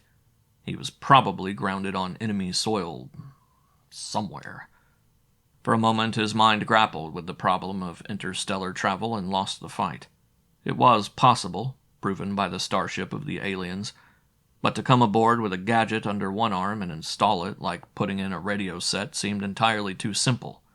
On the other hand, Farradyne was sufficiently aware of basic physics to understand that anything that could be used to create a condition where gross matter could exceed the velocity of light would be something that did not have to perform in conjunction with a matter-operated reaction motor. He remembered dimly some fanciful theories written by some of the White Tower boys in one of the big universities. These had been experiments in field theory and group theory which had indicated that under certain conditions, some rather minute spherical volumes of space could be made to misbehave. The difference was that the physicists and their operations, a vast room full of gear, had been used to make a 5mm sphere, and the contrast was marked. The meat of this matter was that the gizmo that made it possible to travel faster than light must be some sort of field generator, and such a field generator might well be packaged in small form for installation. Whatever the science and whatever the location, Farradyne could not hope to learn anything pinned up here. Again he listened. The ship was silent as the proverbial grave.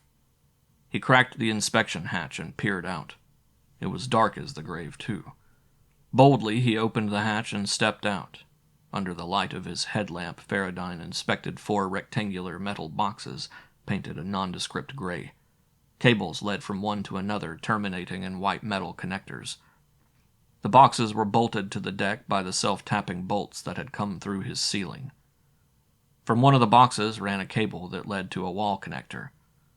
Like all other Solarian spacecraft, the Lancaster was well supplied with a network of cables running up and down the length of the ship to serve as test connections and spares for this or that equipment. This made it possible to install some bit of gear for pleasure, comfort, or added maneuvering without having to tear half the ship apart to run the necessary wiring. The enemy had reconnected their multi-line cable to one of the standard Terran connectors and plugged the cable into the Lancaster's cable plate. Farradyne could see nothing about the metal boxes that would tell him anything, so he left them and went aloft cautiously. He doffed the space suit at the next level and hung it in a suit locker and continued to walk up the stairway that would lead him to the space lock in the salon. Out of the porthole he could see the spaceport. It was broad and dark except for a bouquet of searchlights that drilled into the sky around the rim, a wash of flood lamps that surrounded one of the vast starships many miles distant, and the far-off blur of bright red light that probably read Spaceman's Bar in whatever the natives used for a printed language. He left the viewport and went higher in his ship until he came to the salon. He peered into it from floor level, but it was dark and untenanted.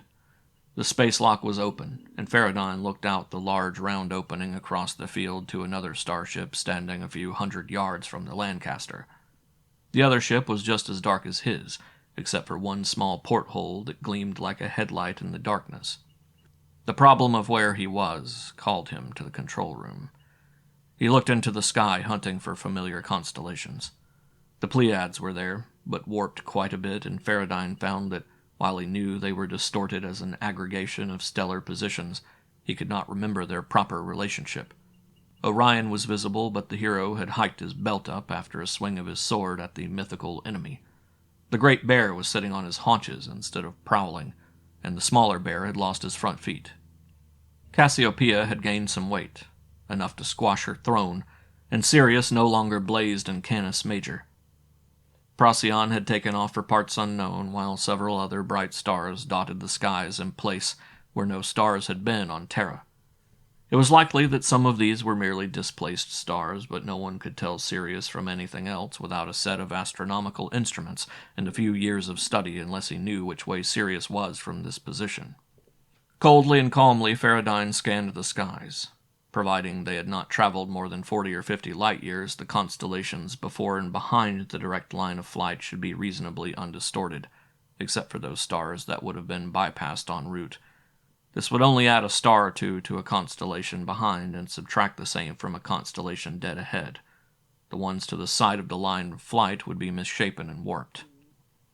It would have been easier if he could have viewed the entire sky, but he had to be content with one hemisphere.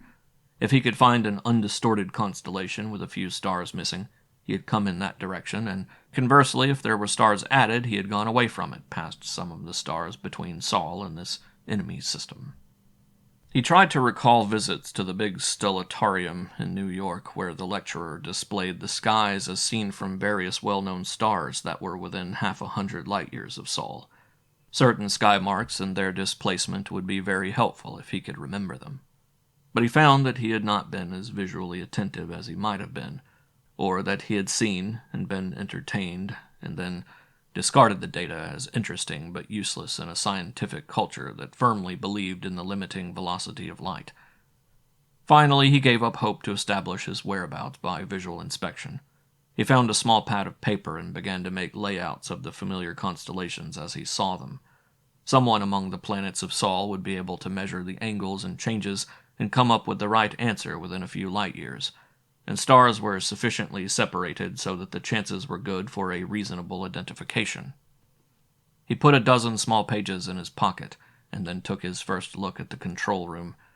He could see nothing changed at first, but then he found a small auxiliary panel beside the pilot seat, which contained a bar-topped toggle switch and 3 pilot lamps that were different in appearance from the rest of the Lancaster's standard equipment. He felt an urge to try the toggle, but fought it down. It was too much like playing with toy building blocks made of subcritical masses of plutonium, and Farradyne wanted to stay alive long enough to watch the downfall of the enemy, not participate in the explosion. Curbing his human curiosity to fiddle with strange gadgets, Farradyne turned away from the board and went to the cupboard where he took out his binoculars. He was astonished to find out how far away the starship really was, and how big it was when it leaped into closer view in the glasses. It was still as dark as an untenanted building except for that one lighted porthole, but the angle into the cabin beyond was too steep. Farradyne could see nothing more than the corner between the opposite wall and the ceiling. He toyed with the idea of trying to lift himself to the top of the dome, but gave it up because he realized, once he removed the binoculars from his eyes, that the additional few feet of height would not change the distant angle enough to make it worth his while. The question of what to do next perplexed him. Obviously there was no answer. There could be no plan. He would have to play it by ear again, with the other guy calling the moves. He grunted unhappily. He could not even smoke because he feared to show even the smallest light. But Farradyne went down to his galley and opened a can of mixed space rations, which he shoveled in cold. It filled him adequately, but not tastily, and he realized that the best of fine food would have been stowed away in a frenzy of nervous listening for the inevitable sounds of the enemy's return. With haste, Farradyne cleaned up the evidence of his presence, thinking how ridiculous it was to be stealing from his own spacecraft. He was finishing up this job when the faint glint of a distant flash of light caught his eye. He hurried to the porthole from which the glint had come and peered out. A large caravan of heavy trucks was snaking around the corner of a distant building and turning onto the space field. Their headlamps cut forward like scythes of light, cutting a brilliant path toward the Lancaster. Farradyne did not deem it wise to sit this out. They might have been heading for the other side of the field, but if they weren't, he was trapped. He went aloft to the salon and scuttered down the landing ramp, around the back side of the poised spacer, and away from the direction of the trucks, running in the shadow cast by the Lancaster. 500 or 600 yards away was another spacer, and it was completely dark. Farradyne scurried around the widespread tail fins of the monster and stood there, peering at the caravan from between the angle made by the tail fin and the incurving body of the spacecraft. The trucks came around the Lancaster, surrounded it in a circle, and then a blaze of lights came, lighting the Terran ship from dome to reaction funnel. Ladders were sent aloft and a huge crane lifted. The calls of workers and the directions of their superintendent came to Farradyne clearly. He wondered what they were doing and saying, except for the three-toned voices that added an audible complement of women and children to the gang. It sounded like any work party on Earth yammering in a strange tongue. He watched for an hour, and then he saw that the distant sky was beginning to show a very faint glow of gray. Sunrise, or perhaps a false sunrise, he could not tell. He scuttled like a human spider away from the direction of the work party until its floodlights were a distant miniature stage setting. He wound in and among the silent, dark spacecraft, avoiding those with light even though he had to detour wide for the sake of his safety. Eventually he came to the far side of the spaceport. He cased the place warily from behind the fin of a spacer, looking at the dark, silent buildings and wondering if this gang of aliens had ever heard of night watchmen. He did not trust the quiet darkness of the apparently uninhabited spaceport because he was suspicious, and he knew that other people were as suspicious as he was. He was glad that he did not barge in brashly, for along the first glimmers of real graying sky, a man came out from between two of the buildings waving a searchlight. He sauntered along in front of the nearest building and disappeared between it and the next. Farradyne skipped across the space and went into the gangway the watchman had just come out of. He walked warily through and came to a high wire fence. Keeping to the building side of the clearance way between fence and building, Farradyne skulked along the direct opposite to that taken by the watchman. He needed a minimum of 2 items, a set of Planet X clothing and a way out of this rat trap. He found the way out a few minutes later. A dim striking of a bell alarmed him until he realized it was tolling rather than clamoring an alarm. He followed the tolling for 17 bongs and came upon a small sentry house perched beside an open gate.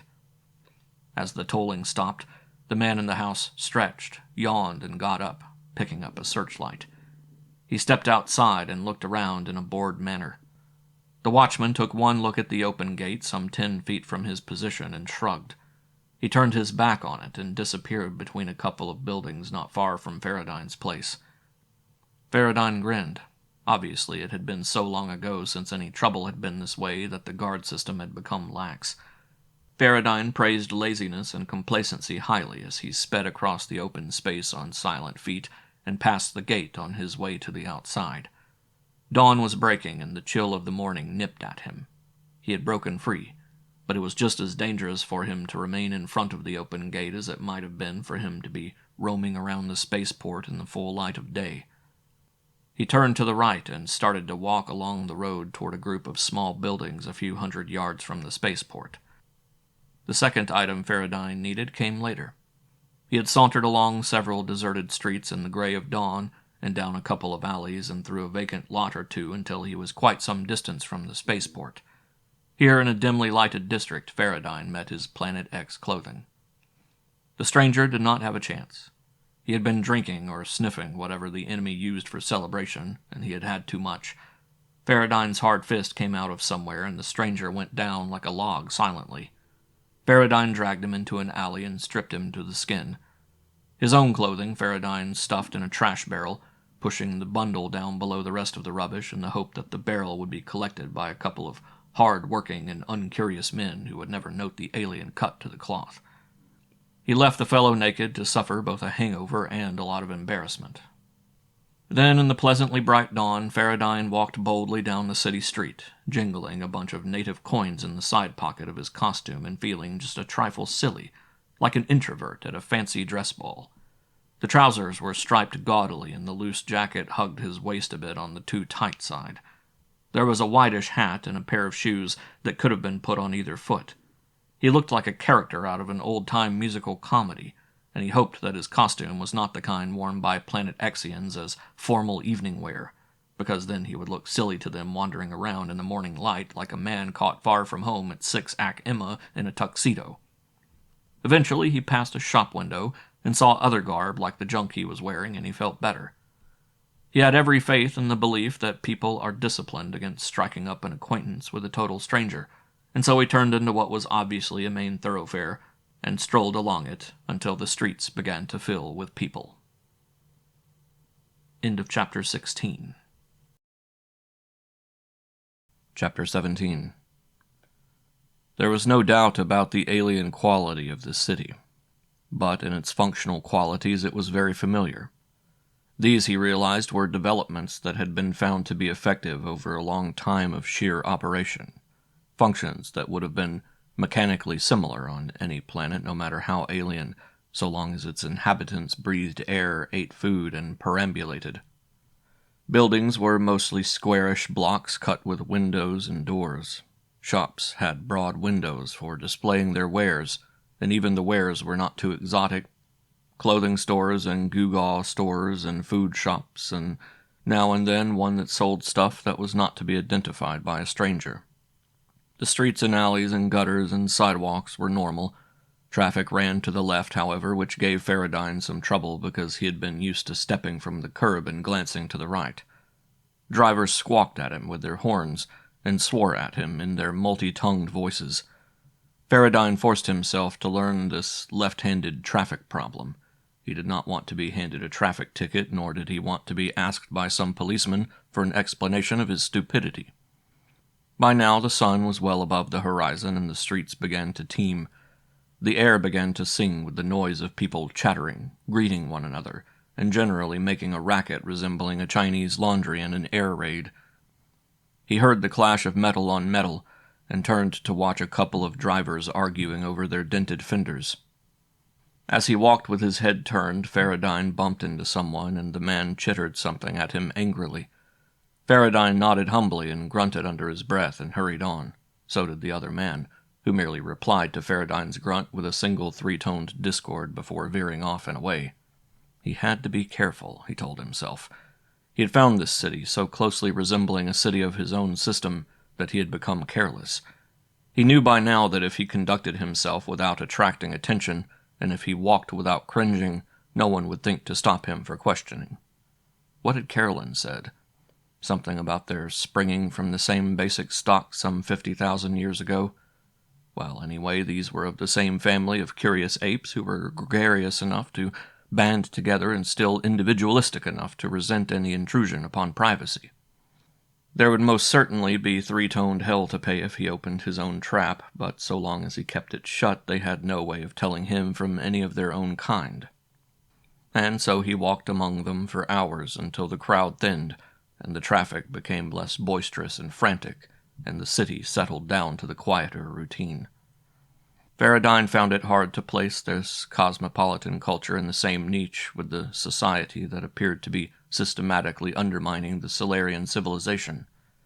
It was quite similar to the paradox he had found in the Niles family. It was as though murder was an honorable enterprise, and that the dope sales were listed on the daily stock exchange under the commodities section. Farradyne had expected to find some monstrous ugliness here. A police or slave state would not have surprised him. It was such a culture that usually fostered villainy. Instead, he found a city much like his own, and it was hard for Farradyne to shake off the feeling that the only misunderstanding between them was the age-old barrier of tongue. Eventually, he came upon an ornately carved building that stood with the doors open. People were sauntering in and out with no obvious barrier, and so Farradyne followed one group at a little distance and went into the building. It could have been any museum on Terra, for the lifeforms displayed were as bizarre as any of the stranger bits of artwork on the Earth or other of Saul's planets. He came upon a quiet hallway that had a non-scale model of the solar system. It was a working orrery that told Farradyne nothing other than that this system had 11 planets and a batch of satellites. None of the planets had rings like Saturn. He looked for something that could identify the parent sun for him, but he found nothing familiar about any of the displays, except one. There was a small model of Saul and its planets on a pedestal, and while the sight was familiar, the lettering below the display was not. If the legend said anything about distance and direction, it was not only in the aliens' terms, but in the aliens' written language. To find out where in the sky he was, Farradyne needed a course in Planet Xian language, and then a 6 months concentrated course in uranography. He began to understand that the matter of being lost is only a dislocation of your own frame of reference. Cities do not have large signs around the streets saying, "This is Chicago," because any man in his right senses knows that he is not in Detroit, and if he does not, there are better places for him than either city. He shunned the opportunity of visiting the enemy planetarium. Having some lecturer explain the heavens as seen from Planet X in a trio voice would get him nowhere. He left the museum and began to trudge back toward the spaceport. He was hungry again, and the morning and early forafternoon had been frustrating, even though it had been enlightening to find that the aliens lived and breathed and enjoyed themselves like people instead of the cold inhuman monsters he had expected. Again, Farradyne watched his fellows carefully. It seemed that one medium slug would buy him a wad of paper that could be nothing other than the afternoon news, after which he would get 2 smaller slugs and change. He strode to the newsstand with a what-the-hell feeling and tossed down one of the medium slugs. He scooped up one of the papers and 2 of the smaller slugs and walked away without saying a word. The newsman watched the transaction without turning an eye. Then Farradyne folded the paper through the middle and tucked it under his arm, and sauntered along like the absent-minded professor until he found a quick grab joint that opened on the sidewalk. He stood at the counter scanning the wall menu as though he knew what it said, until the waitress sounded off at him. He looked down at her with a frown of irritation and then waved 2 fingers at a hot plate full of flat square things floating in an oily sea of juice. He unfolded his paper and immersed himself in a page while the waitress scooped 2 of the flat things from the plate and slid them between folds of something like a bun. She shoved them beneath the lower edge of Farradyne's paper on a flat plate and stood there mewing at him like a trio of alley cats. Acting in an absent manner, Farradyne took 2 of the larger slugs from his pocket and dropped them on the bar. The waitress took one, deposited it in a register with a shrug as if she had seen oddly absorbed characters before, and returned with 3 of the smaller slugs, which she piled on the bar beside Farradyne's remaining coin. He munched his greasy God-knows-whats, and while he mentally complained about the flavor and the greasiness, he was forced to admit that they were more satisfying than his earlier cold can of mixed space rations. Then he folded his paper, wondering whether he had been absorbed in a Lonely Hearts column, the local stock market, or a nice lurid sex slaying, and sauntered off toward the spaceport. He made it in easy steps, angling this way and that, and wandering like Harun al-Rashid, but feeling more like the other fabled Arabian who was forced to remain in the body of a stork because his bird's mouth could not pronounce the magic word in the proper language. No one paid him any attention. The sum and substance of his adventure was the feeling that a hyena can walk through a monkey cage so long as the hyena has enough sense to wear monkey clothing and keep his big bazoo shut, and an opinion that it was a damned shame that such nice-appearing folks could be such lice. By the time Farradyne returned to the vicinity of the spaceport, it was getting along toward late afternoon. It was a long day on Planet X, and if Farradyne's judgment of time were anything worth mention, the day had still some hours to go until the real darkness came. He had no watch. A watch would have come in handy for time estimating, even though there stood an excellent probability that the length of the day did not match anything like the Terran standard of time. He had dumped his wristwatch along with his own clothing, because it was obviously alien. The watch he wore was his victim's, but it was calibrated in Planet X time, and Farradyne had not had a chance to compare times, nor to sit quietly and observe the relative motions of the several hands around the dial. He was too early, but he had no other place to go. He could see across the spaceport to the Lancaster, where the cranes still poised high, and the work went on, but still he had no more urge to return to the city. Farradyne observed the entry of others carefully and discovered that there were a couple of smaller ships taking on passengers and that a number of people were coming along to watch them off. It looked like the operations on the average civilian spaceport, where people were not herded around nor treated with suspicion. It caused Farradyne to think that obviously the people of Planet X were all in accord on the plans of their undercover attack on Sol. Farradyne smiled sourly. On the planets of Sol, any such venture would have been greeted with every shade of reaction, from eager applause to outright hostility. Farradyne was more than willing to take advantage of their obvious self-confidence or lack of concern over the possibility of sabotage, espionage, or enemy action. He was fitting himself unobtrusively into a group of people who were entering the main gate of the spaceport when he heard the raucous toot of an automobile horn. Like all the rest, Farradyne turned to look. An official-looking limousine was slowly coming up that broad drive. In it were driver, 3 guards, and... "Norma Hannon?" he said with astonishment. Then Farradyne felt the cold chill of fear crawl down his spine because he knew that he had made a hideous mistake. He turned away slowly, hoping that the others were turning as slowly to go about their own business. He started toward the spaceport, only to find a uniformed guard barring his way. The guard chimed at him tersely. Farradyne took his guts firmly and eyed the guard with a contempt that he did not feel. "Talk Terran," he snapped. The guard blinked and chimed some more, less tersely but no less demandingly. "Talk Terran," snapped Farradyne firmly, "or I don't hear you. I know too many who have let down too often and relaxed into their own tongue. They aren't alive." "I don't speak Terran very well." "Well, damn it, learn it," roared Farradyne. "You'll be needing it soon enough. Now, what did you have to say to me?"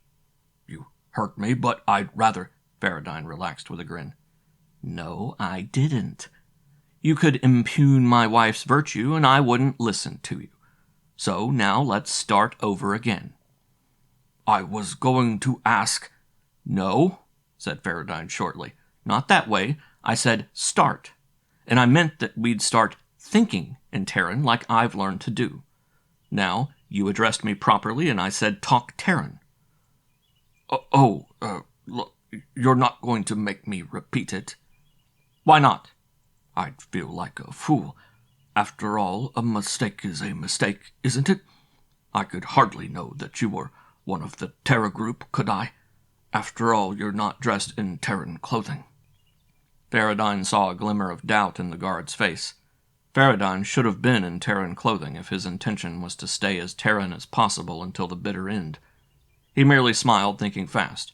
He said, "Don't want to attract any more attention here than I do on Terra. Frankly, I'm masquerading here, see?" "I guess you're right. You can speak to your own group, but others can see you. Tell me, sir, what is it like on the planets of Sol?" "Pleasant enough." "Is that so? I've heard they were rich, but the people, are they as bad as I've heard?" "Worse," said Farradyne, thinking that propaganda was as universal as anything could be. He began to itch. How could he break this off before he really did give himself away? The cold sweat that had been running down his spine at the time of the guard's first hail, which had dried in the exultation of knowing that he had succeeded in turning the guard's suspicion away, now started to itch again as another sweat came out to wet the dried salt. Farradyne was saved the trouble. The car tooted for attention again, and Farradyne turned to see it coming back from the spaceport. "There goes the other one," said the guard, nodding at the car. It passed them, and Farradyne saw, with less astonishment this time, that the new one was Howard Clevis. "Sure does," chuckled Farradyne. "And now so do I. You've plenty of time before they hop off for the colony, but go on, and good luck. I'll remember what you said about thinking in Terran." Farradyne waved and went into the spaceport. He was walking on wobbly legs because he did not know whether the guard would suddenly begin to suspect him and let fly. But as he passed beyond range around the fantail of a big spacer, he relaxed once more. Farradyne was walking slowly out across the field, feeling let down. He had learned nothing from the day's wandering, but while he dawdled all over town, Norma Hannon and Howard Clevis had been within a shout in his Lancaster. Not that he could have done anything, but just being able to talk it over might have brought something out of meeting up with them. Night was slow in coming, but Farradyne loafed along on his mile-and-a-half walk through the tails of the parked spacecraft until darkness was well on its way. Two things he noted. The work crew around the Lancaster were polishing off the last bits, and some of the trucks were folding down their ladders and preparing to take off for home. The other item was the position of the lonely lighted porthole in the big starship. It had changed. To Farradyne this meant only one thing. Clevis had been in one stateroom from early that morning or late last night, but Norma had been missing. Now Norma was back to her own stateroom and Clevis was off, possibly being questioned. Could he? Should he? Questions raced through his mind. And if he did, would Norma be able to tell him anything? He had his own plans, to hide back in his Lancaster and wait out developments. At least long enough to throw a hard hammerlock on whatever pilot came to drive the Lanc and twist information out of him. Norma, he thought then, might know one thing, their location. It would be a help to know. For if push came to shove, Farradyne was going to enter the Lancaster and take her up, and then he was going to experiment with that auxiliary drive. He might die, but he was going to try the thing as soon as he knew that he could never find out without taking the long gamble.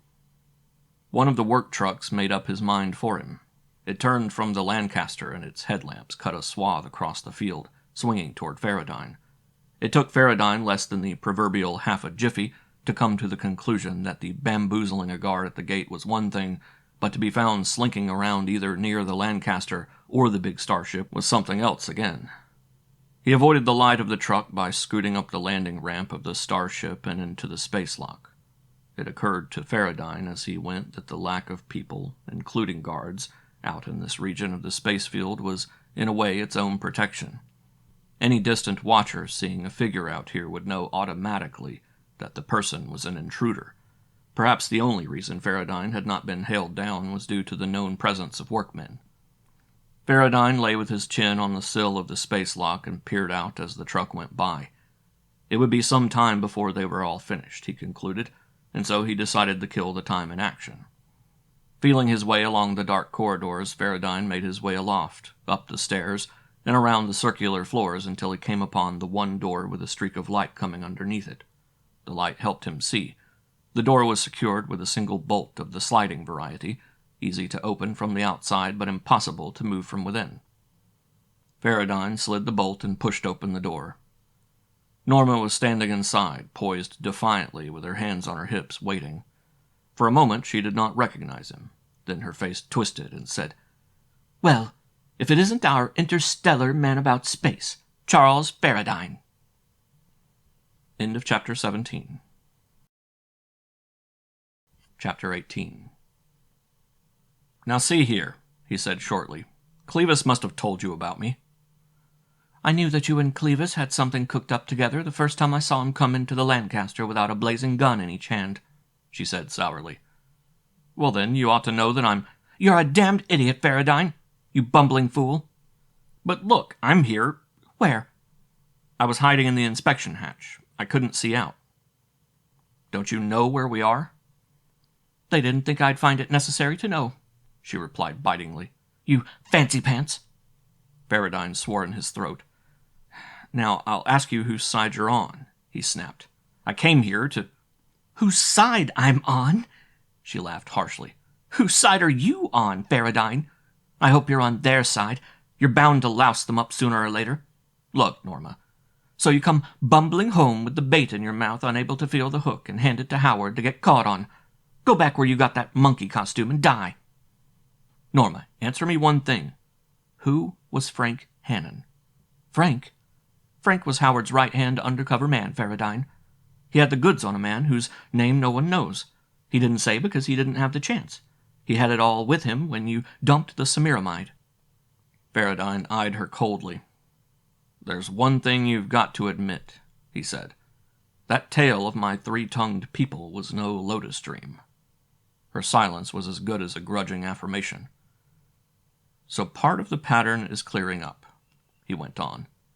"But if Clevis found me because I'd had 4 rotten years mucking toadstools on Venus, I'm not above wondering if this was not part of some master plan. Could someone have wrecked the Semiramide and saved me to act someday as bait for Clevis?" "Isn't that just a bit far-fetched?" "Maybe, maybe not. Just think, we're not merely fighting an apparently well-integrated mob of dope runners. We're fighting a blind battle against a whole culture that is calmly and maliciously undermining the moral fiber of the whole race so they can move in and take over with little or no opposition. Doesn't that make sense? Such a program has plans that extend for years. I may be only one small angle, although mine happens to be the angle that worked. Don't tell me you expect warfare to be run like a football game, complete with referees and penalties for kneeing a fallen contestant in the kidneys." Norma considered it a moment. "I suppose it does make sense. Any formal declaration of war is an openly expressed intention of committing suicide. But you explain yourself if you can." Farradyne shrugged. "Maybe for the first time I outguessed them," he said hopefully. He went on to explain how he had done it in a few quick sentences. Then, he finished, "The big ship didn't even try to find me. The little man that didn't escape. I also doubt that they knew where I was, or they'd not have let me run free all over town." He went on and finished the tale of his peregrinations. "We saw them catch the Lancaster," she said. "We wondered just why you suddenly went dead at the stick after giving them such a chase. Well, I guess that's it. I'll go on the assumption that you aren't a Hellflower devil." "Thanks," he said bitterly. "And why the sudden change?" "I've heard this three-toned language that everybody was so scornful about. I've heard a lot of it. I know that a full-scale organization such as this bunch can and will pull some rather complicated capers, so I am no longer sure that it was your inept handling of a spacecraft that caused the death of my brother. He was on someone's trail, and I've assumed it was you. Maybe it wasn't. And if it wasn't, then the Semiramide affair was not even an accident on your part. So, damn you, I can't hate you anymore." "You can't hate me?" "Not unless you turn out to be one of this outfit. And for the life of me, I can't see just what you hope to learn from me that I didn't spill during their questionings." "Did they—" He let the rest of the sentence hang because he didn't know just how to express it. "They know everything I know," she said. "I've been filled to the gills with something they shot out of a needle that made me as happily loquacious as a babbling marmoset." "Did they explain why they brought you back here? It seems to me they'd imprison you." "That's for later. They're now comparing my tale with Howard's, and after they get done comparing notes, they'll bring Howard back, and we'll take a little jaunt to what they call their detention planet, where I'll meet a certain number of other Solarians who have gotten a bit too sharp for their liking. It's in another stellar system, I believe, completely safe and far from home, and as a last lever in this war they'll hold the lives of a few 100,000 men and women over the heads of Terra." Farradyne swore. "The stinking bastards." Norma shook her head coolly. "That's emotion, Charles. I don't know exactly what their purpose is, but I do understand that this is a conflict of eventual survival and rule of an economic empire." "But—" Norma shook her head. "Try the shoe on the other foot, Charles. Suppose you had come upon these people with the rest of your kind. How would you see them?" "As possible allies and friends." "Balderdash! You'd have seen them as possible customers and people to be exploited, and maybe enemies after you'd seen their history. Their attitude is as arrogant as ours, and their personal justification as high. By some obscure luck of science, they got to interstellar travel before we did, and they automatically placed us in an inferior position. But they also know that this inferiority is not so great as to make us a pushover. We are scientifically capable of discovering their interstellar drive at any moment, and why we have not is probably just a matter of our not combining the right sciences. Our knowledge of medicine is far vaster than theirs, for instance." "How can you know this?" he asked. Norma opened a few buttons at her throat and slipped her dress down over one shoulder. There was a small circular bandage stuck to one spot. "They took a sample of me," she said, "because I seem to be immune to several diseases that should give me trouble. When I asked about this, they told me that they hope to discover just what cell change took place when we take our anti-cancer immunization. This thing they have yet to discover. Oh, they use our immunization," she said, slipping the dress up but forgetting to rebutton it. "But they use it as an African witch doctor might use a typhoid serum." She nodded as she went on thinking. "This thing you have to remember, Charles, that if Terrans had arrived there first, there would have been the same conflict, but conducted from the other side." Farradyne shook his head angrily. "We're not inclined to ruin—" "Stop sounding like one of King Arthur's knights. Men of sense and good judgment don't request their enemies to meet them on a field of honor. Instead, a state of war is assumed, and from that instant on, A is looking for a chance to stab B in the back, because he knows that B will cut him off at the hips if he turns his back for a moment. Honor on the battlefield is accorded only to a defeated enemy. Up to the time he is defeated, anything goes. And if both sides know that open warfare means total destruction, the process on either side is one of boring from within, or gnawing at the foundation. But this is a bad place to get involved in a discussion of ethics. Where do we go from here?" "If I knew how to run that Caduti in the Lancaster, we'd head for Saul. If I knew where Saul was from here." "And how about Howard?" "I don't know about Clevis," he told her. "The thing to do would be to hike home as fast as we could and spill our tale to the people who would know what to do about it. Let's face it, Norma, they can mingle with Terrans because they can speak our language, but I couldn't mingle with them to locate Howard. I'd be picked up in a minute." "So how do we get back?" "Why do you think they brought the Lancaster?"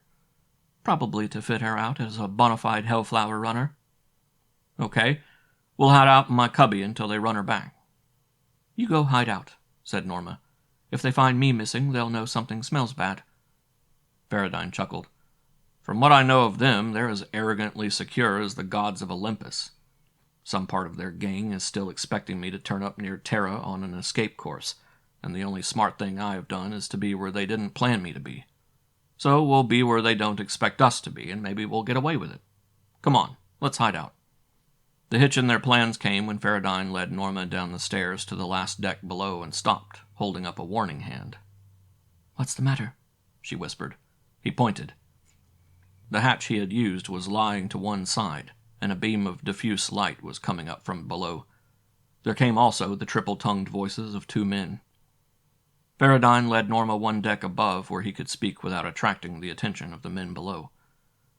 "They've installed the space drive in the inspection cubby," he said. "That's probably what all the work was about. It's been taken from the bottom deck and permanently installed down in the cubby where it wouldn't attract attention on a casual tour. Maybe a different unit, I wouldn't know. The temporary job might have been only a harness job to be used until they could haul the link back to base for a real tear-down and rebuild." "I didn't see any work wagon," said Norma. "Maybe not, but the workman is here and tuning up the drive. We can't get below now." "So what do we do?" "I've half a hunch that they won't leave this ship standing idle long. Let's hide in the cargo hold until they stop tinkering." Norma nodded thoughtfully. "Let's wait it out," she said. "Then if we have trouble, I can slope and run out of here like a startled rabbit and draw the chase away from you." "You make the escape," he suggested. "I'll do the hare and hounds." Norma shook her head. "Let's use logic and not emotion," she said calmly. "I'm known to be here, you're not. So if I cut and run and they catch me, that's it. But if you're caught running loose on this joint, they'll also start looking for me. If I carry my point, you'll still be unexpected. Follow? And someone may get back. The other way, no?" "I suppose you are right." "You know I am. It's just false chivalry. You get caught and we're all licked." He took a deep breath. "You're right, of course." "Now, here we are. And can we be safe here?" "I think—" He held up a hand abruptly. His ears, attuned to life aboard a spacer, had caught the sound of someone coming up the landing ramp and into the salon a few decks above. Then, faint as if it were 100 yards away but audible in the silence of the ship, they could hear the triple-tongued piping of a man. He was answered by Caroline Niles. "Speak Terran." Farradyne nudged Norma. That's the line I used, and it worked. He chuckled. Carolyn's companion said, Why use this mono-voice junk? You know the rules. It's not smart to relax, you idiot. All right, so what's the answer? Ask me in Terran. All right, Your Highness, I was merely inquiring as to the imminence of your takeoff. Don't be insolent. We're taking off as soon as we're all aboard. Now get along with your work. The next voice scared them both out of a year's growth. They had been straining to hear Carolyn and her companion high above them in the salon, and now, with every nerve tense, the sound of the ship's intercom roared at them with terrifying volume. Carolyn Niles, go along, will you, and put the... There came a triple-voiced syllable. Into standby. Carolyn's voice replied, Aye, firm. But look, boys, shouldn't we have some Terran term for the space drive? We ought to, acknowledged one of the men in the inspection cubby. But how do you translate into Terran terms when they have no term for it themselves? The other man said, We could always use space drive. No good. Better we didn't mention it at all. Leave it as it is. Farradyne whispered, They're a canny bunch. Talk the language always, act the part always, live the life always, and cut your enemy short when he's looking for something alien. Another pair of feet came up the landing ramp, and Carolyn said almost at the same time, It's on. How's she working? Fine. We're finished. Coming up. I want to see. Okay, so you come down and see. We're coming up and getting started. Pincered, said Farradyne to Norma. He drew her to the cargo hold and handed her down the service ladder. He followed, closing the door behind him, and then, before he snapped out the lights, he reached up and removed one of them, saying, I don't think we'll have an inspection, but if we do, having one lamp missing will cast a shadow we can stand in. This is a dimly lit joint at best. He waved at the shadow caused by the empty socket and then snapped the lamp off.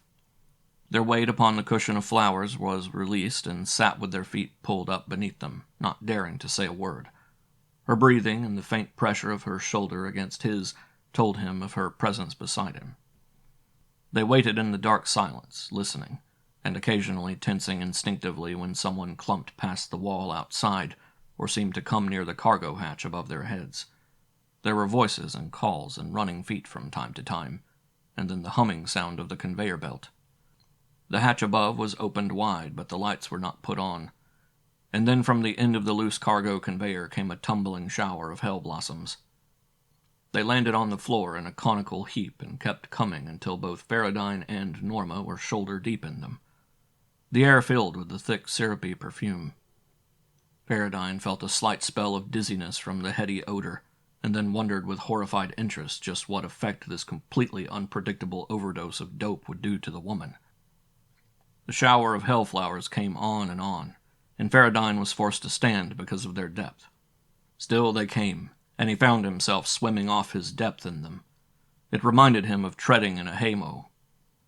The rain of blossoms ceased as the hold filled, and the lights went on briefly for an inspection. Farradyne was propped neck-deep, his head barely below the ceiling, and he felt quite safe from detection unless the inspectors put their heads down into the hatch to peer around the edges of the cylindrical hold. He looked at Norma. She had scrabbled up and atop the pile and was lying on her back with her arms thrown over her head. Her eyes were closed, but as she drew in a deep breath, the lids went half up and she looked over at Farradyne and smiled ecstatically. The hatch slammed down and she said huskily, "Such nice friends you have, Charles." He wanted to ask her if she didn't find this friendship a bit overpowering, but instead he said, "They're certainly no friends of mine." "Nor mine, but this is—" and her voice trailed away to a whisper that he could not catch. Pressure came upsurging, and Farradyne felt that he did not have to explain that the Lancaster was on its way to space, and perhaps back toward home. In the midst of the takeoff pressure, she found his hand and drew it toward her. She snuggled her face against his palm. Her free hand came over and touched his cheek, then ran back around his head. She pulled him forward until she could rest her head against his shoulder with her forehead against his face. Her fingers ran through his hair and pressed his face to hers.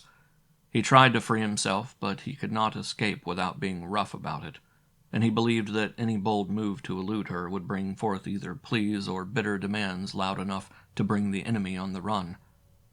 He struggled a bit, his hands closed on either side of her waist, but instead of moving away, her body came forward against his. Then, abruptly, the pressure of the drive went off, and they floated free. Their weight upon the cushion of flowers was released, and the springiness of the hell blossoms thrust them up, hard, hurling them against the ceiling. Norma's hands were dragged free of his head, and, in clutching at him frantically, her fingernails raked his cheek. The pressure he held against her waist thrust her away as soon as she lost her leverage. Her head hit the ceiling with a dull thunk, followed by the soft sound of her body hitting flat. A sigh came from her lips, but it was the sigh of an unconscious person. The hold was filled with hellflowers floating free and spread apart by the tiny pressure of the ends of their leaves and petals. Farradyne fought them away frantically, but only succeeded in digging himself deeper in the room. Eventually he found the service ladder and clung to it, waving himself a breathing space by pushing the floating blossoms back. Norma's inert hand touched him limply. Farradyne toyed with the idea of reviving her, but gave it up instantly. Let her sleep it off, and preferably alone and elsewhere in this hold. He gave the hand a push, and she floated from him in the dark, pushing through the free mass by her heavier inertia. The exertion had called upon his reserves, and he drank in lungfuls of air that was stickily laden with the heavy perfume. It made him dizzy again, and he fought for air, only succeeding in drawing more of the thick scent into his system. He wondered haphazardly what the effect of an overdose of love lotus might have on a man. The experiment had been tried, but not to this extent. So far, all it did was to make him feel as though he were being doctored with a dose of nitrous oxide. He scrabbled up the ladder and opened the hatch cautiously. It was as dark outside as it was inside, and Farradyne pushed the hatch up further to put his face in the clean air and take a deep breath. Then, because he felt better, he climbed out of the hold and floated free in the air above the hatch. He latched onto a handrail and closed the hatch carefully with a breathed, "You like 'em, baby. You breathe 'em until I get back." Then he sat in midair with one hand hooked in the rail, and with deep breaths of clean air tried to think what to do next. End of Chapter 18. Chapter 19. He prowled the cargo hold level, floating along the circular corridor.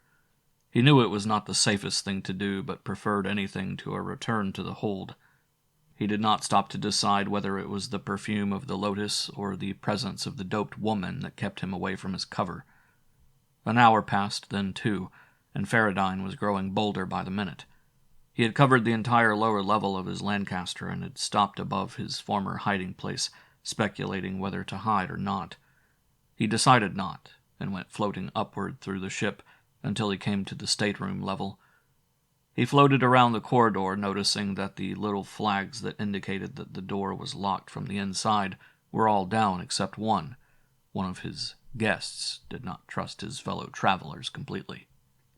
He floated on upstairs to the salon and almost ruined his silent flight by trying to put on the brakes.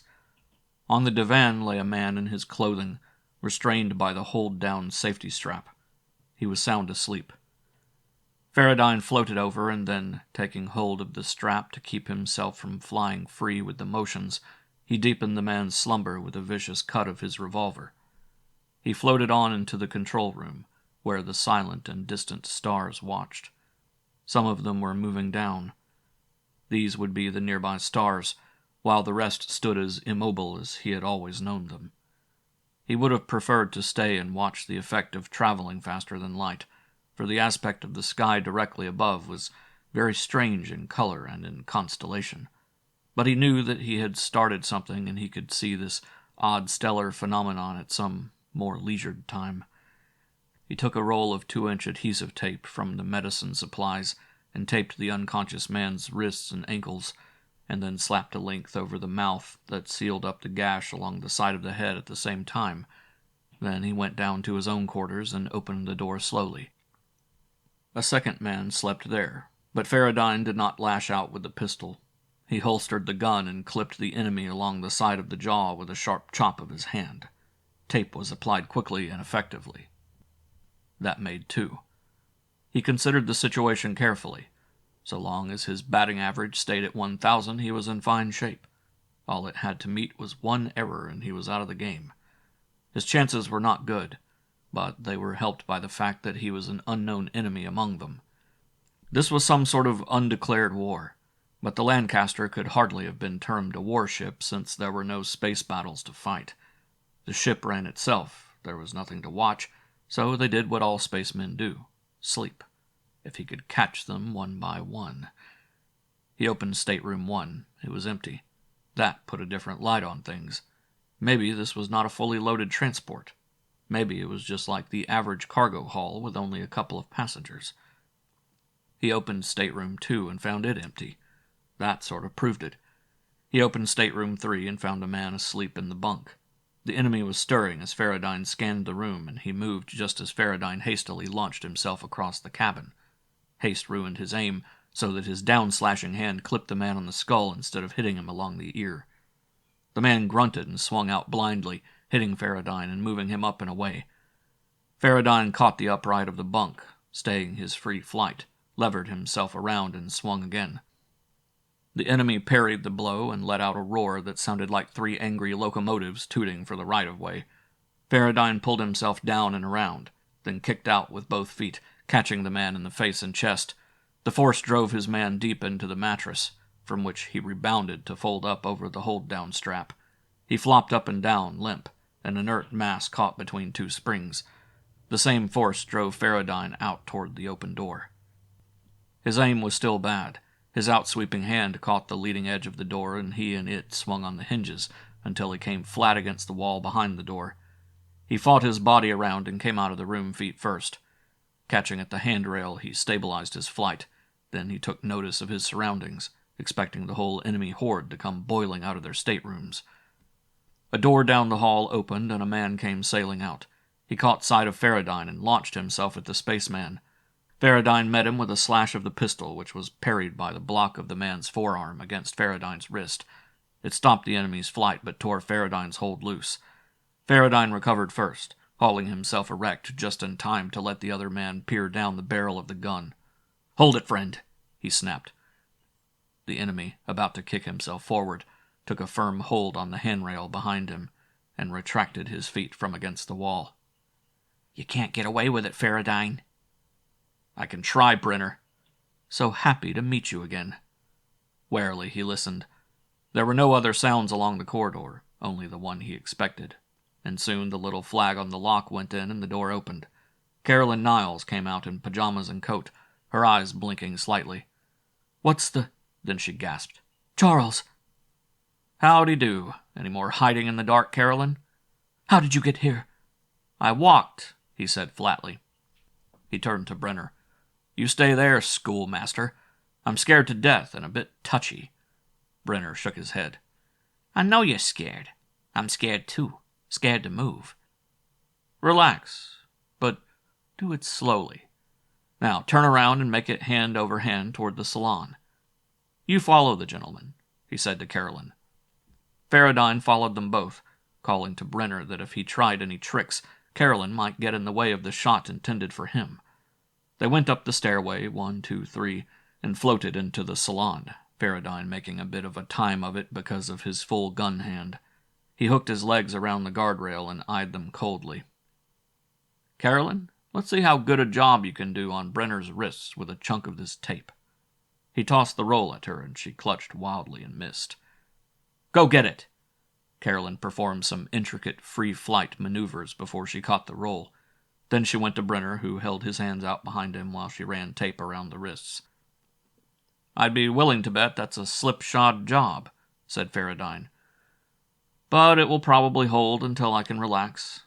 Carolyn, coast over here and force yourself to sit in the straight chair." Farradyne taped her to the chair by the wrists and the ankles and took a slight hitch in the hold-down strap. Then he added some security to Brenner's bond and taped the men to the legs of the divan at the ankles.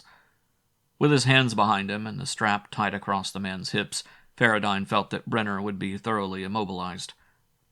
He propped the still unconscious one up near Brenner and taped him similarly. Then he took time to go below and collect the third from his cabin and bring him up. The man was struggling against the wide tape and glaring at Farradyne over the plaster on his lips. Farradyne hurled him back side first at the divan and followed him, to catch the man on the rebound from the divan. He taped him as he had taped the others, then he took a small flight to the bar, where he perched on top of it by hooking his feet around one of the bar stools. "Aren't we a good-looking bunch?" he chuckled. "Shall we sing?" "Stop it, Farradyne," snapped Brenner. Farradyne's twisted smile faded. "We'll play this game according to my rules for a while." "How long do you think you'll be able—" "Long enough. I'm running this show." "You can't get away with it." "You said that before. Convince me, Brenner." "Why bother with you? I'm the one that counts." "Cut it out," Farradyne said contemptuously. "I should think your position would feel a bit awkward for a conqueror." "The sooner you free us, the—" Farradyne laughed in one loud, humorless bark. "So I'm still your prisoner?" "In a way. You wouldn't care to die without telling what you know about us. You'll do anything to stay alive." "You damn well bet. And I'll do anything to learn a bit more." "You can't make me talk." "Want to bet?" "I don't think I could squeeze anything out of you by torture, but I have a hunch you'll sing loud and long after you watch me take Carolyn's fingernails off with long-nosed pliers and listen to her stifled sobbing. An old-fashioned torture, but still effective." Carolyn looked at Farradyne coldly. "Come to think of it, Charles, I don't think you have enough sadism to perform the operation on me." Farradyne looked at her. He held enough dislike of what she stood for to do almost anything with a cold deliberation, for he thought any pain was small retribution. But she was still a woman. Carolyn sniffed cynically, and Farradyne realized that he had mumbled the last few words of his thoughts. "Just retribution, Charles? But have you the guts to collect your revenge?" He looked down at her. "No, I haven't, but I've someone with me who might." He took aim and sailed down the stairs. He soared around the stateroom corridor and ran full tilt into a flurry of floating skirts. He hurled Norma from him and recoiled. When he caught himself again, he had one hand braced against the handrail and the pistol aimed at the middle of her stomach. She righted herself as he let out his breath and relaxed his gun hand. "Don't ever do that," he said sharply.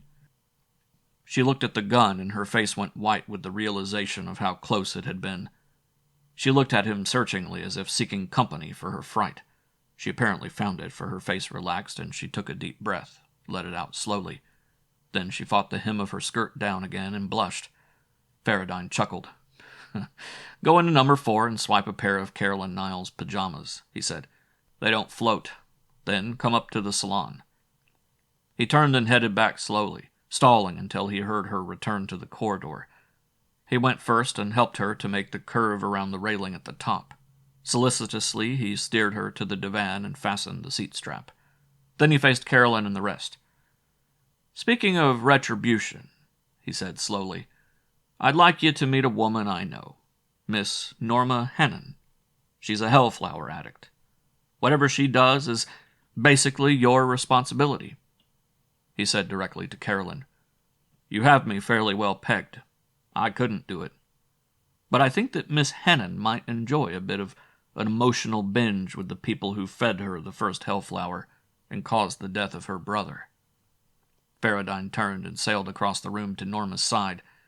He reached out quietly and removed the love lotus from Norma's hair, then recrossed the room to hurl it into the disposal chute. "Just sit there quietly until the effects of that thing wear off," he told her.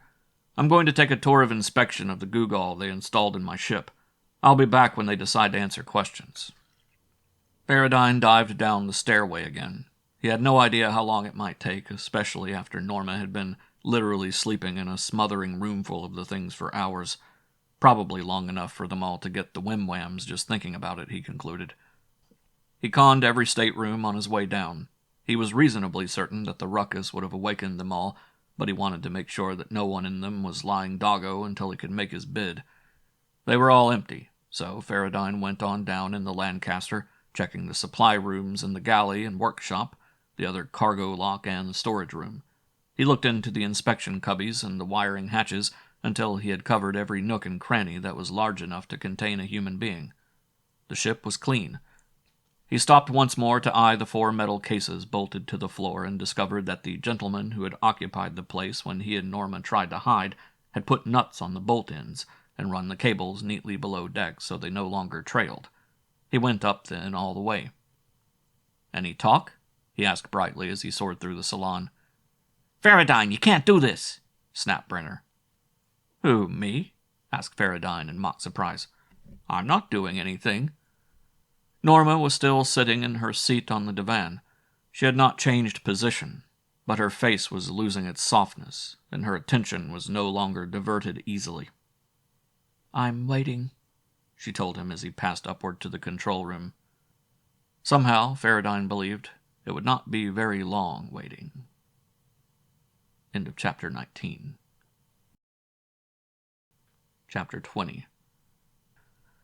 Farradyne paid no attention to the oddness of the sky because it could tell him nothing, and he had more interesting things to inspect.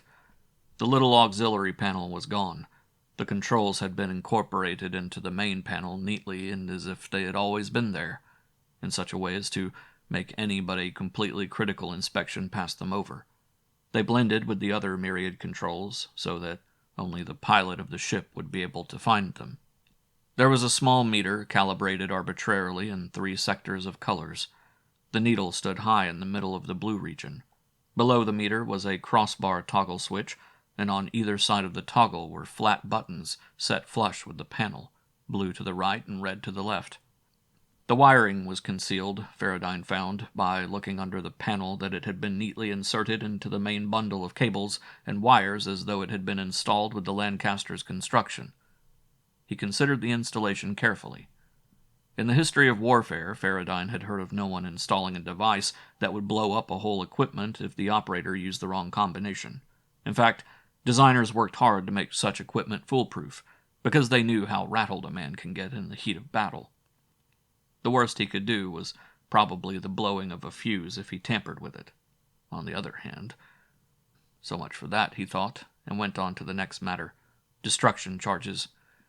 Big prime movers like battlecraft and stationary installations seldom fell into the hands of an enemy in any condition to be reused. Either the big stuff was shot to hell before the enemy captured it, and was therefore unfunctional, or there was time for the crew to render the big stuff useless long before the installation was abandoned. There were booby traps, of course, but these were usually improvised on the spot, or at least installed from a stock closet at the time of possible capture. No thinking nation would ever install a booby trap permanently because of the possibility of the operator punching the wrong button. Self-destruction devices were another item. These came shortly after the military discovered the electron, and at a time when there were basic new designs of equipment, the function of which it had been necessary to keep secret from the enemy.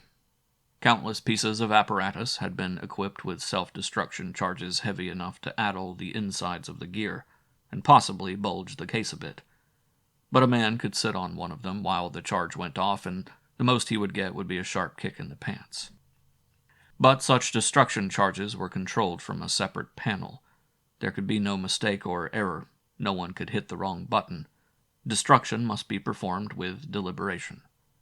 And so Farradyne eyed the new installation calmly.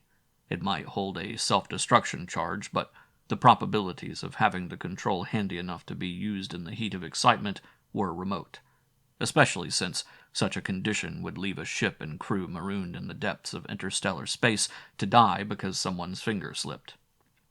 Farradyne was even certain that not much could happen if he tinkered with the toggle, so long as they were in deep space by some light years distant from anything large and hard. He took the toggle bar in his right hand and pulled. It did not pull, so he pushed. It did not push. He turned the crossbar slightly and exerted effort. The bar moved downward in a wide arc, and as it moved, the seat of the chair slammed upwards against the seat of his pants, and all of a sudden up was up and down was down, and the stars were all in their right places. The toggle came to a stop, and the accelerometer read 1 gravity. The needle on the meter still read halfway into the blue. Farradyne chuckled aloud. He had it now. If the traffic lights flared blue-green for go and the red-orange for stop, he had this combination as well. Start your spacecraft and punch the blue button for start. That was the beginning and the warm-up, and Nothing could happen until the meter read into the blue section of its scale. Then the toggle controlled the action of whatever generator of force was used, more or less as the toggle was advanced or depressed. The equipment stayed in readiness all the time. The red button was undoubtedly the cutoff button to close the gear down once the flight was completed. It was as simple as that. Farradyne had spent many an hour in Spaceman's bars up and down the solar system in Spaceman's happy arguments regarding the complexities of exotic equipment, so he could theorize on both sides. The pro side was a matter of insisting that electromechanical principles were universal, and therefore an alien bit of gear would function in a recognizable manner. The con side considered the fruitless arguments that something new might be discovered, or that the evolution of instruments from the original principles would follow the normal dexterity of the alien life form involved. But Farradyne knew that buttons are buttons, and therefore meant to be pushed, not pulled. And similarly, D'Arsonval had invented the same kind of galvanometer as Ughthrib on Vega, with a moving coil between the poles of a magnet, and just because one race was right-handed and the other left, the principle did not change. Then, being of a practical frame of mind, Farradyne forgot the subject and began to wonder about his position and what he was going to do about it. He squinted into the point-of-drive telescope and caught sight of a tiny yellow star on the crosshairs. That must be Sol, distant, small, and far weaker than Sol as seen from Pluto. It was a true stellar point from here. Then he looked through the point-of-departure periscope and automatically cut the drive so that the flare would not blind him. Behind the constellation of Lyra, and on the crosshairs, was another star of no particular consequence, no more important than Sol. He got out the Spaceman's star catalog and opened it to Lyra. Among the listings were a number of the F, G, and K classifications, and one of them, about 27 light-years from Sol, was listed for the right position in the constellation. Farradyne grunted. It meant nothing to him. It was merely Lyra. The sound of a whimper cut into his thought, and he remembered the possibilities of the scene in the salon. He waited. He snapped on the intercom and listened, wondering whether he could sit there and let Norma go to work on Carolyn. Man's inhumanity to man was a pale and insignificant affair compared to the animal ferocity of a woman about to settle up on a long-standing account with another woman. "Charles, come down here and take this mad woman away," cried Carolyn. Farradyne sauntered down the stairs. Norma stood before the bound Carolyn. Her eyes were glassy, her face cold. In one hand she held a small bottle of acid from Farradyne's workshop, in the other a small pointed brush. As he came down the stairs, Norma dipped the brush in the acid and approached Carolyn, holding the brush as she would a pencil. Farradyne held her hand. "Wait," he said. Norma looked at him with a trace of anger in her eyes. "Don't stop me," she said. "I'm going to write Hellflower across that alabaster forehead, among other words." Farradyne shuddered. His imagination had stopped working at the point of removing fingernails and applying lighted cigarettes to the skin. Now it leaped forward again, and he could see the outcome of this assault upon the woman's pride and beauty. A formerly flawless skin covered with scar tissue lettering of accusals, viciousness, and probably lewdness. "Take her away," said Carolyn. "There is no point in this." "Why not? Or are you ready to talk?" I'll talk. I'll talk because you will never get a chance to use it." "You talk and I'll take my chances on that. Give me the works." Norma struggled a bit. "Please, Farradyne." "Maybe later," he said soothingly. "Sit down now and wait." Angrily, Norma turned and headed for the divan. He turned to Carolyn. "What the hell is going on, and why?" "This is war," she said. "Like hell it's war. This is backstabbing. But it'll be war as soon as we can fight back." "It is war," she repeated. "Let it go at that. The process should not be unfamiliar to you. You've done it yourselves time and again. First, you weaken the enemy by undermining his resources, lowering his resistance, by turning his efforts toward advancement against some stumbling block. Then, "I presume that doping the women of a race is a right and honorable practice," sneered Farradyne. "It is better than dropping a mercurite bomb. Face the fact, Charles. We got to interstellar space first, and met another people as racially jealous as we are. We could have made a landing openly, but if we had, the warfare you are threatening would have been here and done with long ago, and there would be nothing left of either of our people but smoldering planets to mark the meeting place of two stellar peoples. You can say this knowing that no Solon has the barest notion of how this doodad in the hold can permit us to travel faster than light. Carolyn looked at him with pity. I'll tell you what would happen, she said. You'd greet us with cheers and invite us in. Long enough to steal our warp generator. You'd trade us your medical science for our chemistry, and your electronics for our gravities, and then you'd meet us face to face to prove to yourselves that, even though you got a second-place start, you could move faster and hit harder than we could. You'd carry your war to us, and we'd carry our war to you, and there would be cause and effect, an attack and retaliation, with each blow a bit more vicious until your people would be planting mercurite at the same time we were. And then, as I say, the next interstellar race to visit this section of the sky would find the radioactive remains of two cultures. I know because our people come of the same stock. He looked at her cynically. Is that so? Where I come from, it takes 3 people to sing a trio, Carolyn. How do you explain that? That's a recessive mutation. All right, he snapped. So you've justified your own actions to yourself. Of course, everybody is self-justified. And you justify the doping of our race by calling it better than meeting us face to face. Remember your own history. Even before the first atomic war, everybody realized that warfare was a bankrupt measure to be undertaken after all else had failed. You conducted your conflicts undercover, by boring from within, by undermining the moral fiber and lowering resistance. So when your people have lost the ability to fight back, we'll move in quietly and make an asset of you instead of a vicious enemy. Ultimately a ruined structure that must be rebuilt completely before it is of any use to us. Got it all figured out, haven't you? Sneered Farradyne. All except a few of us who happen to catch on. Then what, if we don't exactly cotton to the idea? There was a yelp from behind him, and he turned just in time to intercept Norma. She was advancing on Brenner with her acid brush poised. Don't, Norma, he said, gently turning her aside. But you said... Later. He gave her a gentle shove toward the side of the room, and she went reluctantly. Brenner, he said sharply, I want information. Ask, replied Brenner. What can we lose? Navigational data, said Farradyne, ignoring the question. Where are we, and how fast does that gizmo run us? I'd guess about 6 light years out from Sol. The warp generator permits a top speed of about 2 light years per hour in Terran figures. So go ahead and drive this can somewhere so we can get this fool rigmarole over with. But take the dame aloft with you. I don't want my face leaded like a washroom wall.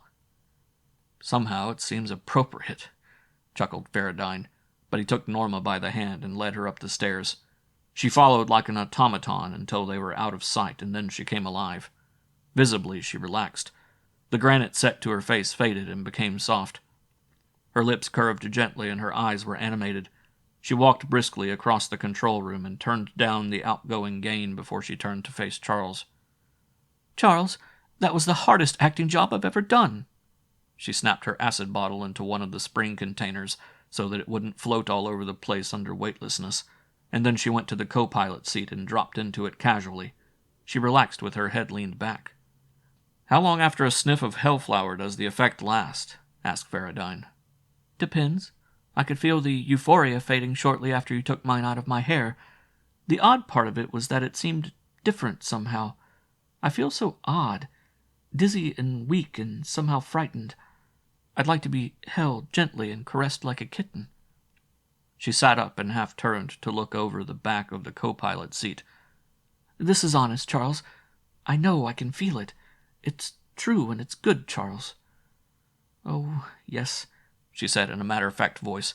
I remember everything. This isn't an act, Charles. This is the real thing. I've seemed to regain my feelings again. Actually, I can almost feel sorry for them, you know. Her voice ended on an upward note. Farradyne looked at her. Bemused, he said, Could it be the hair of the dog? Hair of the dog? She repeated automatically. The one that bit you, he said. You were in an awful overload dose, Norma. Maybe the overload burned the dross out, like fire cleansing a wound. Maybe... Norma blushed. You were very gentle, she said. He realized what she meant. He recalled the stories he had heard of sophisticates who took their hellflowers to heighten the emotional thrill of a symphony or a dinner, of men who had had enough love for their women to let them plumb the depths of emotion without using the exhilarant as the cold means to a crude end. He had been with her through her emotional binge, and he had seen her through it quietly. The fact that he had not wanted her, in fact, repulsed her, had helped. She had not been burned by piling passion atop a heightened emotional response. He looked into her eyes critically. They were alive and soft. Could it be that an overdose of the same devilish stuff could cure the effects of its own? "How do you feel?" he asked gently. "Weak, washed out. But I can go on," she said confidently. She didn't look it, but maybe she could, he thought. Excitement would carry a person through a lot of trials. He looked at her again and understood that he was right. She would go on, until the strain was over, and then she would probably come completely unglued for some time. Farradyne put out a hand and stroked her cheek. She sighed against his hand and moved her head from side to side. She reached up and pulled his face down to kiss him on the lips. It was brief, but warmly satisfying. She laid back in the co-pilot's seat, relaxed. "It's all there again," she said dreamily. "That same fast pulse and the tingle, and the rather interesting feeling of danger. I'm a woman again, Charles. Just a very little bit concerned about being marooned in a spacecraft with you. Let's get back home where I can enjoy my feelings. Please?" Farradyne gave her hand a squeeze. "Done," he glowed. Silently, he wondered whether she was really cured. He looked at her, at the glow in her eyes and at the blush on her face, and he hoped so. He slipped over the back of the pilot's seat and pushed down hard on the toggle bar.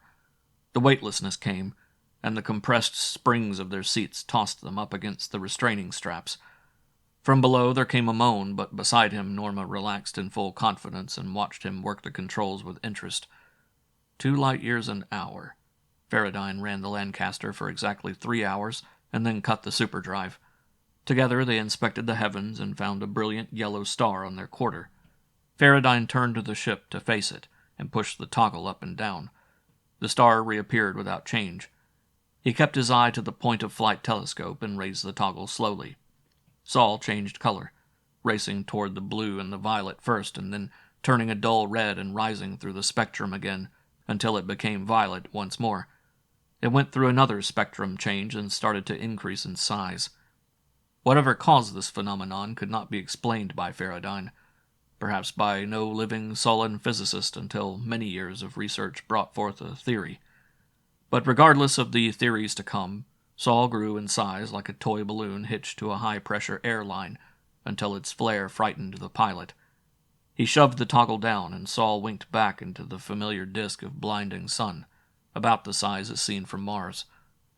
Farradyne oriented himself with his knowledge of common celestial navigation, consulted the spaceman's ephemeris, and pointed at a large unwinking spot. "Home," he said. 2 light years an hour. Farradyne went to the computer and made some calculations. He returned, pointed the Lancaster at Terra, and flicked the toggle up and down, counting off a few seconds for drive. Saul whiffled past, changing in color as its position changed in the astrodome, and when Farradyne drove the toggle down, Terra was a distant disk in the sky above them. Farradyne turned the outgoing gain on the intercom. "Terra, dead ahead," he called to the prisoners below. "Still want to bet?" Brenner growled. "You've got your bet. It's our lives against yours." "Done!" "Don't try to collect too soon," snapped Brenner. "You're not leading your squadron of space bombers yet." Farradyne picked up his throat whistle and put it in his mouth. He worked it back with his tongue and said, "The hell you say, Brenner?" The result was a humming, whining, groaning travesty. End of Chapter 20. Chapter 21. "We'll not repeat," said Farradyne. "Norma, hike below and see that our visitors stay taped to their chairs. I'm going to land this crate without interference." Norma nodded and went down to the salon. "They're still secure," she reported over the intercom. Farradyne replied, "Aye, firm." and then made his first ranging radar contact with Terra. He set his deceleration drive accordingly, and the integrator needle crept over to the center scale 0, informing Farradyne that 0 separation from the surface of the spaceport would result in 0 velocity of the Lancaster. Then Farradyne fired up the radio and called, "Washington Tower, this is a Lancaster 81 requesting landing instructions. Registry 683, Farradyne piloting." Tower to 683, take beacon 9 at 120,000, landing area 5. Traffic is 00, but 8, repeat, 8. Space Guard cutters are in formation at 60,000. The voice changed in tone slightly. Space Guard, code Wachung. Calling Wachung. Wachung to Tower, go ahead. Tower, Wachung, we are away from beacon 9. Lancaster 81 coming in. Give position and course. Wachung to Tower, position azimuth 670, altitude 60,000, distance 9 miles, course 27 north azimuth. We'll miss beacon 9 by 33 miles. Recheck. Recheck and I firm. Wachung, Tower to 683. Did you follow that? I firm, called Farradyne. Wachung to 683. Pilot, identify yourself. Pilot Farradyne here, Wachung. I firm. Wachung 5, assume command of 6, 7, and 8. Take alert pattern at 200,000 feet and stand by. Wachung 2, 3, and 4, compute and take closing course on 683 and convey to landing area 5. Farradyne, prepare to accept convoy. Deny, Wachung. Request reasons. Prepare to accept inspection, 683. Farradyne growled angrily and dropped the radio formalities. Why? He snapped. You are suspected of hauling a cargo of Hellflowers. Prepare to stand inspection upon landing. From down in the salon came the sound of cynical laughter. Brenner said, We'll let your own people punish you, Farradyne.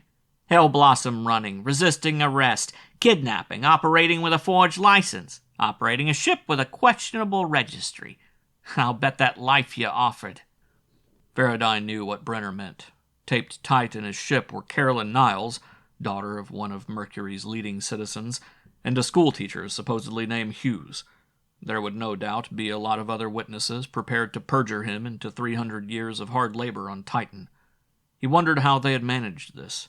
Certainly they had not been prepared for losing their captured spacecraft so quickly, yet the counter-preparation looked as though such an eventuality had been expected. 683, respond. Farradyne snapped his mic switch and said, I resent the accusation and demand an explanation. There is no accusation. We have an anonymous tip-off. You are not accused of illegal operations, only suspect. Will you permit inspection? No, snapped Farradyne. Deny. Code Wachung, intercept 683, prepare to fire. Fire and be damned, said Farradyne in a growl. His hand reached for the toggle and shoved it home for 10 seconds. When he turned the ultra-drive off, they were far of space and the radio was silent. Give it up, Charles, said Carolyn from below. Go to hell, Brenner said. You might as well, Farradyne. No matter how you figure it, you'll be either grabbed by your own people or get picked up by ours. We can't lose. Farradyne went below and faced them. And what happens if I dump you out of the space lock and your cargo with you? You could do that to Cahill, said Carolyn, because Cahill was not registered as a paying passenger. I am, and when the authorities find me missing, as they will very soon if they haven't been so informed already, you'll be called to account for me. Just what sort of act do you suggest? Farradyne asked cynically. Surrender and turn the ship over to us. You will be detained as a prisoner of war and imprisoned among your own kind. Doing what kind of prison labor? Growing hellflowers? Not at all. We wouldn't consider that ethical. What a cockeyed code of ethics you have. Let's not discuss ethics now. Surrender and you'll be placed on a Terra-conformed planet, with every freedom among your own kind except the rights to spaceflight. No thanks, said Farradyne dryly. I had 4 years of slogging in a fungus marsh because of your kind. I'm disinclined to give up after one miss. Charles, cried Norma through the squawk box. Come up here. Radar trace. Farradyne raced up the stairs just in time to see the long green line of the radar settling down to a solid signal pip at the extreme end. He flipped the switch that coupled the telescope to the radar and looked through the eyepiece. At the extreme range of the radar beam was a spacecraft, either the same starship that had chased him before or its sister ship. It was closing the range fast. Farradyne dropped into his chair and snapped the belt. He turned the Lancaster by 90 degrees and grasped the toggle on the ultra drive. 10 seconds later he resumed normal flight for a few seconds, and then, at another angle, he used the ultra drive some more. He paused here long enough to take his space bearing, then plunged the ship down between the orbits of Jupiter and Saturn, far to the south of the ecliptic, with a flick of the enemy switch. "Norma," he asked quietly after he had inspected the sky to be certain of their freedom, "who is Howard Clevis's boss?" "Howard reports to Solon Forrester directly." "Oh, fine," growled Farradyne. "Getting to the Solon is no picnic. How do we go about it?" From the intercom came a suggestion. "Walk into his 4th Under Assistant Subsecretary's office wearing a Hellflower and ask for an audience." A flick of color caught Farradyne's eye, and he turned to look at the radar. The line had wiggled slightly, and as he watched, its extreme end formed into a signal pip. He looked through the telescope and saw the starship again. Whether they had one with super-velocity tracking methods or several hundred covering the solar system like an interception net, it made no difference. They were on his trail. Farradyne played with the high space drive again, cutting some more didos back and forth across space, ending up this time not too far from Mercury. "Having fun?" asked Brenner. "Shut up!" snapped Farradyne. From below there came a rapid conversation in multitones, like someone dusting off the keys on a pipe organ playing in mute. Farradyne swore as he sat there looking at the big chronometer on the wall, counting off the seconds. 70 of them went under the sweep hand before the radar trace hiked up into the same familiar extreme range warning. Deliberately, Farradyne turned his ship toward Terra and hit the ultra drive. "They call me a hot pants pilot?" he gritted. "Now I'll really be one." Yellow-green Terra raced up and up and up through the spectrum and burst in size from an unwinking pinpoint of light to a shockingly large disk that zoomed toward them frighteningly. They saw its roundness come out of the sky in a myriad of colors until it filled the dome above them. Norma screamed, but by the time her voice had stopped echoing through the control room, Terra was past them by a good many miles of clean miss, and Farradyne had cut the ultra drive. He grunted unhappily because he was now as far from Terra on the other side as he had been before he took the chance. This mad use of the enemy ultra drive and ducking around the solar system was something similar to trying to make a 50-ton clamshell digger split a cigarette paper. At 2 light-years per hour, their speed was enough to take them from Sol to Pluto in 1 second flat. He could not control it finely enough to do more than zoom off out of sight. Without a doubt, the big starship could maneuver at ultra-velocity with their drive cut in at microsecond intervals, mechanico-electrically, of course, which was a setup that Farradyne did not have. He shrugged, and then he patted Norma on the shoulder.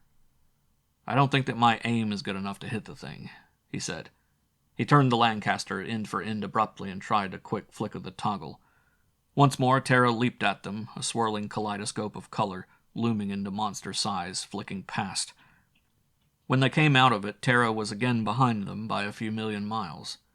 Farradyne thought for a moment, started to say, "Maybe we," when he reached out and pressed the red button on the auxiliary panel, "are being traced by the generator doodad they put below." "But what are we going to do now?" "Hit for Terra." Farradyne set the drive for Terra and then sat there, tense and waiting. He had not long to wait. The radar wiggled its warning trace almost dead ahead. They moved to intercept him, but Farradyne raised the drive to 4 gravities and plunged on. The starship grew, and behind it Terra grew, but slower. The radio burst into sound, and Farradyne grabbed the microphone and said, "Come and get me, fellows." "Stop," came the demand. "or we fire." "Start a shooting match here, and you'll have all of Terra wondering why the fireworks," Farradyne said. "Stop!" "No!" "One last warning. Stop." Farradyne touched a lever. "Maybe you'd like to polish a few rivets?" The Lancaster turned ever so slightly until the starship was directly on the point of drive. His other hand touched the drive and the acceleration increased a bit. Caustically, Farradyne said, Go ahead and shoot. You'll find your own living room full of byproducts if you do." He was right. The Lancaster was on collision course with the starship, and if the Lancaster was blasted at this moment, shards and fragments of the spacecraft would spread like a shotgun charge, and if the starship escaped being hit with a rather uncomfortably large mass of jagged metal, it would be because of sheer luck. "Veer off!" came the strident reply. "I'm going to ram you, damn you!" roared Farradyne. The starship flared at its tail, and at the same time a torpedo port winked as a missile blasted off. Farradyne gauged the missile and the starship and kept his nose on the starship's lead. Gritting his teeth, he watched the missile come at him as he held his course by sheer nerve. At the last moment, the missile veered aside, obviously controlled by the enemy to keep from hitting him. It was a war of nerves. The starship loomed big in the Astrodome, and Farradyne aimed the Lancaster amidships. The interstellar monster grew rapidly until the individual plates could be seen. Then, with a silent dark flicker that was as shocking as a loud blast and a searing flare might have been, the starship quietly ceased to exist as an obstacle in front of them. They had resorted to the ultradrive at the last moment. The sky was clear. Except for the missile, seeking them and with no control to stop it. It had curved in a vast circle behind them and was now closing in from behind. The radar pip leaked across the screen. The missile must be coming at them by several thousand gravities. "You'll have to take this," gritted Farradyne to Norma. "Hunker down in the seat." His hands ran across the board, and the Lancaster turned in space slightly while the drive went up to 6 gravities. The flare behind them lengthened with the increased power, and the Lancaster took a slight side vector to its course as the flare was aimed at the seeking missile that was homing on them.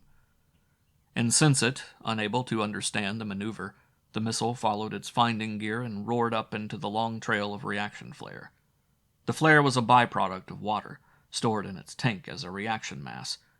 It was heated by the atomic pile to an energy that destroyed the molecular affinity of hydrogen for oxygen, and then stripped the electrons from their orbits, and when that was done, the nucleus of the oxygen broke up into 8 protons and 8 neutrons and added their binding energy to the drive. The flare was sheer gamma and sheer bombardment, and the word heat had no real meaning until the reaction blast touched something that was massive enough to absorb the energy. The missile absorbed this energy, was bombarded back from the Lancaster, and ultimately melted to join with the flare because its mechanism could not function to start the fission of the atomics in the warhead. There was a sparkling burst from behind, like a monster signal flare. That was all. Farradyne cut the drive back to a more comfortable level and relaxed a moment to let his body rest. Norma had blacked out briefly, but came to as soon as the drive had been cut. Ahead of them, Terra loomed moon-sized in the middle of the Astrodome, and behind them the radar wiggled its tail at extreme range again. The range closed, and Farradyne, with a grunt, juggled his levers. The drive rose once more, and the pressure increased. The range closed more slowly, but still the starship came on. "You can't make it, Farradyne," the radio blared exultantly. Farradyne laughed into the microphone and cut it dead with a flick of his hand. "We may not make it," he told Norma, "but we won't end up as live cowards." Terra loomed larger and larger as the range closed between the Lancaster and the ship behind it. Norma cried out, and Farradyne looked through the telescope to see the giveaway annular flare. The enemy had fired another torpedo. He laughed, and Norma touched his arm. He turned to smile at the deep concern and puzzlement on her face. "They know we can louse it with our drive," he said. "And they know that while that thing is coming up from behind, we cannot possibly make a turnover and start decelerating for a landing. It's a thoughtful tactic on their part. They hope." "But I don't see—" "Well, they know I won't pile up on Terra. I'll steer to miss. No doubt they have another starship on the other side of the planet waiting to intercept us out here after I elude the missile. Maybe they have a whole space net flung out. So, hunker down while I cut some didos." The radar showed the picture. The starship, now fearful of being detected by one of the long-range jobs on Terra, veered away on a tangent, while between them came the missile. Before them, the huge, solid-looking pip that indicated the bulking Terra crept closer and closer. Farradyne cranked the rate of change dials and looked at the figures and nodded. The enemy had computed their missile's drive beautifully. It would meet the Lancaster at about the same time the Lancaster met Terra. Since everybody knew that Farradyne was not going to plow into Terra head-on, he would have to steer to one side. But in order to keep from being hit by the missile, he would have to keep on driving right past Terra and out into space again, into the arms of the net on the other side, waiting outside the radar range from Terra. The alternative was to cut the drive and try to land. And if this were tried, the missile would blast the Lancaster far above Terra long before the ship could signal its home planet that there was danger in space. The missile's range closed home and Farradyne hiked the drive until the reaction trail was a sun-bright fury and consumed the missile in its fierceness. He cut the drive dead just in time to hear the first screaming complaint of the superstratosphere. Farradyne hit the upper reaches of Terra's air blanket at a point so high that the air there was a fairly hard vacuum, but the speed of the ship was high enough to pile quite a bit of air in front of it. The accelerometer went crazy, reading peg stop against the end of the scale to the left. Their seatbelts cut their thighs, and the blood rushed to their heads. Norma's arms were flung above her head, but Farradyne fought the pressure that tried to lift his arms. He kept his hands on the control panel and caressed his levers gently, so that the Lancaster pinwheeled. The screaming of the air grew louder as the ship turned broadside, then diminished as its tail came around to align itself with the course of flight. Then, with the pressure coming from the right direction again, Farradyne waited until the scream of tortured upper stratosphere faded away and the braking pressure stopped. He hit the drive as the Lancaster soared on past Terra. Though the enemy must have been awaiting him on the line of flight past Terra, the Lancaster came nowhere near them. Its course had changed from the usual straight line to a long ellipse, and the first turn of the curve had wound their course so far from the anticipated point that the enemy could not move over in time to intercept him. Terra rotated madly below and to the side, then came moving up in the angle of vision until it was at 45 degrees off the nose and still rising. Once more Terra loomed close, and once more came the scream of air, deeper and yet shriller, as Farradyne cut the drive and let the air brake take over. They went on around Terra in a close ellipse, the air screech rising and falling as their altitude changed. 3 times around Terra they went, then Farradyne turned his tail straight down with a few hard blasts and started to drop like a plummet. Far to one side came a light flare, and the radio gabbled something that Farradyne was too busy to catch. In the distance, a jet freighter trailed a line of vapor, and far to the south, ultra-brightness of a spacecraft takeoff trail climbed into the sky. Farradyne, busy checking the controls, the autopilot, and the computer radar altimeter, aimed the Lancaster for the southern edge of Lake Superior, and they came down in a screaming fall. The flare parted the waters of the lake and sent up a billow of steam for about 1/100th of a second. The autopilot cut the drive, and the violence ceased as the Lancaster sank into the deep, cool waters to stop, to come rising buoyantly toward the surface again. Farradyne hit the switch that opened the scuttlebutt of the water tank, and the lake waters rushed in, killing their buoyancy. The Astrodome porpoised once, gently, and then the Lancaster sank very slowly. Farradyne waited until the ship was resting tail down on the bottom. He turned it slightly to one side and opened the drive by bare fraction. Water churned below them, and the ship moved logally sideways toward the shore. He wondered whether he had enough power coming from the motor to cut up a stream of bubbles and steam, hoping that the cooling water would kill the rising turbulence so as to conceal his operation. He spent an hour testing and trying the depth along the shore until he found a place that was just deep enough to let the Lancaster stand upright with its dome a foot or 2 below the surface. A small fish goggled at the shining metal hungrily. Farradyne stretched. "We got this far anyway." Norma looked at him dizzily. "How?" "My pappy used to tell me about this sort of come-in," he said. "Seems as how he once knew a gent that had piloted one of the old chemical rockets that used braking ellipses for landings. That was a heck of a long time ago, before we had power to burn. But anyway, it wasn't expected, I gather, because we succeeded." "Now what?" Farradyne grinned. "This is going to be a bit wet," he said. He took the retractable antenna from its stowage and wound it with insulating tape halfway up its length. Then he pulled out the Astrodome plug, and ignoring the stream of water that splashed on the control room floor, he shoved the antenna into the hole and made it fast. The water stopped. The upper half of the antenna projected above the surface of the lake. Farradyne turned the radio to a local broadcast station and waited, relaxing in his seat until the music stopped for a station break. The latest news flashes on the system-wide hunt for Charles Farradyne. The search for the notorious Hellflower operator still goes on. It is narrowed down to North America because of several reports, some official and some unofficial, of activity apace in this region. Farradyne is also charged with complicity in the disappearance of Howard Clevis, high undercover operative for the Sand Office. It is believed in some circles that Farradyne may be much higher in the Love Lotus ring than a mere handler or distributor. Some officials have indicated that Farradyne may be Mr. Big himself. An early interception and arrest is anticipated. Keep tuning to this station for the latest news. The music returned.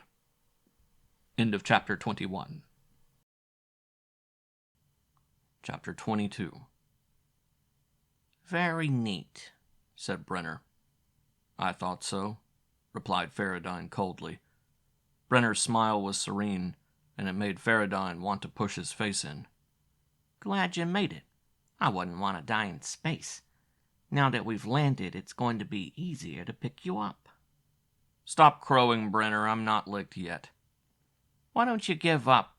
You can't begin to realize how isolated you are from the men who might listen to you, if you could get to them. Look, Brenner, I've no doubt that you have your henchmen neatly planted in many high offices, but you can't cover them all. How can you tell which is which? Laughed Brenner. You can't get through, Farradyne. Carolyn stirred and groaned. Farradyne looked at her as she opened her eyes. Can't take it? He sneered. But how you can dish it out. Where are we? Groaned Carolyn. Wouldn't tell you on a bet, he snapped. You might be telepathic as well as multitonal. Farradyne's eye caught a flicker of motion, and he whirled. The other two men were struggling against the tape that bound their wrists and ankles, and they glared at him over the white sheet of tape beneath their noses. Shut up! Roared Farradyne. Brenner sneered. Just how do you hope to do anything? I have a few ideas. With every roadway plugged from top to bottom? And if you did succeed in getting to a sand office without being shot to bits, how would you convince them of anything? Sometimes it's better to start at the bottom and work your way up, said Farradyne. The idea is to make enough noise so that a large cross-section of the population can hear you. Brenner laughed. You think you can convince the public? You may be surprised. Farradyne lit a cigarette and relaxed. We'll wait until dusk to be sure, he said. Hourly, the radio went on telling how Farradyne was being cornered. Radar nets and radio contact squadrons were scouring the North American continent, with special attention being given to the North Middle West. A ship of the enemy must have arrived with some information that could be pieced together, for another report said, Charles Farradyne, sought on many charges involving Hellflower operations, has been implicated in the disappearance of Carolyn Niles, according to her family. Her father indicated that Miss Niles had not returned home after a date with the criminal. This is a familiar pattern with Hellflower dopesters. Be careful. The man is cornered and desperate. He will not hesitate to shoot. He may even bomb a village or neighborhood if his freedom is threatened. Brenner and Carolyn did not even jeer at him. The situation was obvious. Farradyne and his white flag would be shot to pieces before he could tell his name, let alone make explanations. But now it was dark outside. The stars were bright above the Astrodome, and they danced with the motion of the water. To one side, a wavy trail passed across the sky, and high above there was the flicker of a space patrol crossing the sky at 50 or 60 miles. The radio was alive with reports, and the police bands were busy with their myriad reports and directions. Farradyne pricked off their calls on a map with a drawing pencil. Ground and air patrols were combing a vast area, and space squadrons were holding a dragnet high in the sky above. For a very brief interval, Farradyne could hear a distant network in operation, which indicated that the same sort of complete search was underway in other districts across the face of the continent. He inspected his map and hoped that he had them all. Then, very cautiously, he lifted the nose of the Lancaster above the waterline and eyed his radar. Pips showed here and there, a couple within a few miles of him. He waited until they turned away, waited until they went beyond the radar horizon. Using just enough power to waft the Lancaster into the air, Farradyne placed the ship in a gully a few hundred yards from a state highway. The trees covered it from direct observation at night, and the flat hills and ravines would cover it from radar detection. It was almost 2 o'clock in the morning when a lonely moving van came along the highway. The brakes screeched as the driver caught sight of a crumpled body lying alongside the road. Red sogginess contrasted with the length of white thigh, uncovered by a ripped skirt, and more redness dribbled wet from the corner of Norma's mouth. The driver piled out of one door and his helper from the other. They ran to kneel by the woman's side. Then they smelled the ketchup and stood up, raising their hands immediately. "That's not blood spilled," said the driver loudly. "Let's keep it that way." The driver's helper added, "It's a bum job, friend. We're carting second-hand furniture, not gold." "I don't want your load," said Farradyne, stepping into the glare of the headlights while Norma got up and dusted herself off. "I want your truck."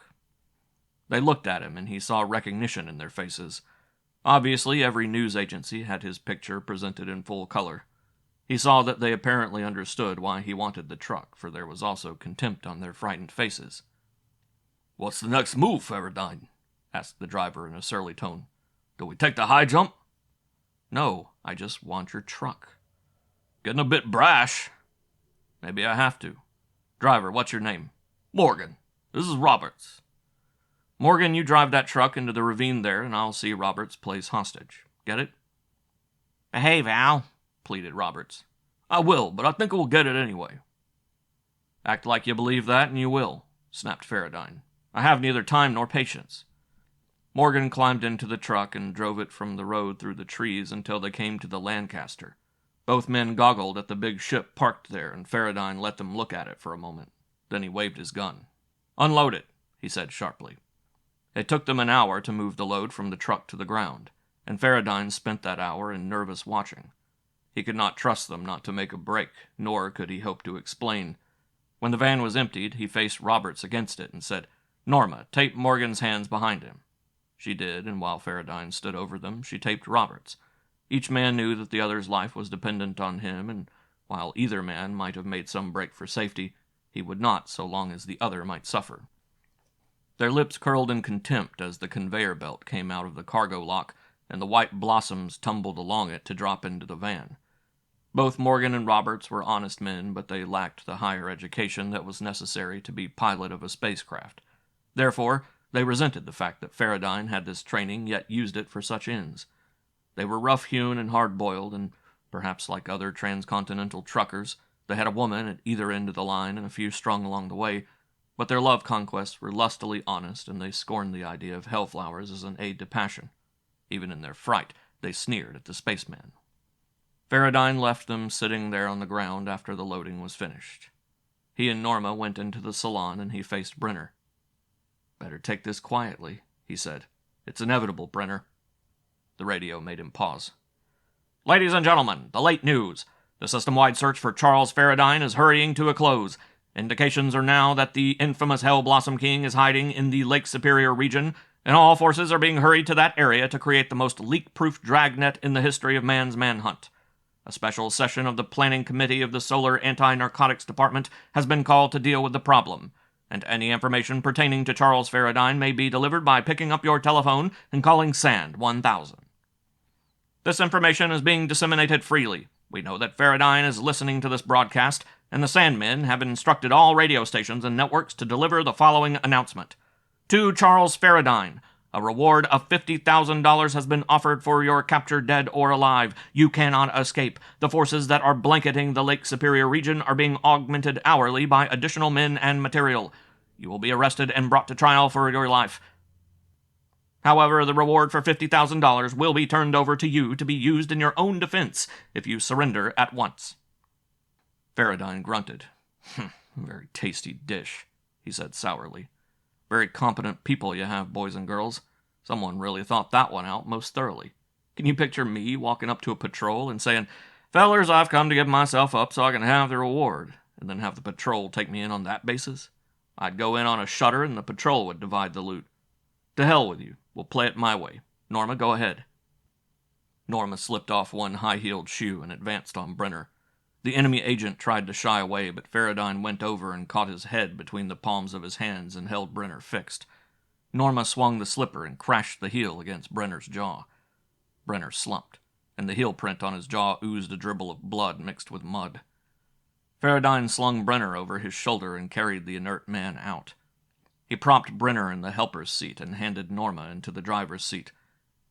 He stood on the running board and watched Norma strip the tape from Brenner's wrists and replace it with fresh tape from the trucker's own first aid kit. "The ankles, too," he warned her. "You have to cover up the tape marks." Norma taped Brenner's ankles. Then she looked up at Farradyne. "I'm shaky." "I know," he said, "but you have to hold yourself together until this gambit is played out." She smiled wanly. "That's what is holding me together. Charles, wish me luck." He leaned into the truck window and put his lips to hers. It was a very pleasant kiss, their first kiss of real affection and mutual confidence, though it lacked a compelling passion. Then he swung down from the truck with a wave of his hand, and Norma put the big engine in gear with a grind that set Morgan's teeth on edge. The truck turned onto the highway and roared off down the road. Morgan asked, "What do we do now?" "We wait in the spacer," Farradyne replied, "and go back underwater." Robert shrugged. "Hope we like the trip," he said. "I've never been in a spacer before." They went up the landing ramp and into the salon to stop short as they saw Carolyn and the other pair. "Quite a collection you have here," said Morgan. "Is this Carolyn Niles?" "I am," replied Carolyn. "Aren't you going to do something about it?" Morgan showed her his tape wrists. "Not in this garb," he said. "This man about space has too many things his own way." Farradyne smiled and left them. He went aloft and returned the Lancaster to the lake. "Now," he said, "we'll wait it out." Morgan shook his head. "With the net they've set up, you'll never see your girl or the truck again, or the Hellflowers." "Maybe I want it that way." "Oh, putting the finger on the bird you carted out of here?" "Precisely." "Then how about the dame?" Farradyne laughed. "In this cockeyed society of ours, even a street-walking slut can rip her dress open, point at a man, and holler rape, and half the community will start yelling, 'Lynch the son of a bitch,' without looking too hard at either of them. She'll get by, but it may go hard with him." With some amusement, he saw two different expressions looking at him silently. Morgan and Roberts were scornful, angry, and ready at any instant to do whatever they could to overcome him, only the tape kept them from trying. But on Carolyn's face was an expression of mingled defeat and admiration. She knew as well as Farradyne that Brenner was in for a rough time. Farradyne relaxed. He lit a cigarette and mixed himself a highball. Carolyn groaned and tried to flex the wrists that were secured to the arms of the chair. Morgan growled at the sight of her helplessness and asked if Farradyne had harmed her. Carolyn replied, "Not yet. I happen to be immune to Hellflowers." "Scorpions," said Farradyne pointedly, "are immune to their own poison." It made no difference. Morgan and Roberts still wanted to get free so they could take him on in a rough and tumble, and Farradyne knew that either one of them would be more than a match for him. Tooling a truck was not hard in this day of mechanical and electrical aids to human muscle, but manipulating furniture was something else again. Either one of them was capable of bending him double and straightening him out again afterwards. He listened to them discuss him. It was amusing in a way. The first remark was made with a sly glance in his direction to see how he reacted. As he merely smiled, their observations became bolder and more damning. They wondered how and why his degradation had been so complete. They considered his family for a number of generations of inbreeding and illegitimacy. In all of this, he had to admire Carolyn's ability to dissemble even while she was playing a losing battle. She was determined to carry on high until the bitter end, and she added to the slander with a fine regard for the well-turned phrase and amplified all the truckmen said. They were working on his chances for a painful hereafter when the radio music faded again. "And here is the latest news on Charles Farradyne. Within the past half hour, the area of search has been narrowed to a 10-mile circle by the interception of a moving van laden with Hellflowers. The arrest was made by a state highway patrol with the aid of a woman who gave her name as Norma Hannon. Miss Hannon was in a state of hysterical collapse after days of imprisonment at the hands of the Lotus Ring, a brutal physical assault, and threats of being forced into Love Lotus addiction. The driver of the truck was carrying a license made out to Walter Morgan, but information from the Bureau of Identification indicates that Morgan is also known as Lewis Hughes, a prominent teacher of ancient history in a Des Moines school. During the struggle, Miss Hannon succeeded in rendering the alleged criminal unconscious by hitting him on the jaw with her slipper. after which she taped... Farradyne chuckled. You see? He glowed. Morgan grunted. My license! Roberts cried. Our truck! Carolyn said. And what's it got you, Charles? The first aid kit, went on the announcer. Morgan, or Hughes, is being held on a John Doe warrant pending the true identification of the man, charged with Hellflower possession, abduction, illegal restraint, assault and battery, rape, and driving an interstate truck with an improper license. Miss Hannon collapsed after driving the truck to within sight of the dragnet set out for Farradyne. Her statement will be taken by the Sand office as soon as she is recovered. The point of hospitalization has been kept secret by the Sandmen, who are now confident of an early arrest. Indications are that Hughes or Morgan has turned state's evidence and is willing to inform on his racket boss. Ha! Glowed Carolyn. Did you a lot of good, didn't it, Farradyne? Snarled Morgan. Farradyne ignored Morgan and spoke to Carolyn. Unless Norma is being tended by someone of your gang, this is the end, baby. She eyed him superciliously. How long would they believe her after they discover she's an addict herself? Maybe she isn't. Carolyn laughed. Everybody knows there is no cure. And how about our pal, Brenner Hughes Morgan? You leave me out of this, snapped Morgan. Sorry, said Farradyne with a smile. I didn't mean to include you, Walter. Carolyn said in a self-confident voice, Brenner is one of us. He is just as willing to die for our cause as... She suddenly remembered the truckmen present, who were probably as puzzled as men can be over the trend of conversation. But she didn't have to finish. Farradyne realized with a start that the enemy culture and training must include a high degree of blind patriotism, which demanded that the agent in danger of discovery must be ready to eliminate his discoverer, even though it caused the death of both of them. The Semiramide. A searchlight swept across the lake, and its light, refracted downward from the waves, caught Farradyne's eye. He left them in the salon and raced up the stairs to the control room. Through the Astrodome, distorted by the water, Farradyne could see the headlamps of a big truck. The search beam crossed the water again and flashed ever so briefly on the slender rod of the antenna. The truck paused in its course. The beam swept the woody shore and stopped. The truck turned toward something in the woods and rumbled off through the trees. The radio music died again. Ladies and gentlemen, we are about to bring you a very startling program. John Bundy, our special events newscaster, has joined the forces scouring the Lake Superior region for Charles Farradyne. Inasmuch as an early arrest is expected, and possibly a running-gun battle, John Bundy will take the air with an on-the-spot account. Come in, Bundy. Hello, this is John Bundy. Our convoy of trucks, men, guns, radar, and radio control resembles a war convoy. We have everything from trench knives to 155 rifles aboard as we scour the North Woods for the criminal who has been so successful up to this time. We arrive at a point along Lake Superior, which must be close to Farradyne's operations, according to the description given to us by the arrested truck driver. Sand and mud from Miss Hannon's shoes correspond to that district. Flying above us now are 8 squadron bombers carrying heavy depth charges because Farradyne is believed to be hiding his spacecraft in the waters of the lake. A submarine from the Great Lakes Geodetic Survey has been hastily equipped with some ranging sonar from the War Museum at Chicago and is seeking the submerged spacecraft. There came a distant crash in the radio, and seconds afterward the Lancaster resounded with the thunder of an underwater explosion. One of the depth charge patterns has been dropped, explained Bundy excitedly. Perhaps this is... No, it's not. Sorry, just a hope. But the submarine has just covered the explosion area and reported only an underwater mountain peak instead of a hidden spacecraft. No place will be left unsearched. A thin, pure ping of a pitch so high it was on the upper limit of Farradyne's ability to hear came, and lasted for less than 1/10 of a second. It came again in about 20 seconds, repeating at like intervals again and again. The interval dropped. The volume of the ping increased noticeably until the singing tinkle. Something like tapping a silver table knife on Haviland china was coming fast. Ping, ping, ping. Farradyne looked above. Circling, there were sky trails of jet bombers making loops in the sky. There came another flash of the search beam against the antenna. Ping! Abruptly, the pinging changed in tone. It became frequency modulated so that it rose in a chirp, and Farradyne knew that the submarine was coming closer. Norma, get through wherever you are. Along the shoreline, something blossomed with an orange flash. Seconds later, there was an eruption 50 yards from the Lancaster that shook the ship hard enough to make the plates groan.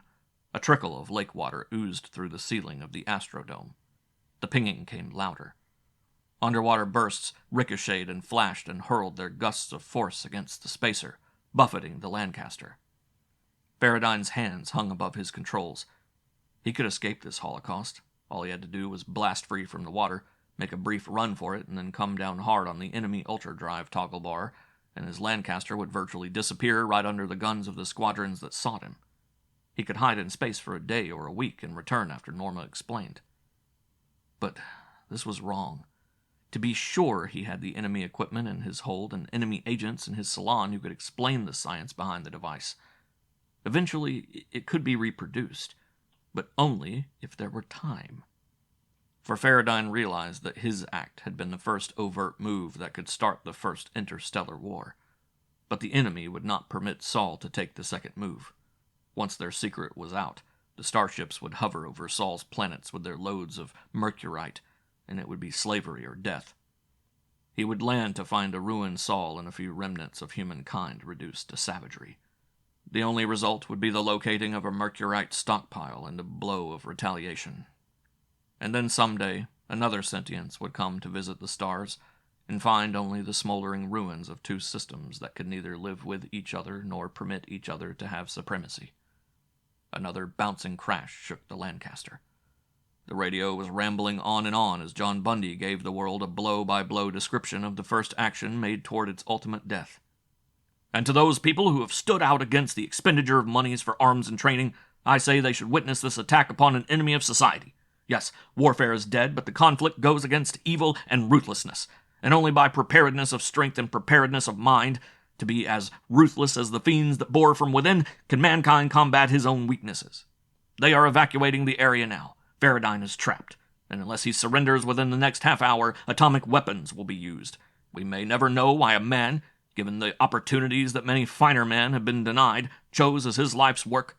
Carolyn laughed hysterically, and Farradyne went below for a look. Morgan and Roberts fell upon him and hauled him down the stairs. They pinned him to the deck and held him there. Carolyn stood above him. "We don't mind dying," she said, "in order to take you with us. You and your money and your paid agents and your bribed officials. Permit you to surrender, to stand mock trial and be acquitted? Never." The Lancaster shook with the throb of depth charges.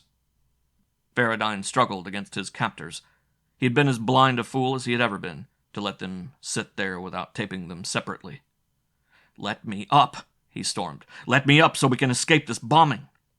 "Shut the hell up," Farradyne struggled. There was a blasting roar that stunned them all. It shook the Lancaster viciously. The trickle of water through the Astrodome was covered by the ear-splitting thunder, but less shockingly loud as the Lancaster hiked into the open air and braved the fire of the squadron. Farradyne forced himself awake. "Let him escape, and we—" Carolyn's shrill laugh drowned out his weak voice. The radio went on as accursedly unanswerable as always. "Farradyne's spacecraft has been trapped and fired upon, and now the pilot himself has been flushed from cover. He is making the criminal's last stand. The rascal is hoping to flee through the most thorough sky cover that has ever been assembled. He cannot hope to win, though, ladies and gentlemen. I wish we had a video here in the early morning light so that you could see this vivid spectacle of the eternal battle between the forces of good and evil. But we'll all be there when Farradyne goes down to the death of flame he so richly deserves. Above him now are the jet bombers, and above them lie the interplanetary space guard to fire the final coup de grace. If Farradyne can run this gauntlet of righteous wrath that far, his flare trail is dimmed by the pinpoints of flashing death that seek him out. On every side of me are ships vomiting torpedoes, guided missiles with target-seeking radar in their sleek noses that will end this reign of terror and dissolution once they find their mark." Farradyne looked up at Carolyn and saw a glow of excitement in her eyes. She looked down at him and said, "Charles, you almost succeeded." The radio clicked audibly, and a forceful voice came on. "Attention! Attention! All listeners hear this. This is the office of the Secretary of Solar Defense, under Secretary Marshall White speaking. All persons, whether official or unofficial, whether citizen or military, are hereby charged with the safety of Charles Farradyne and the Lancaster Model 81 in his possession. This is a cease-fire order. All citizens and military personnel, officials and Non-officials are hereby ordered to offer Charles Farradyne whatever he may request in the nature of manpower, machinery, supplies, protection, material, and safe conduct, so that he may deliver his spacecraft to the Terran arsenal at Terre Haute, Indiana. Morgan looked at Farradyne with a scowl. Carolyn cried, "Friends in high places!" Robert spat on Farradyne's face. The undersecretary's voice went on. "Within the hour, Miss Norma Hannon, one-time associate of Howard Clevis, undercover agent attached to this office on free duty, has presented irrevocable evidence to show that the Hellflower operations have been part and parcel of an unsuspected plot against humanity by denizens of an extrasolar culture. Since Farradyne's spacecraft contains the only known device enabling matter to exceed the velocity of light, its delivery to the arsenal is deemed top priority. All persons are charged." Farradyne shrugged himself out of the grip of the truckmen. "Go the hell aloft and grab that bastard running the ship," he snarled at them. The other enemy rushed forward, and Roberts caught a hard fist on the jaw and reeled back. Farradyne wheeled with a wide swing and chopped the edge of his hand hard against the side of the alien face. The blow hurled the other back against the little bar, against which he crumbled and slipped to the floor in a flaccid heap. "Watch her!" Farradyne yelled to Roberts, who was recovering from his blow. Morgan dashed up the stairs, and Farradyne was at his heels. The truckman raced across the control room and caught the enemy pilot by his right wrist, whipped it out, around, down, back, and up in a hammerlock. He jerked once and then lifted the screaming pilot out of the chair, hammerlock in one hand, his other arm clenched around the pilot's throat. Farradyne slipped into the pilot's chair and reversed the controls. He oriented himself and then boldly turned the Lancaster on its side and sent the ship screaming through the upper air towards Indiana. In the control room there were some flashes high in the sky. Terran forces had made contact with the enemy. He turned in his pilot's chair as he heard them struggling up the stairs. Carolyn was fighting her way up with tooth and nail and crying, "I've got to see him!" Roberts was still stunned from the blow, a bit groggy and also a bit reluctant to lash out and crush a few bones. Farradyne jeered. "So I couldn't get through?" Carolyn faced him. "You poor simpleton," she said. "You've just sealed your own doom." Farradyne shrugged. "Sometimes it's better to kill the dog than let the fleas multiply. It saves the rest of the dogs." "Do you realize what you're doing? You're giving up. You're admitting—" "Oh, shut up, Carolyn. What's your alternative? To surrender quietly and let your rapacious gang walk in? Of course we can't win. But you can't win either, because we're going to deprive you of victory. When the next galactic race comes this way, they'll find a couple of glowing monuments to a culture that preferred death to slavery." "But you couldn't possibly—" "Oh, yes, I can.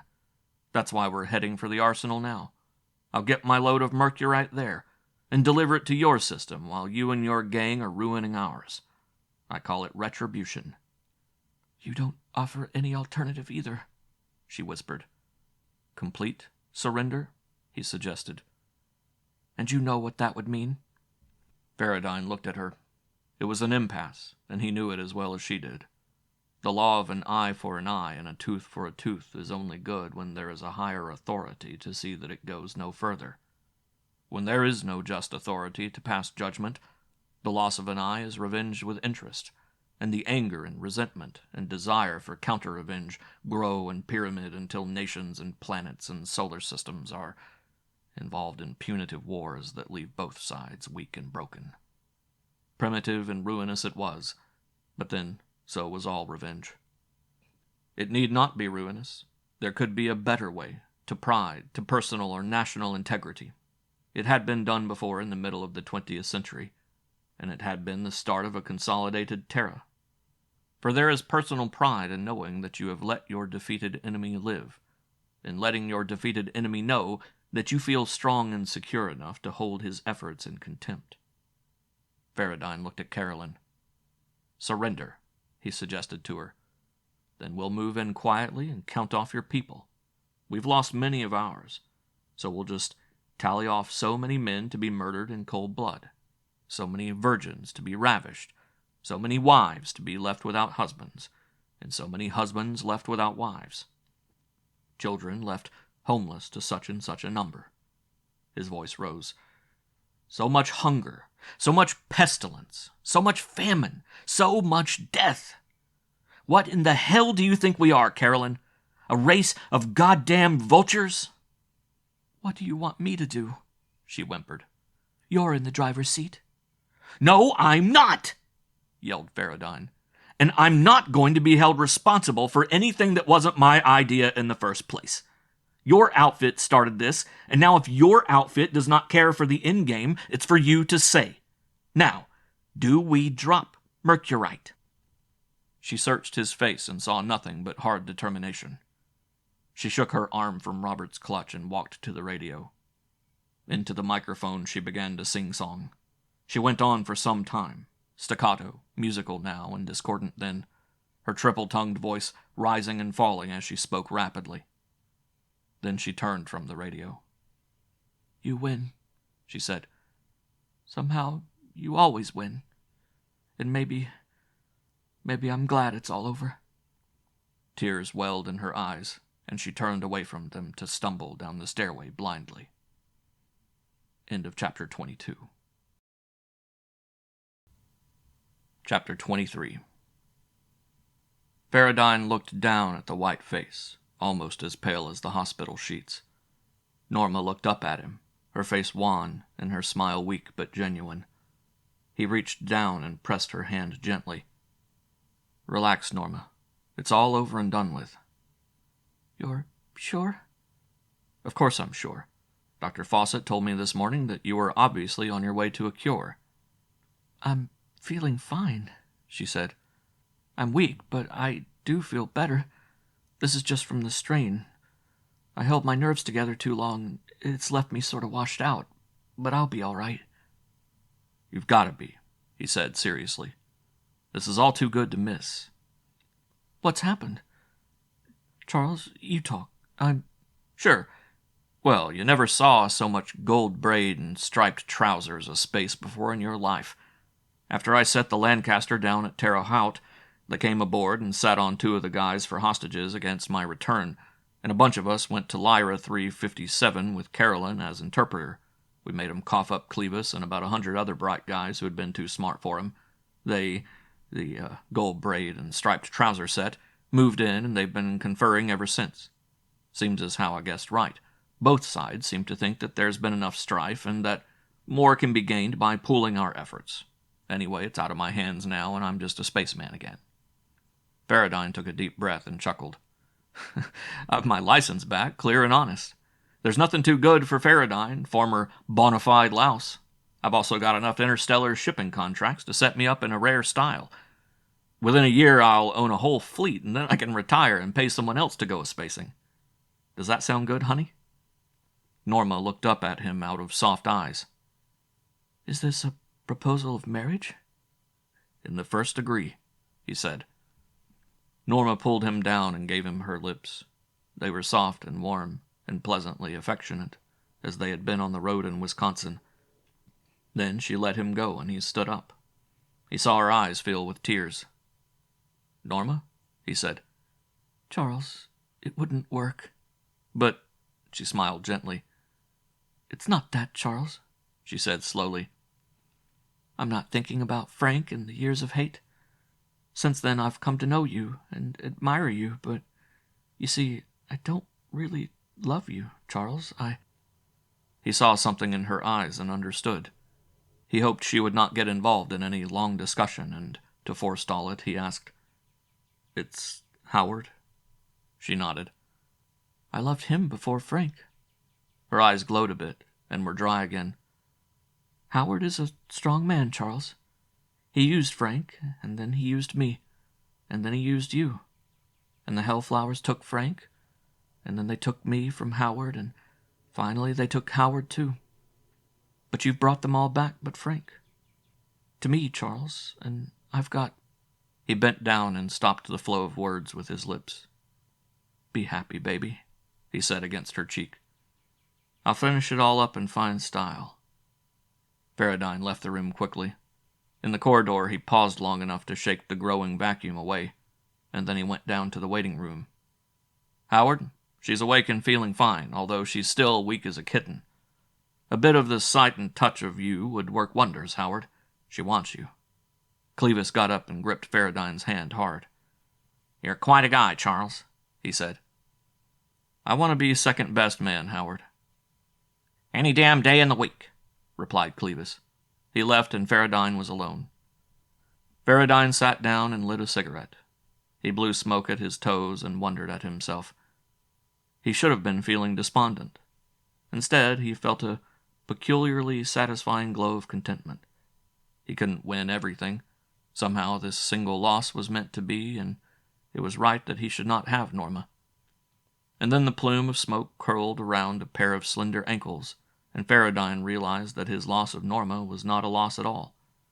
The slight vacuum filled full as Farradyne knew where his last piece of unfinished business was. The waiting room resounded with a gentle musical chord. It was operatic in quality. Angel, Hoyden, and the devil singing bacchanal. He smiled and looked up at her. Any damned day in the week, he promised, getting to his feet. Against his face, Carolyn laughed softly. But you can't even pronounce my name. I'll get along, he said. We'll figure out something. Arm in arm, they went out into the bright sunshine. End of chapter 23. And end of Hellflower by George O. Smith. Read by Ben Tucker.